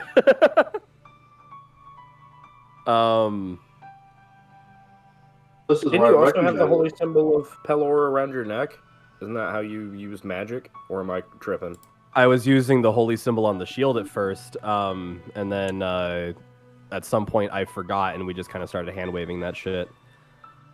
Well, so if but you yeah, I had have a a different shield symbol now. of a house, or of a thing, it would be probably one of the 6, or it would be just a general symbol of the city of Retka. Because weren't you just a knight of Retka? Yeah, I don't know if, because I think there was a little bit of a discrepancy with this when we were talking about the character to begin with, and I just think I overlooked it at some point. I was talking about the Knights of Pelor, but I wasn't sure if that was like a royal house or if that was its own nation or what have you. It is a guild. It's a guild. Originates from Farwood. Gotcha. And we ended up going with Rekka because I didn't want to be part of Farwood. So that's where that went. Okay, that makes sense. Yeah, I think we were talking about it, and now they do recruit from anywhere. I think we did talk about that, like, that was your goal, to go with your band of brothers to be recruited into the Knights of Pelor. Which, not the D&D god. I didn't know that when I was 13. Yeah, this Pelor's a different dude. But it's a city. Or faction. It's a city. Right. But with what happened with your mother, that got completely interrupted. Right. So really it could be your choice whether or not you show off the, like, mark of the city or the mark of someone who is training to become a Knight of Pelor. Or anything else. He would... Nah, discretion's the better part of valor here. I think, I don't think Jay would actually take any time to ask this guy about anything. He would look at it, acknowledge it, think, man, this guy's pretty far from home, and then remember that he has people waiting on him and that this is an obligation of his. This is not, this is no time for leisure.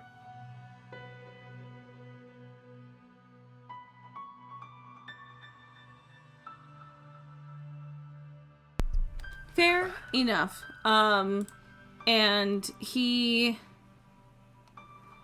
will start leading you through the city, and he says, Owen was, emphasis on was, a friend of mine.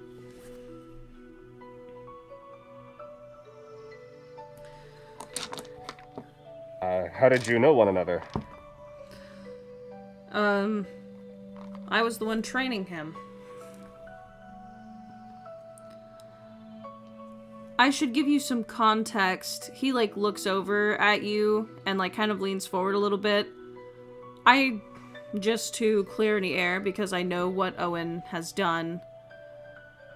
Owen is my brother. I see.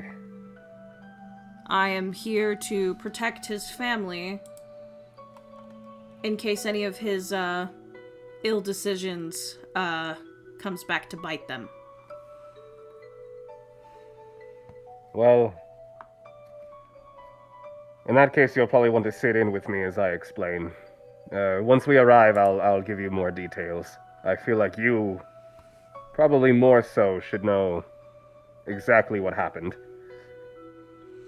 Yes. I apologize for me initially implying that he was just a friend. I didn't know in what way you knew him.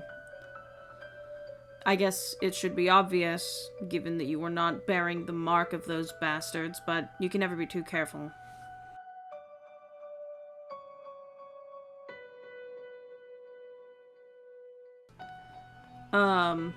And he, leads you through the city, and, there are people that wave, and, there's actually, like, quite a few, like, local bookshops, and, this seems to be a very, like, I guess the best way to say it is research-driven town. There's a lot of information, a lot of, small little bookstores, a lot of,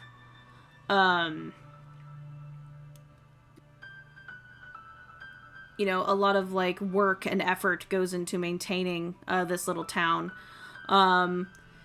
And at some point, he, leads you into this, like, I guess the best way to say it is like little neighborhood. It's like a row of houses that are fairly small, humble little homes. And he leads you to one in particular that has another guard posted at it. And he turns to you and says, forgive Owen's ex-wife. The paranoia that has been within the family is very intense. And after hearing what happened with the Skinari, they are even more tense. Just please be considerate. Nothing but. And don't act too surprised when that door opens.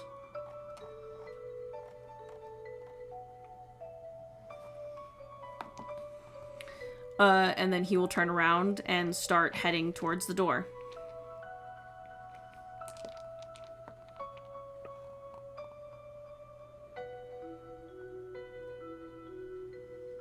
And he approaches and he knocks on the door. The guard that is standing in front like steps to the side, and you hear a voice call, say, what is it? Who is it? It's me. You're fine. And you hear several metal latches unlatch. You hear a sliding, and then a clack, and then another clack, and then another sliding, and then the sound of like what sounds like a heavy metal bar going and being lifted. And then the door opens, and the individual you see on the other side is a woman who is kind of short. She has these like really pretty purple sort of markings under her eyes that then like slide up and then go down her cheeks. She has a dark gray sclera with very soothing yellow eyes, and atop her head are two dog-like pointed but kind of short and curved ears, and a little wisp floating above the middle of her head, and there is an Inugami woman staring at you.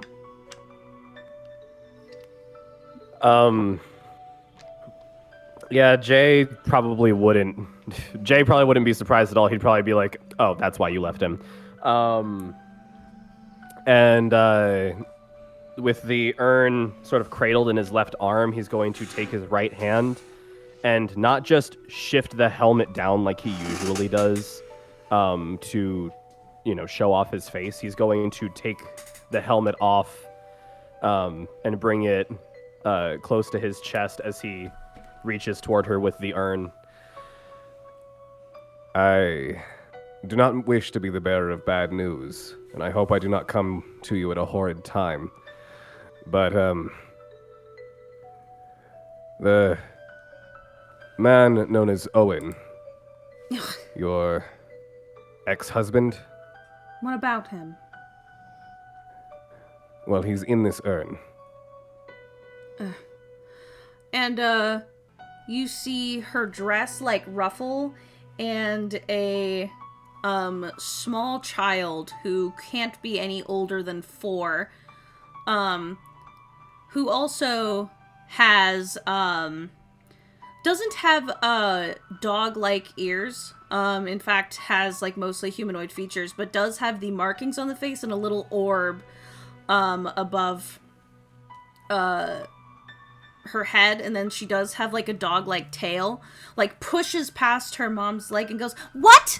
And then the mother like kneels and goes, "Shh, go back inside. I told you to stay in your rooms." "But mother, go!"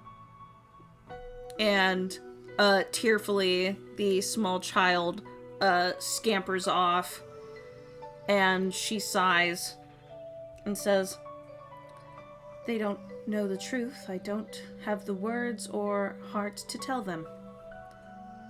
Well then, maybe you'll want to hear this. What you know about your ex-husband is true. The group that he ran with for a very long time, at least to my recollection, or my understanding rather, he was with them for quite a while.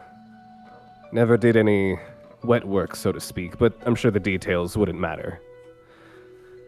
However, something that you should know is that he eventually turned against them. As a matter of fact, had we not arrived on the scene and stopped any more unnecessary bloodshed, an entire kingdom's worth of soldiers and an army of knights would have been bashing down their doors thanks to your ex-husband's actions. Is that so? She, steps out of the house, and closes the door behind her. And, she kind of has, a shawl that she's constantly folding and refolding in front of her. Even though it is the start of spring, it still is a little bit cold outside. At least cold by someone from Viron's, point of view. And she says, I don't hate Owen, but he knew better. Do you understand how much what he did put our lives, our children's lives, in danger? I am not bringing this to you because I think that it is in his right for you to forgive him. That's not my job. It's not my job to forgive him either. But he didn't have any other family. Which means that by all rights, and by my duty as a knight of Retka, if I did not bring this to you with the tidings of his death, then I would have been doing my crest and my position a disservice. Now then. And he holds the urn out. Yeah, she takes it. Do you want this? Yeah, she takes it, and she, looks down at it, and she rubs her, eyes as if trying not to sob, and she says, "It's not fair."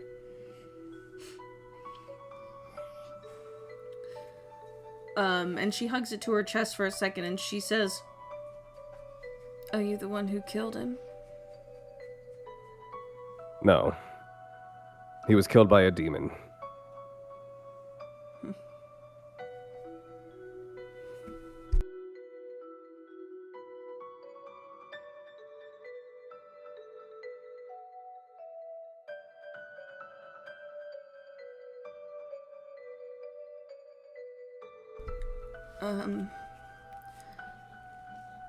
And she is wearing the face of someone who wants to cry and kind of is, but can't fully commit to crying.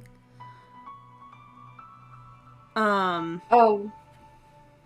think Emiko, who has been silent this whole time, she's just gonna walk over to the ex-wife and just kind of hug her. And she'll kind of kneel down. She is short, but she is a little bit taller than Emiko, and she'll return the hug. And she'll stand back up again and say, I don't really know what to say. After the Skinari were killed, I almost worried that any stragglers would come back for revenge against us. But we've nowhere to go.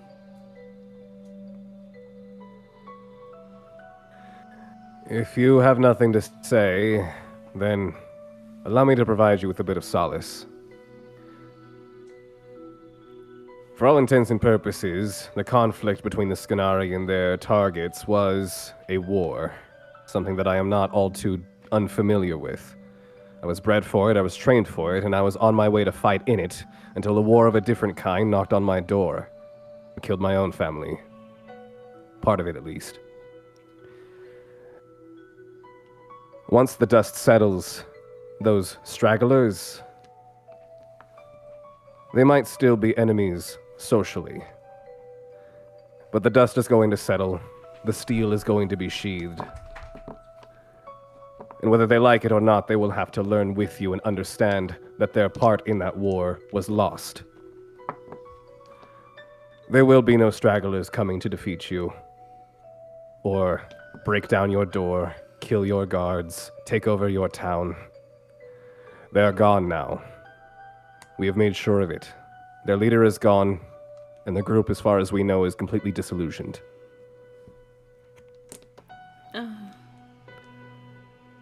And had we not been the ones to end them, then I hope you can rest assured knowing that Owen's actions would have been the final nail in the coffin. Well, that's good to know, I suppose.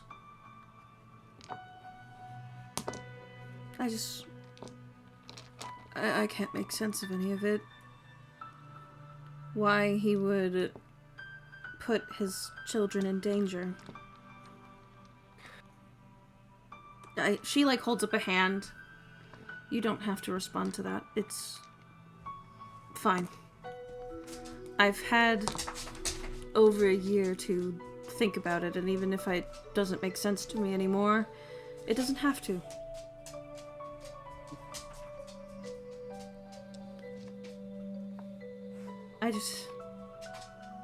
She looks towards her house. You can tell that she is looking into where her two children would be, and she says, I just don't know what we're going to do. He's the one who brought us out here.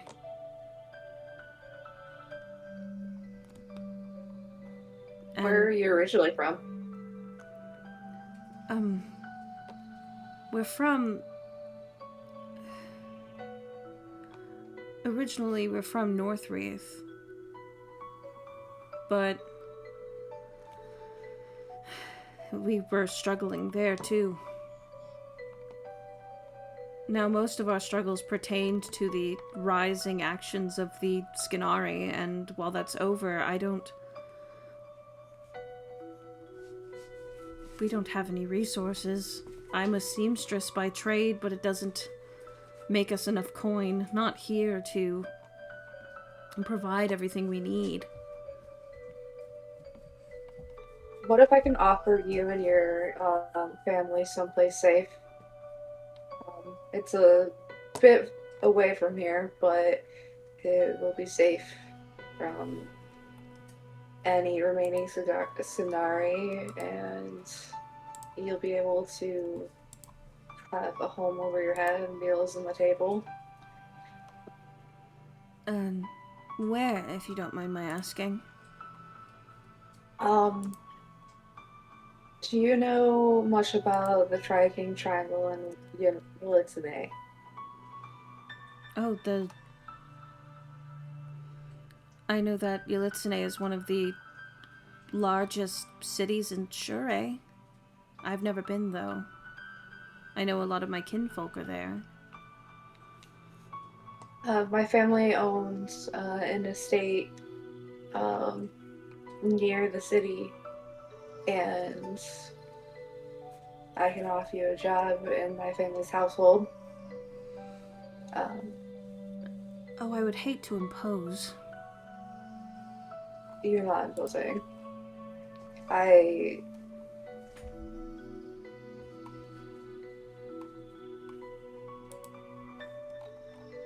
There's just, Hamako gets kind of embarrassed and be like, there's just something about this whole situation that makes me seem that it led us here for a reason. And I would like to help out if you would let me. She, smiles and,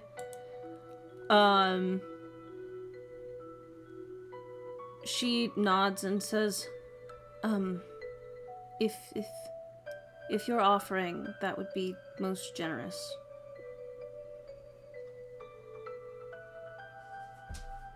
Oh, go ahead. Go ahead. Oh, No, crap. go ahead. She lifts up her finger and she goes, "I'll be right back." And she heads into her house, and after a few minutes, she is going to come back out. And she gestures to Emiko and says, "I know that your,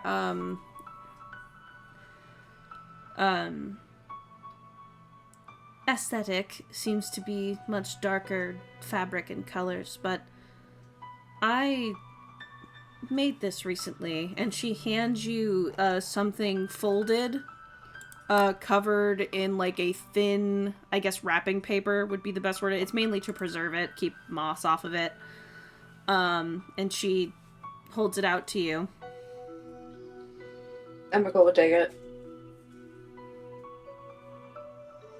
Maybe Oh, you'd like it. Thank you. I'll definitely. And she like kind of takes a peek and like, oh, this is beautiful. And for your reference, Mickey, it is the smaller white dress part that is underneath the jacket in your level 10 art. Got it. Wow, yeah. I definitely think this was the right choice of asking you to join our family seamstress. She, you see that she's trying not to cry. The, like, little orb above her head is flickering super fast, and she goes, thank you.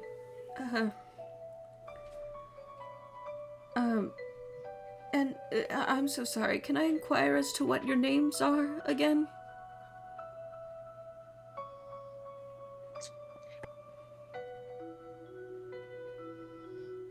My name is Emiko something.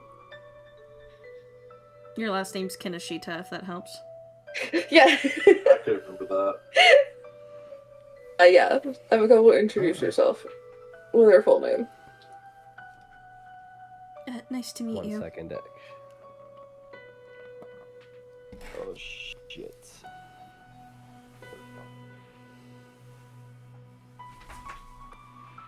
And after the 15 minutes of Jay going through all of his various titles, Jay is going to kind of give her a slight bow, and he says, You may know me as Jasper Elwood, son of Arya." She, bows and says, "It's a pleasant to meet you both." Lysol's there too. And Lysel. I was Sorry, just gonna I read that in chat. to introduce themselves. Yeah, she looks to Lysel. And you? I am Lysol Lining. I am the residential reaper.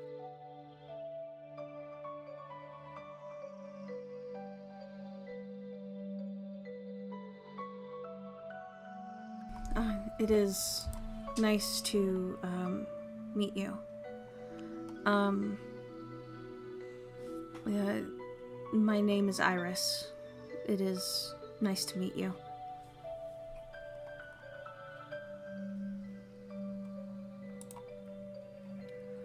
I guess she seems so flustered, and she goes, "I guess we have some arrangements, to make. Is there a way I can contact you within the next few days?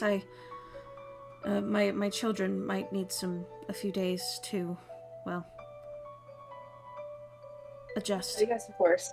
Emiko is going to pull out some paper, and she's gonna write the address down of the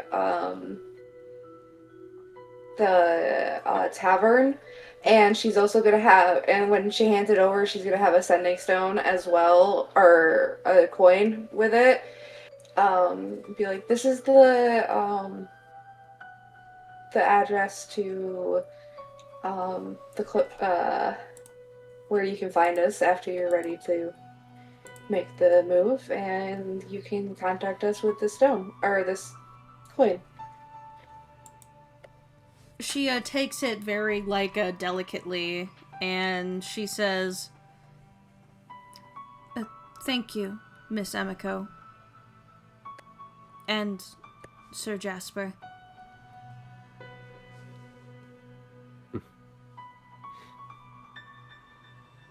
And, she will say, I do have to go console my children. Thank you again.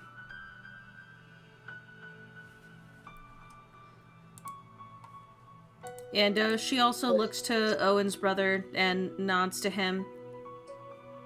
Good seeing you, Nicholas. And he gives her a bow, of course. And, she will, awkwardly bow to everyone present, and she will very sheepishly and kind of scaredly back into her home and close the door. Lysol immediately looks at Jay. Your name is Jasper? Well, he puts the helmet back on. I think that's a story for another day. Well, now that I think about it, we have another 3 days travel at least to get back to home, don't we?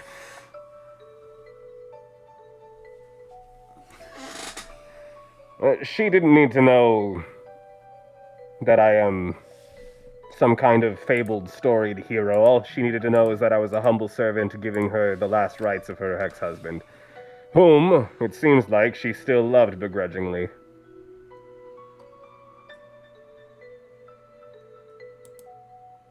Well, I can't blame her for having left him. It would seem Emiko was right in her assumption about his family. I hate the fact that I was.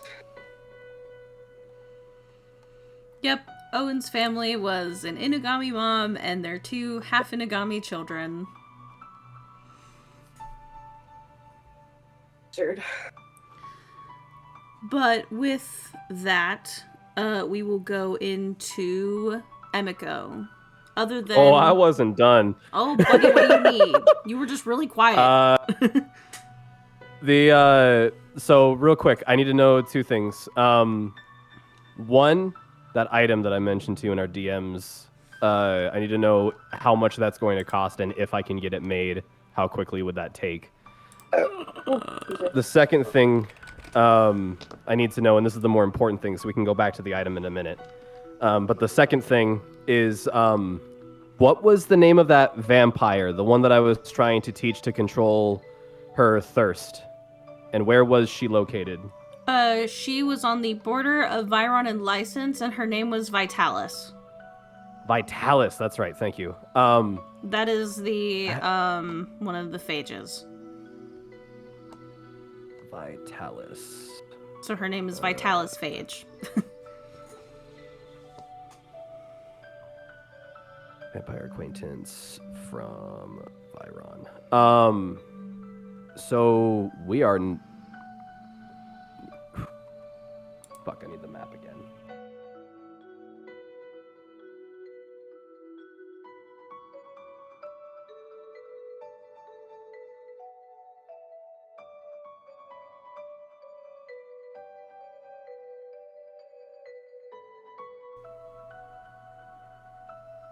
Yo, where the fuck Viron at? You're in it. I can't I see it on the map? Why am I blind? What are you... Jay just wanted to go check on her progress and see how she was doing, make sure that she hasn't, like, eaten anybody yet and that he doesn't have to kill her. Yeah, so I'm gonna... The red dot on this map, I just grabbed a screenshot of a map I posted earlier. You guys met her in Runespire,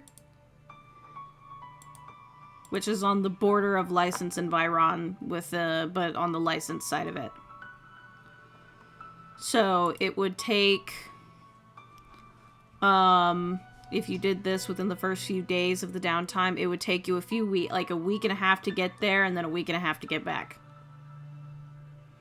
That can wait until after we kill Winfrey. Yeah, unless you, like, found a way to teleport there, it is very far. Yeah, that can wait. You can also always have someone ask you to have sending to speak to her. Oh yeah. Yeah, you could literally, magically speaking, you could call her. Nah, it feels too important to make a fucking phone call, magical or otherwise. Yeah, Jay's just going to try to get the item commissioned from somebody during the downtime with Emiko. Real quick for the item, that would probably cost you, because it comes from an item you already had, right? Correct. So that would likely cost you about 300 gold to upgrade, and then it would probably take 5 days to change. Sounds perfect. And I'll send you a message. We can get moving with the rest of the session. You'll send me a message? Yes.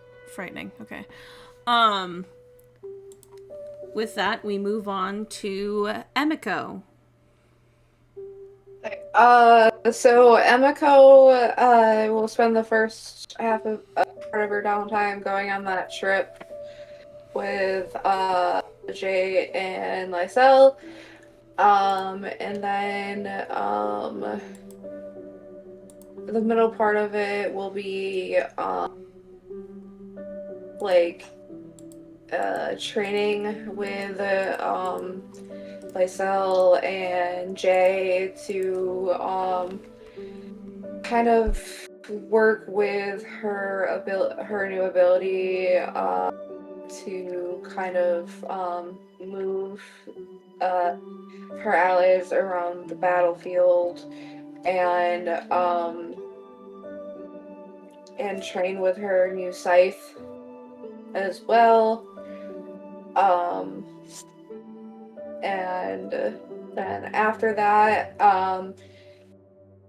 she will help the mom and the two kids move to Listening, and she will contact some of her house's servants to come meet them in Yelitsune.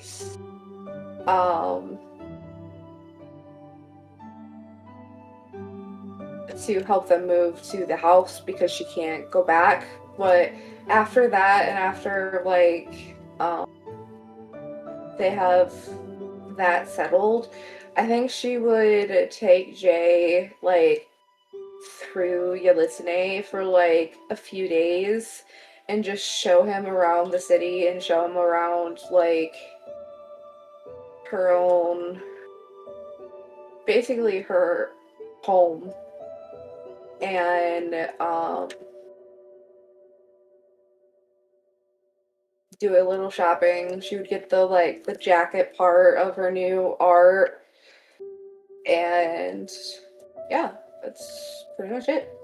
Oh, and she would like to look for any books or any kind of information about the reincarnation, or not reincarnation, the resurrection of spiritkins as well. Yeah, so make me an athletics check with advantage, and then also make me an investigation check. Yeah. If you ask Vivian for help, she'll help.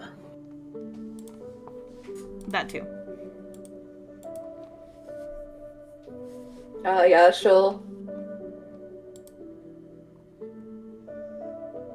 definitely do that. Said athletics check with 17 for the athletics. Alrighty. And then you said Investigation check with advantage because of health.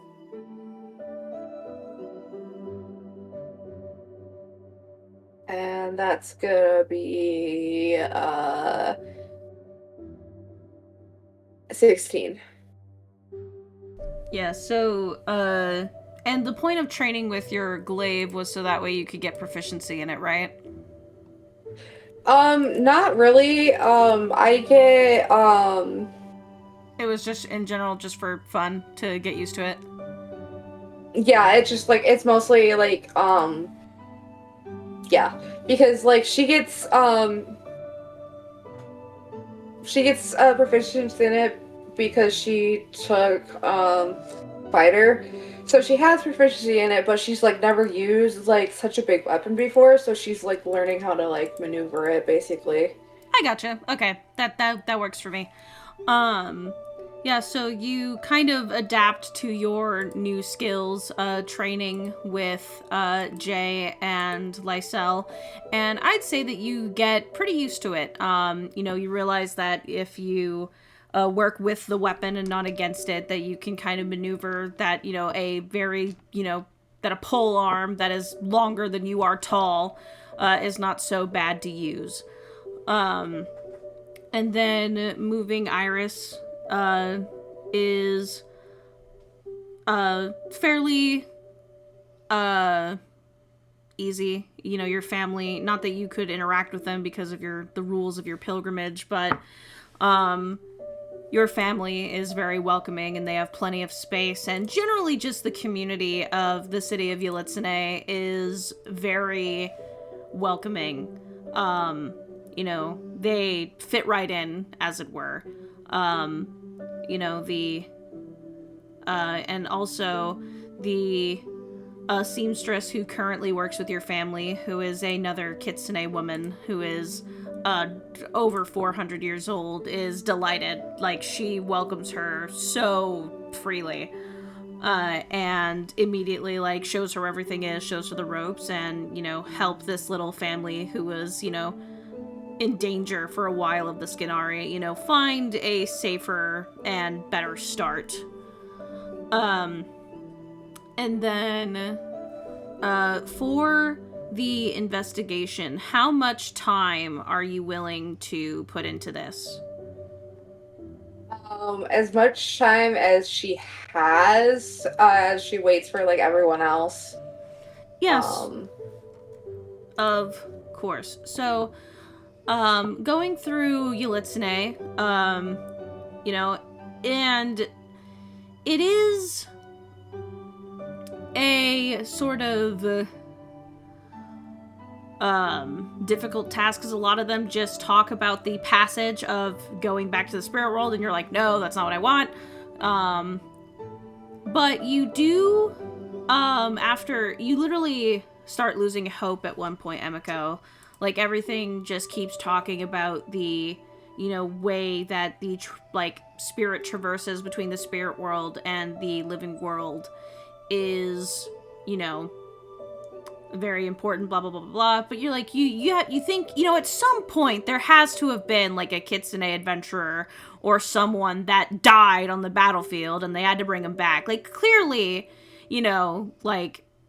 Kitsune people can't just, be, I guess, opted out of the revival magic of Teosia. Like, that would be crazy, right? Like, there's no way that is the conclusion. But you meet somebody, a much older individual, who points you in the direction of another town on Shure. It is south of Yelitsune. It is, there are two other little settlements on Shure. One of them is called Miyu's Rest, and the other one is called Falls Corner. And, you are pointed in the direction of Falls Corner, being told that there might be someone there who can help you. And, upon, you travel there, it doesn't take you that long, because again, in comparison to any other place, the Tri-King Triangle is incredibly small. It is itsy bitsy. It is a tiny, like, bundle of land masses that are effectively city-states with adjoining smaller townships, effectively. It is not large. And you, travel there. Takes you maybe a day, maybe two at best. And Falls Corner is nestled at the bottom of Shure. It is just before the giant memorial ground for the party that stopped the calamity almost 20 years ago. And there is a shrine there. The shrine is almost always, the interior of it is almost always closed. And like people can do like little bits of prayer outside, but they claim that the reason that the shrine is always closed is because there is someone very powerful living inside of it. And that's just a rumor. You've even heard that rumor ever since you were a kid, that, there is someone or something within this shrine that maybe can give you some answers. And the individual at the store that you were looking at does tell you, like, good luck, Mistress Emiko, getting any answers, but maybe, if you play your cards right, that individual can give you answers.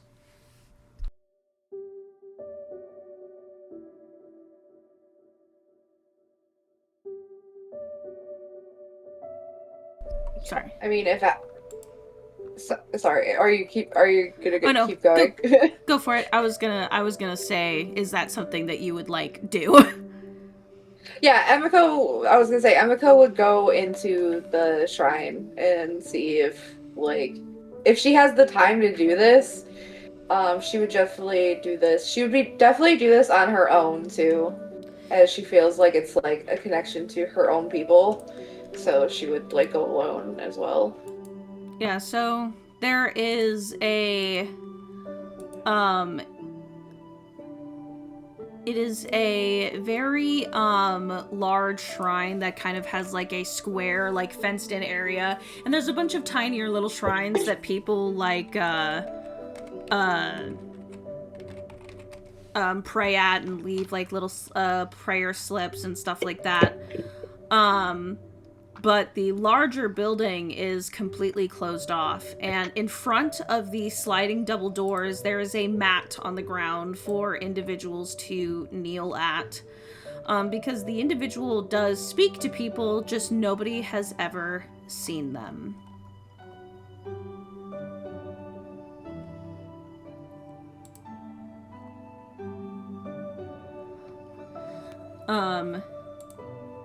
And you feel while you're here a very strange presence. You almost feel like you are constantly being watched.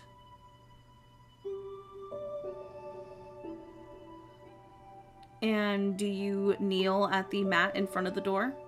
Or sit down, I guess is the best way to say it.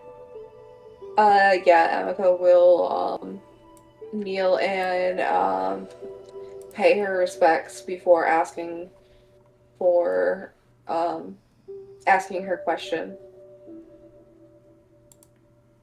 You hear a voice that equal parts, like you can definitely tell it's not in your head, but it is so smooth and so calming that it like literally sounds like it's coming from your head.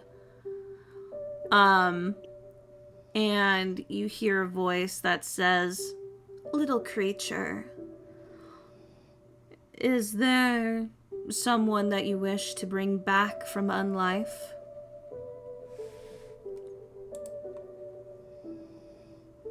Yes, but not only myself, but a friend of mine would wish to also bring back another spiritkin as well. And I would like to help them. And a second question, my dear. Do these spirits want to come back? I mean, taking away a spiritkin's desire to return to our sacred home is, well, it's really all anyone talks about when talking about death. I believe so. Oh, go ahead. I've talked with them, and they've both showed interest of coming back. One has left a lover behind, and the other has, I guess the best way of saying it is, made connections on this side. I see. Your situation sounds unique. Have these spirits not gone back to our home? Back to the lands of mists? They are not in the spirit world currently? I'm unsure. I think one has not. If it helps you, Emiko, you do know that the greater issue here is that they... Oh, might be internet troubles. Can you hear me? I can now. Can you hear me? Are we good? Yeah, I have a poor connection. Does it say that we have a poor connection on your end as well, babe? Looks like it's better now. Okay, sorry. Go ahead. I was gonna say that Emiko does know that the issue at hand is that, well, for Kenzo, if he basically stops holding on to being anchored to the bracelet, he will go back to the spirit world. But if you try to revive him in his current state, it'll kind of basically put him in the same situation that Anodyne is in, where Anodyne can't go back to the spirit world. Her spirit form is effectively locked to the material plane. And she can't go to the afterlife that typically spirit can want to go to.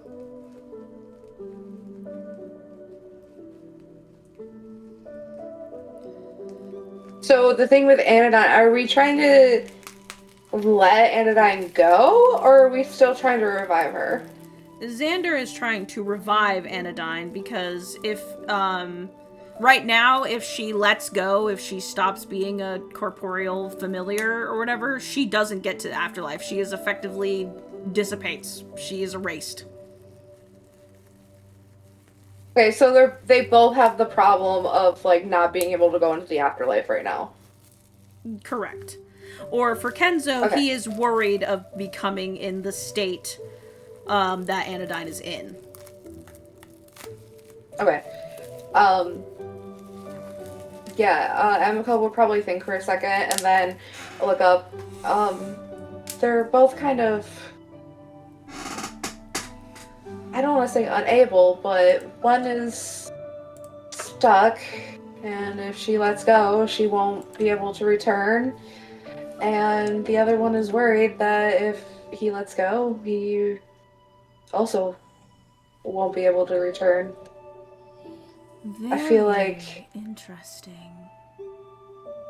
giving them a second chance at life will also give them a second chance at death. I see. So these two poor souls have been robbed of the natural cycle. Yes.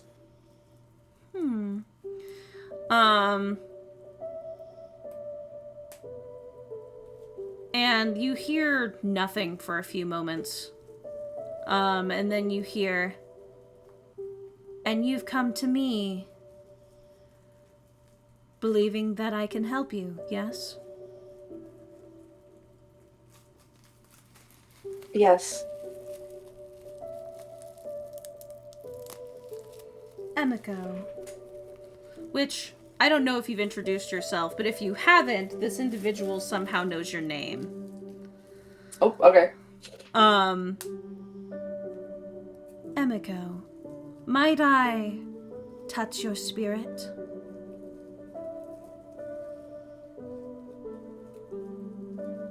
Yes.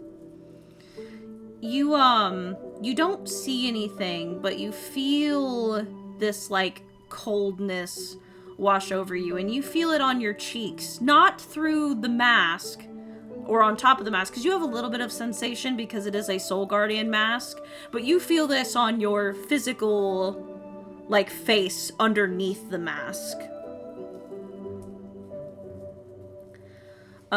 You feel this cooling sensation that, like, almost, like, swims through your mind and traverses through your body. And you have never been aware of your soul before and your spiritual ties to the spirit world, but now you can literally feel it distinctly from your physical body.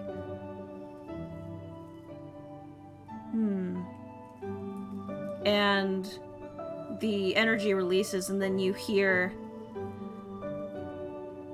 "You are capable of handling what's within. Come inside, my dear." And the doors to the shrine slide open.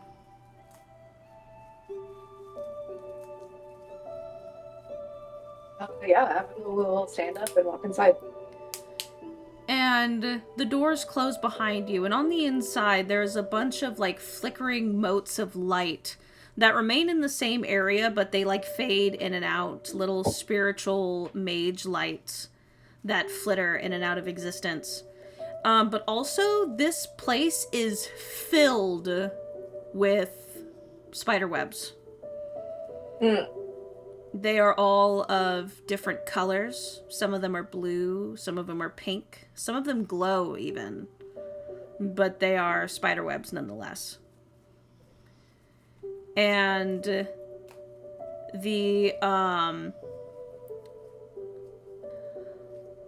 shrine just goes up, and normally you thought that maybe this thing would have multiple floors, but it doesn't. It is hollow all the way to the top, giving the illusion from the outside of having several, like, up to 6 floors, but it is just, like, almost in a cone shape going upwards. And then you see a swaying movement descending down from the very top of this, like, increasingly dark tower, which I believe you have dark vision, so you see it a little earlier, but you see a individual descending from the top of this tower. It is a woman who has the upper body of a normal person.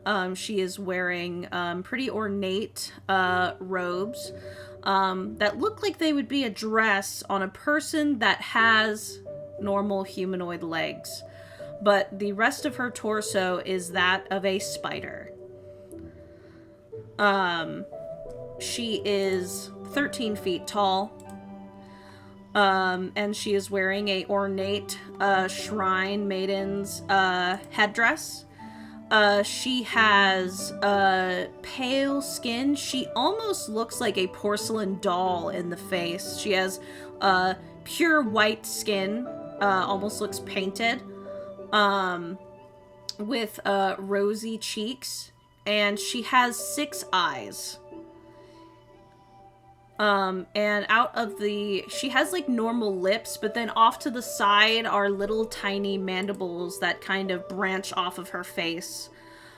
She is equal parts beautiful and terrifying at the same time.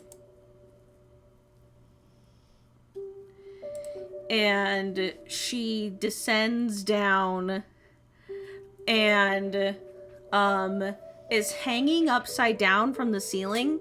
So when she meets you, she is looking at you directly, but, like, she's upside down. And she says, "Hello there, Emiko."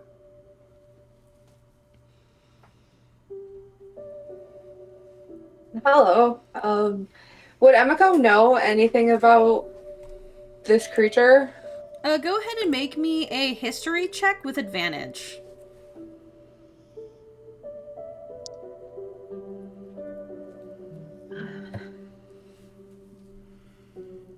I think it's just gonna be a 18.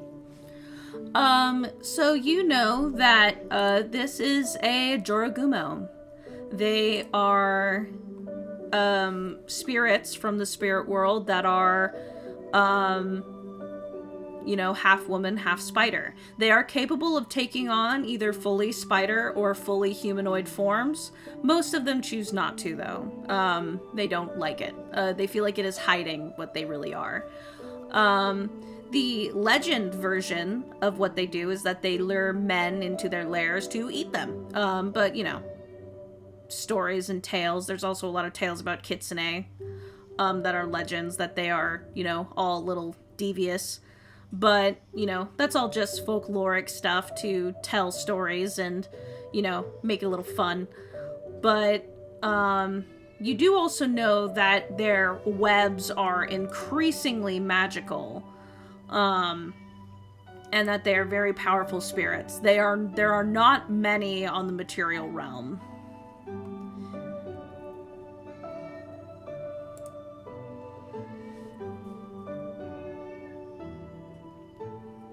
So,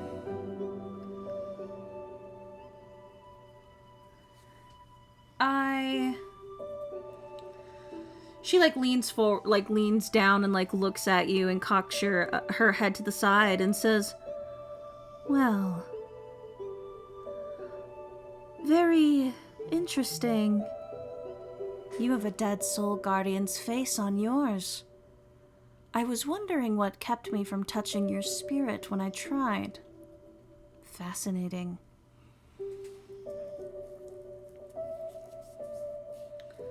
That was the soul guardian of my clan.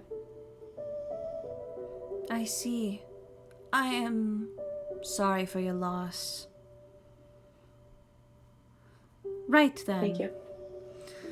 Stopping the cycle that has been perpetuated, maybe on purpose or accidentally, is not impossible, but maybe a little difficult.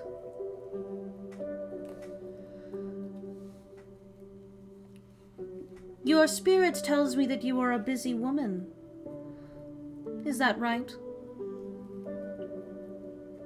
Yeah, busier than I have been for the last 200 years. Well, I think I have just the thing to help you. She reaches up into the several spider webs that just linger throughout this entire shrine, and she plucks one with her incredibly long nails and just pulls it towards her, and she wiggles her fingers in a way where it kind of makes the web thicken until it spins into those finger traps? Mm-hmm. Into one of those, and then she pulls her fingers out of it and holds it, and then it starts glowing a golden color. And she says, "Souls bind to a body with energy."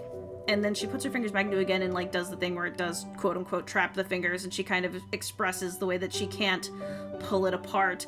When this tether is broken, and then she rips it in half for the, effect of her story, it becomes a little difficult to mend them together without having both pieces. And then slowly she lets it reform. It seems like your friends are already in this state. There is a way to fix it and undo it. And there's the hard way, and then there's the exceedingly hard, almost impossible way. You could make them new bodies and do all that lovely science stuff and make it incredibly hard and bargaining the morality of creating life and blah, blah, blah, blah, blah. You could do all that, and that's fine. It's incredibly hard. You need increasingly valuable magic to even attain such a thing, which, my dear, you do not have it. And likely your friends don't yet either. There is another way. And maybe the way that's more fun for adventurers.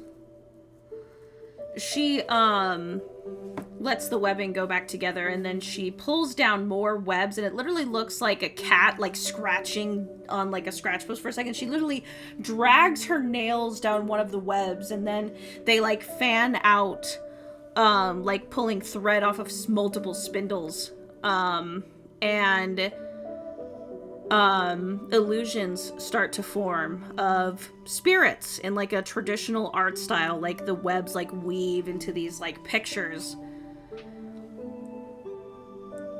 You can use the spiritual energy of another powerful spiritkin-based creature. And when I mean powerful, I mean someone as powerful as me. Don't try it, though. You have better targets. Effectively, you can hijack another spiritkin's spiritual energy and use it to create a new spiritual host and tether to allow your friends to be receptive to revival magic. If you bring a creature to not quite death, but almost, you can effectively transfer their energy, and then she brings up the little like finger trap thing again, bringing that connection back, anchoring a soul that is dead to one that is living, and then voila! Their form will shift, their form will change, and they will be back to normal with a revival spell. Effectively, you kill them again once they are in the new body, and then use the revival magic as normal. So long as the death is not too unnatural. There's a spell, I believe it's called Disintegrate. Don't use that one. It won't work. And then you'll ruin everything. And then you'll kill them. And then she smiles at you very creepily.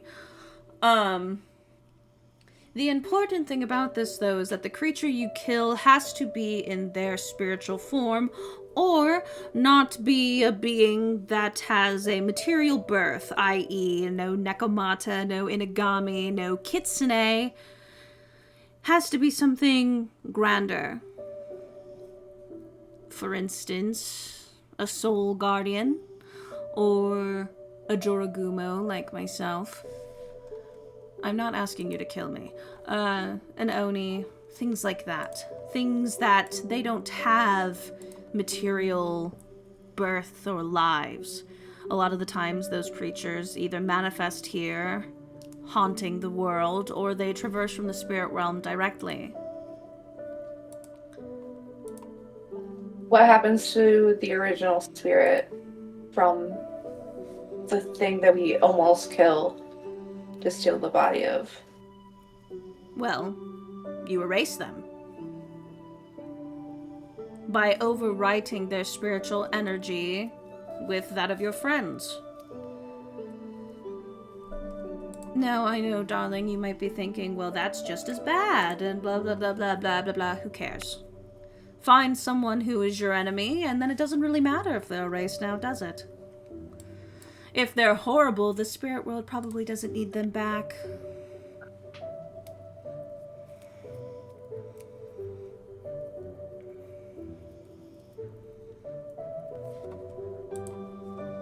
Does that make sense, my love? Yeah. And you said that the bodies would change, so they would be similar to the original bodies? Yes, with a few minor changes. A few. For instance, a similar, not quite the same, but a similar transformation actually happened to one of our princesses. They used the spirit of her mother to allow her to regain her original form. You know, Akane. I'm sure you know her. Your nobility and all that. She was trapped in a gemstone for several months. They killed a powerful kitsune mixed with a dragon, and they were able to return her to her normal form, albeit a little messed up. But... Right. Why didn't I think of that? Happens. She's been that way for the last 20 years. She looks great.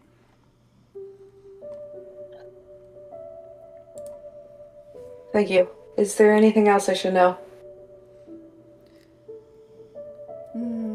She, thinks for a moment. She, taps her very long nails on her chin. When you are undertaking this, it won't be as simple as just taking them down. You will need to have a binding agent of sorts. A powerful spiritual anchor that'll allow you to keep the thing still, as it were.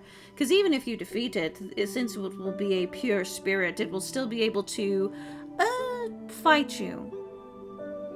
I could provide this for a favor.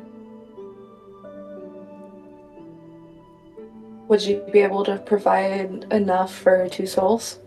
No, absolutely. It's easy. But again, for a favor. Now, this favor doesn't have a time limit or anything, unless your incident does, which I would hope not. You're a busy woman. What's the favor?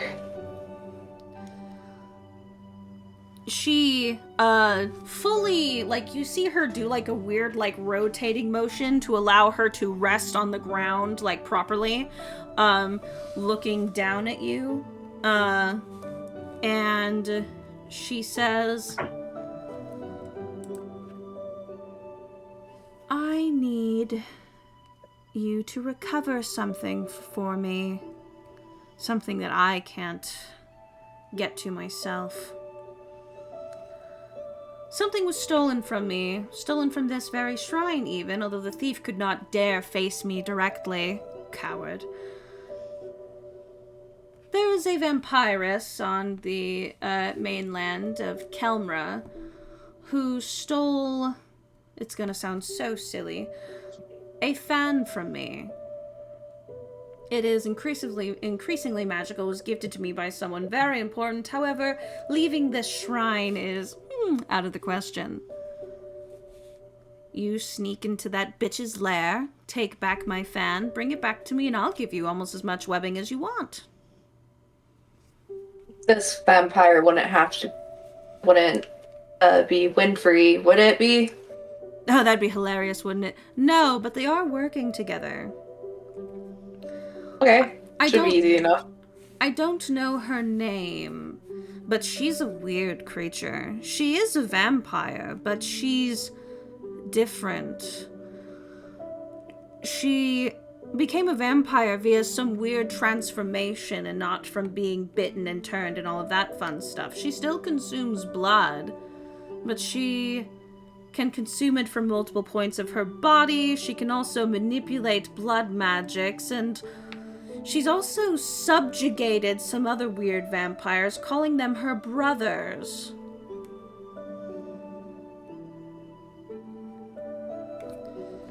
And she doesn't call herself a vampire. She calls herself a sanguinophage. Something like that.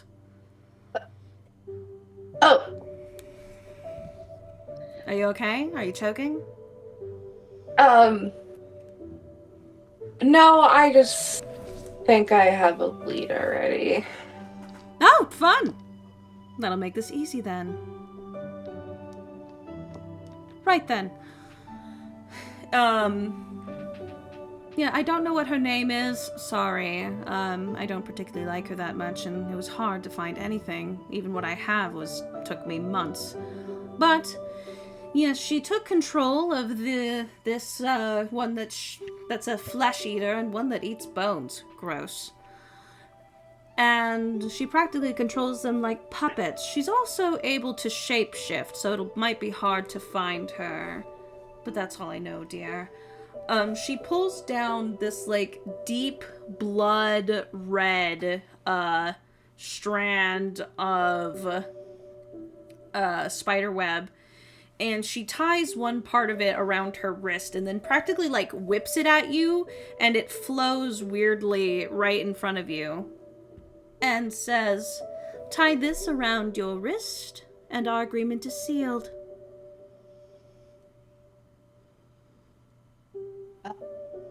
Okay, and then Emiko will tie it around her wrist as well. Yeah, and when you tie it around your wrist, it creates it turns into a like almost like a liquid and it drapes around your wrist, and you now have a bright red, it looks like a tattoo around your wrist. And then around your neck forms a corded, like red rope necklace that is tied in knots in multiple places. It doesn't hurt you or anything, but it becomes like a necklace around your neck that looks like it's made out of like tied and woven silk. A similar one appears on the Joragumo's wrist as well as her neck. So I assume if I break this promise somehow, this is going to kill me? She laughs nervously. Oh no, nothing like that. No, but this is a binding agreement to us, though. Essentially, what this means is if you break it, it means that you can never ask another promise of me again. On a supernatural level, even. Oh. Well, that's good. I don't plan on breaking this promise. I should also clarify. Another thing it does is it will... How do I explain this? It will alter your very thread of fate. It won't kill you, but something horrible will happen. It will give you the worst of luck.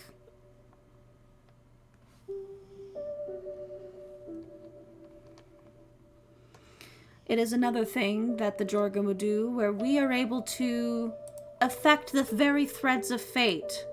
Not killing you, but the very thread of your life will alter, dramatically increasing or decreasing your luck.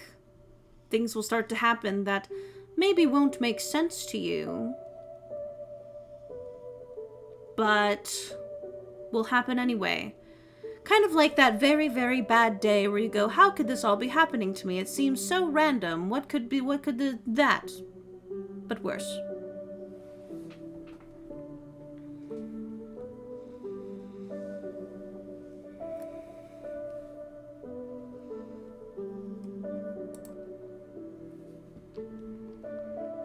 Well, I certainly don't want that. I'm unlucky enough sometimes. On my own. Well, my dear, this has been a lovely meeting. Oh, before I am so rude, my name is Kurohane, and it has been a pleasure to meet you. Pleasure's all mine. And she's gonna bow before leaving. Good luck! And the moment you step out of the shrine, the door slams shut behind you. And that weird feeling of being watched dissipates as you see a bunch of spiders start crawling towards the shrine, going into it at multiple different angles.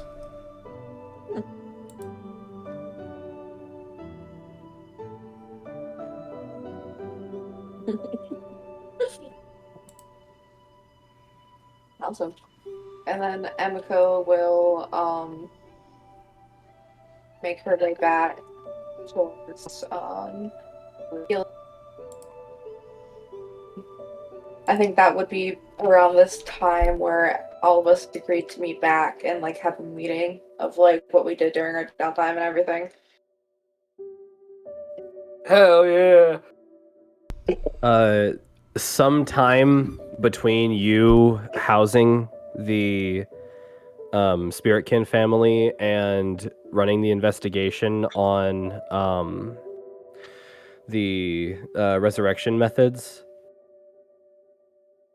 Jay, you don't know when he did this, but at some point in time while you guys were touring Yelitsune with him, he snuck off and comes back with this shawl that you actually recognize.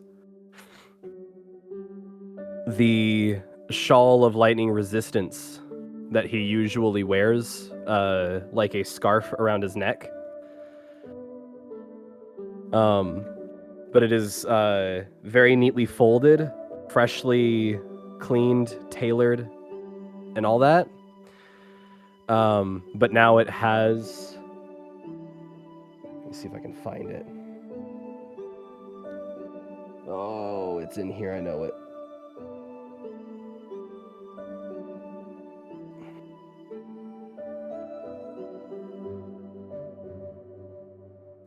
Fuck me, 1 second.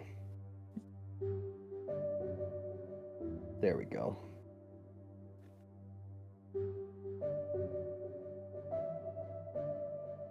People that want to be pedantic can argue with me about how this is written later.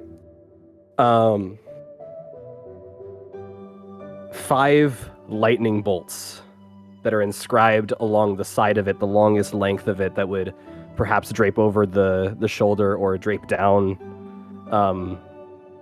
the front near your collarbone if you were to wear it.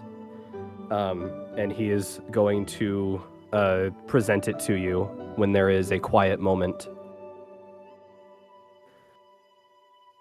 Emika? Yep. Oh. Emika will look surprised and blink up at you a few times before gently taking it and like unfolding it. What is this? I mean, I know what it is, but like why are you giving it to me? Well, how do I put this? I suppose in simplest terms, you can think of it as a, I need a drink of water.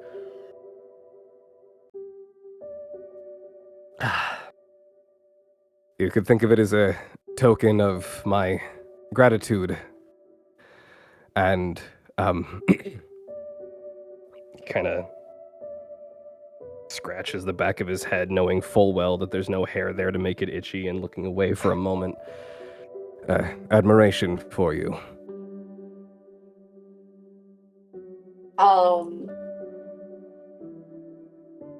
Emiko probably blushes so hard that the fucking mask blushes with her. He's like, oh, wow, it's beautiful. Thank you.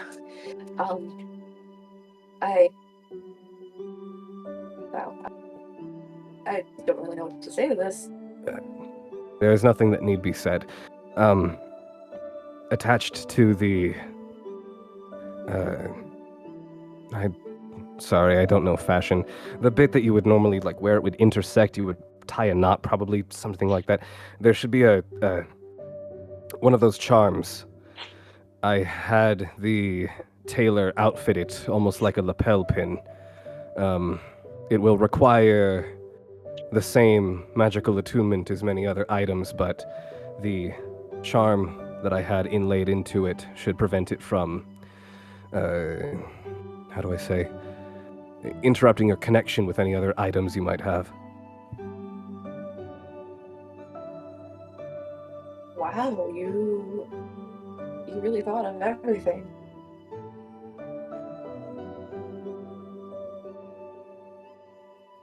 I think Emiko's gonna like throw it over her shoulders and like kind of like she's like it looks like she's like having trouble like fastening it for a moment.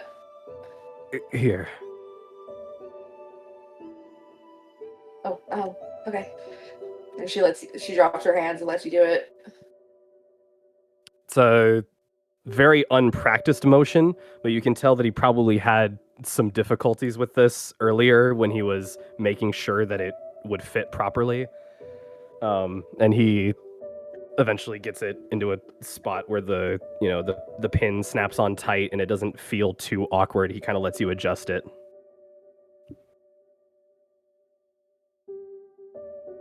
Well, thank you. And I think she's gonna like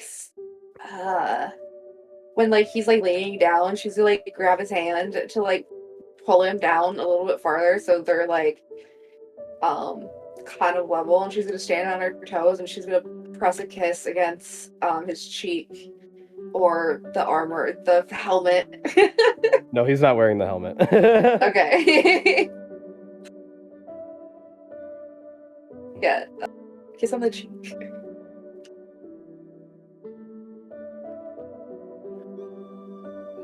We both have our own masks. I hope that soon, once everything has been resolved, that I can remove mine before you.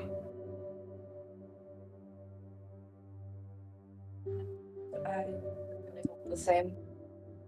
I think it's hard looking at not only you, but everyone else through this mask sometimes. I feel disconnected almost.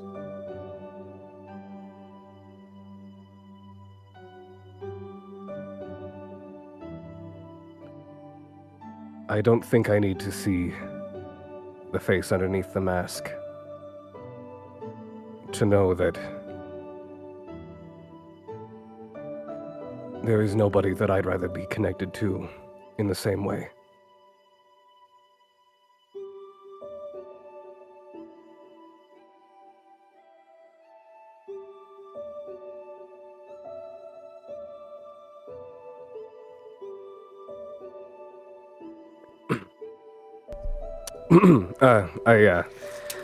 I hope it fits you well. Yeah, she's fucking blushing. She short fuse, like, completely, and just like... Right, yes, talk later, right? Yes, I'll see you around. As we draw away, and as everyone comes together to kind of explain the success of their time away from each other, because some of you have spent most of the time together, some of you have not seen each other in quite some time. We will return to that next time. And I think we will end that session there.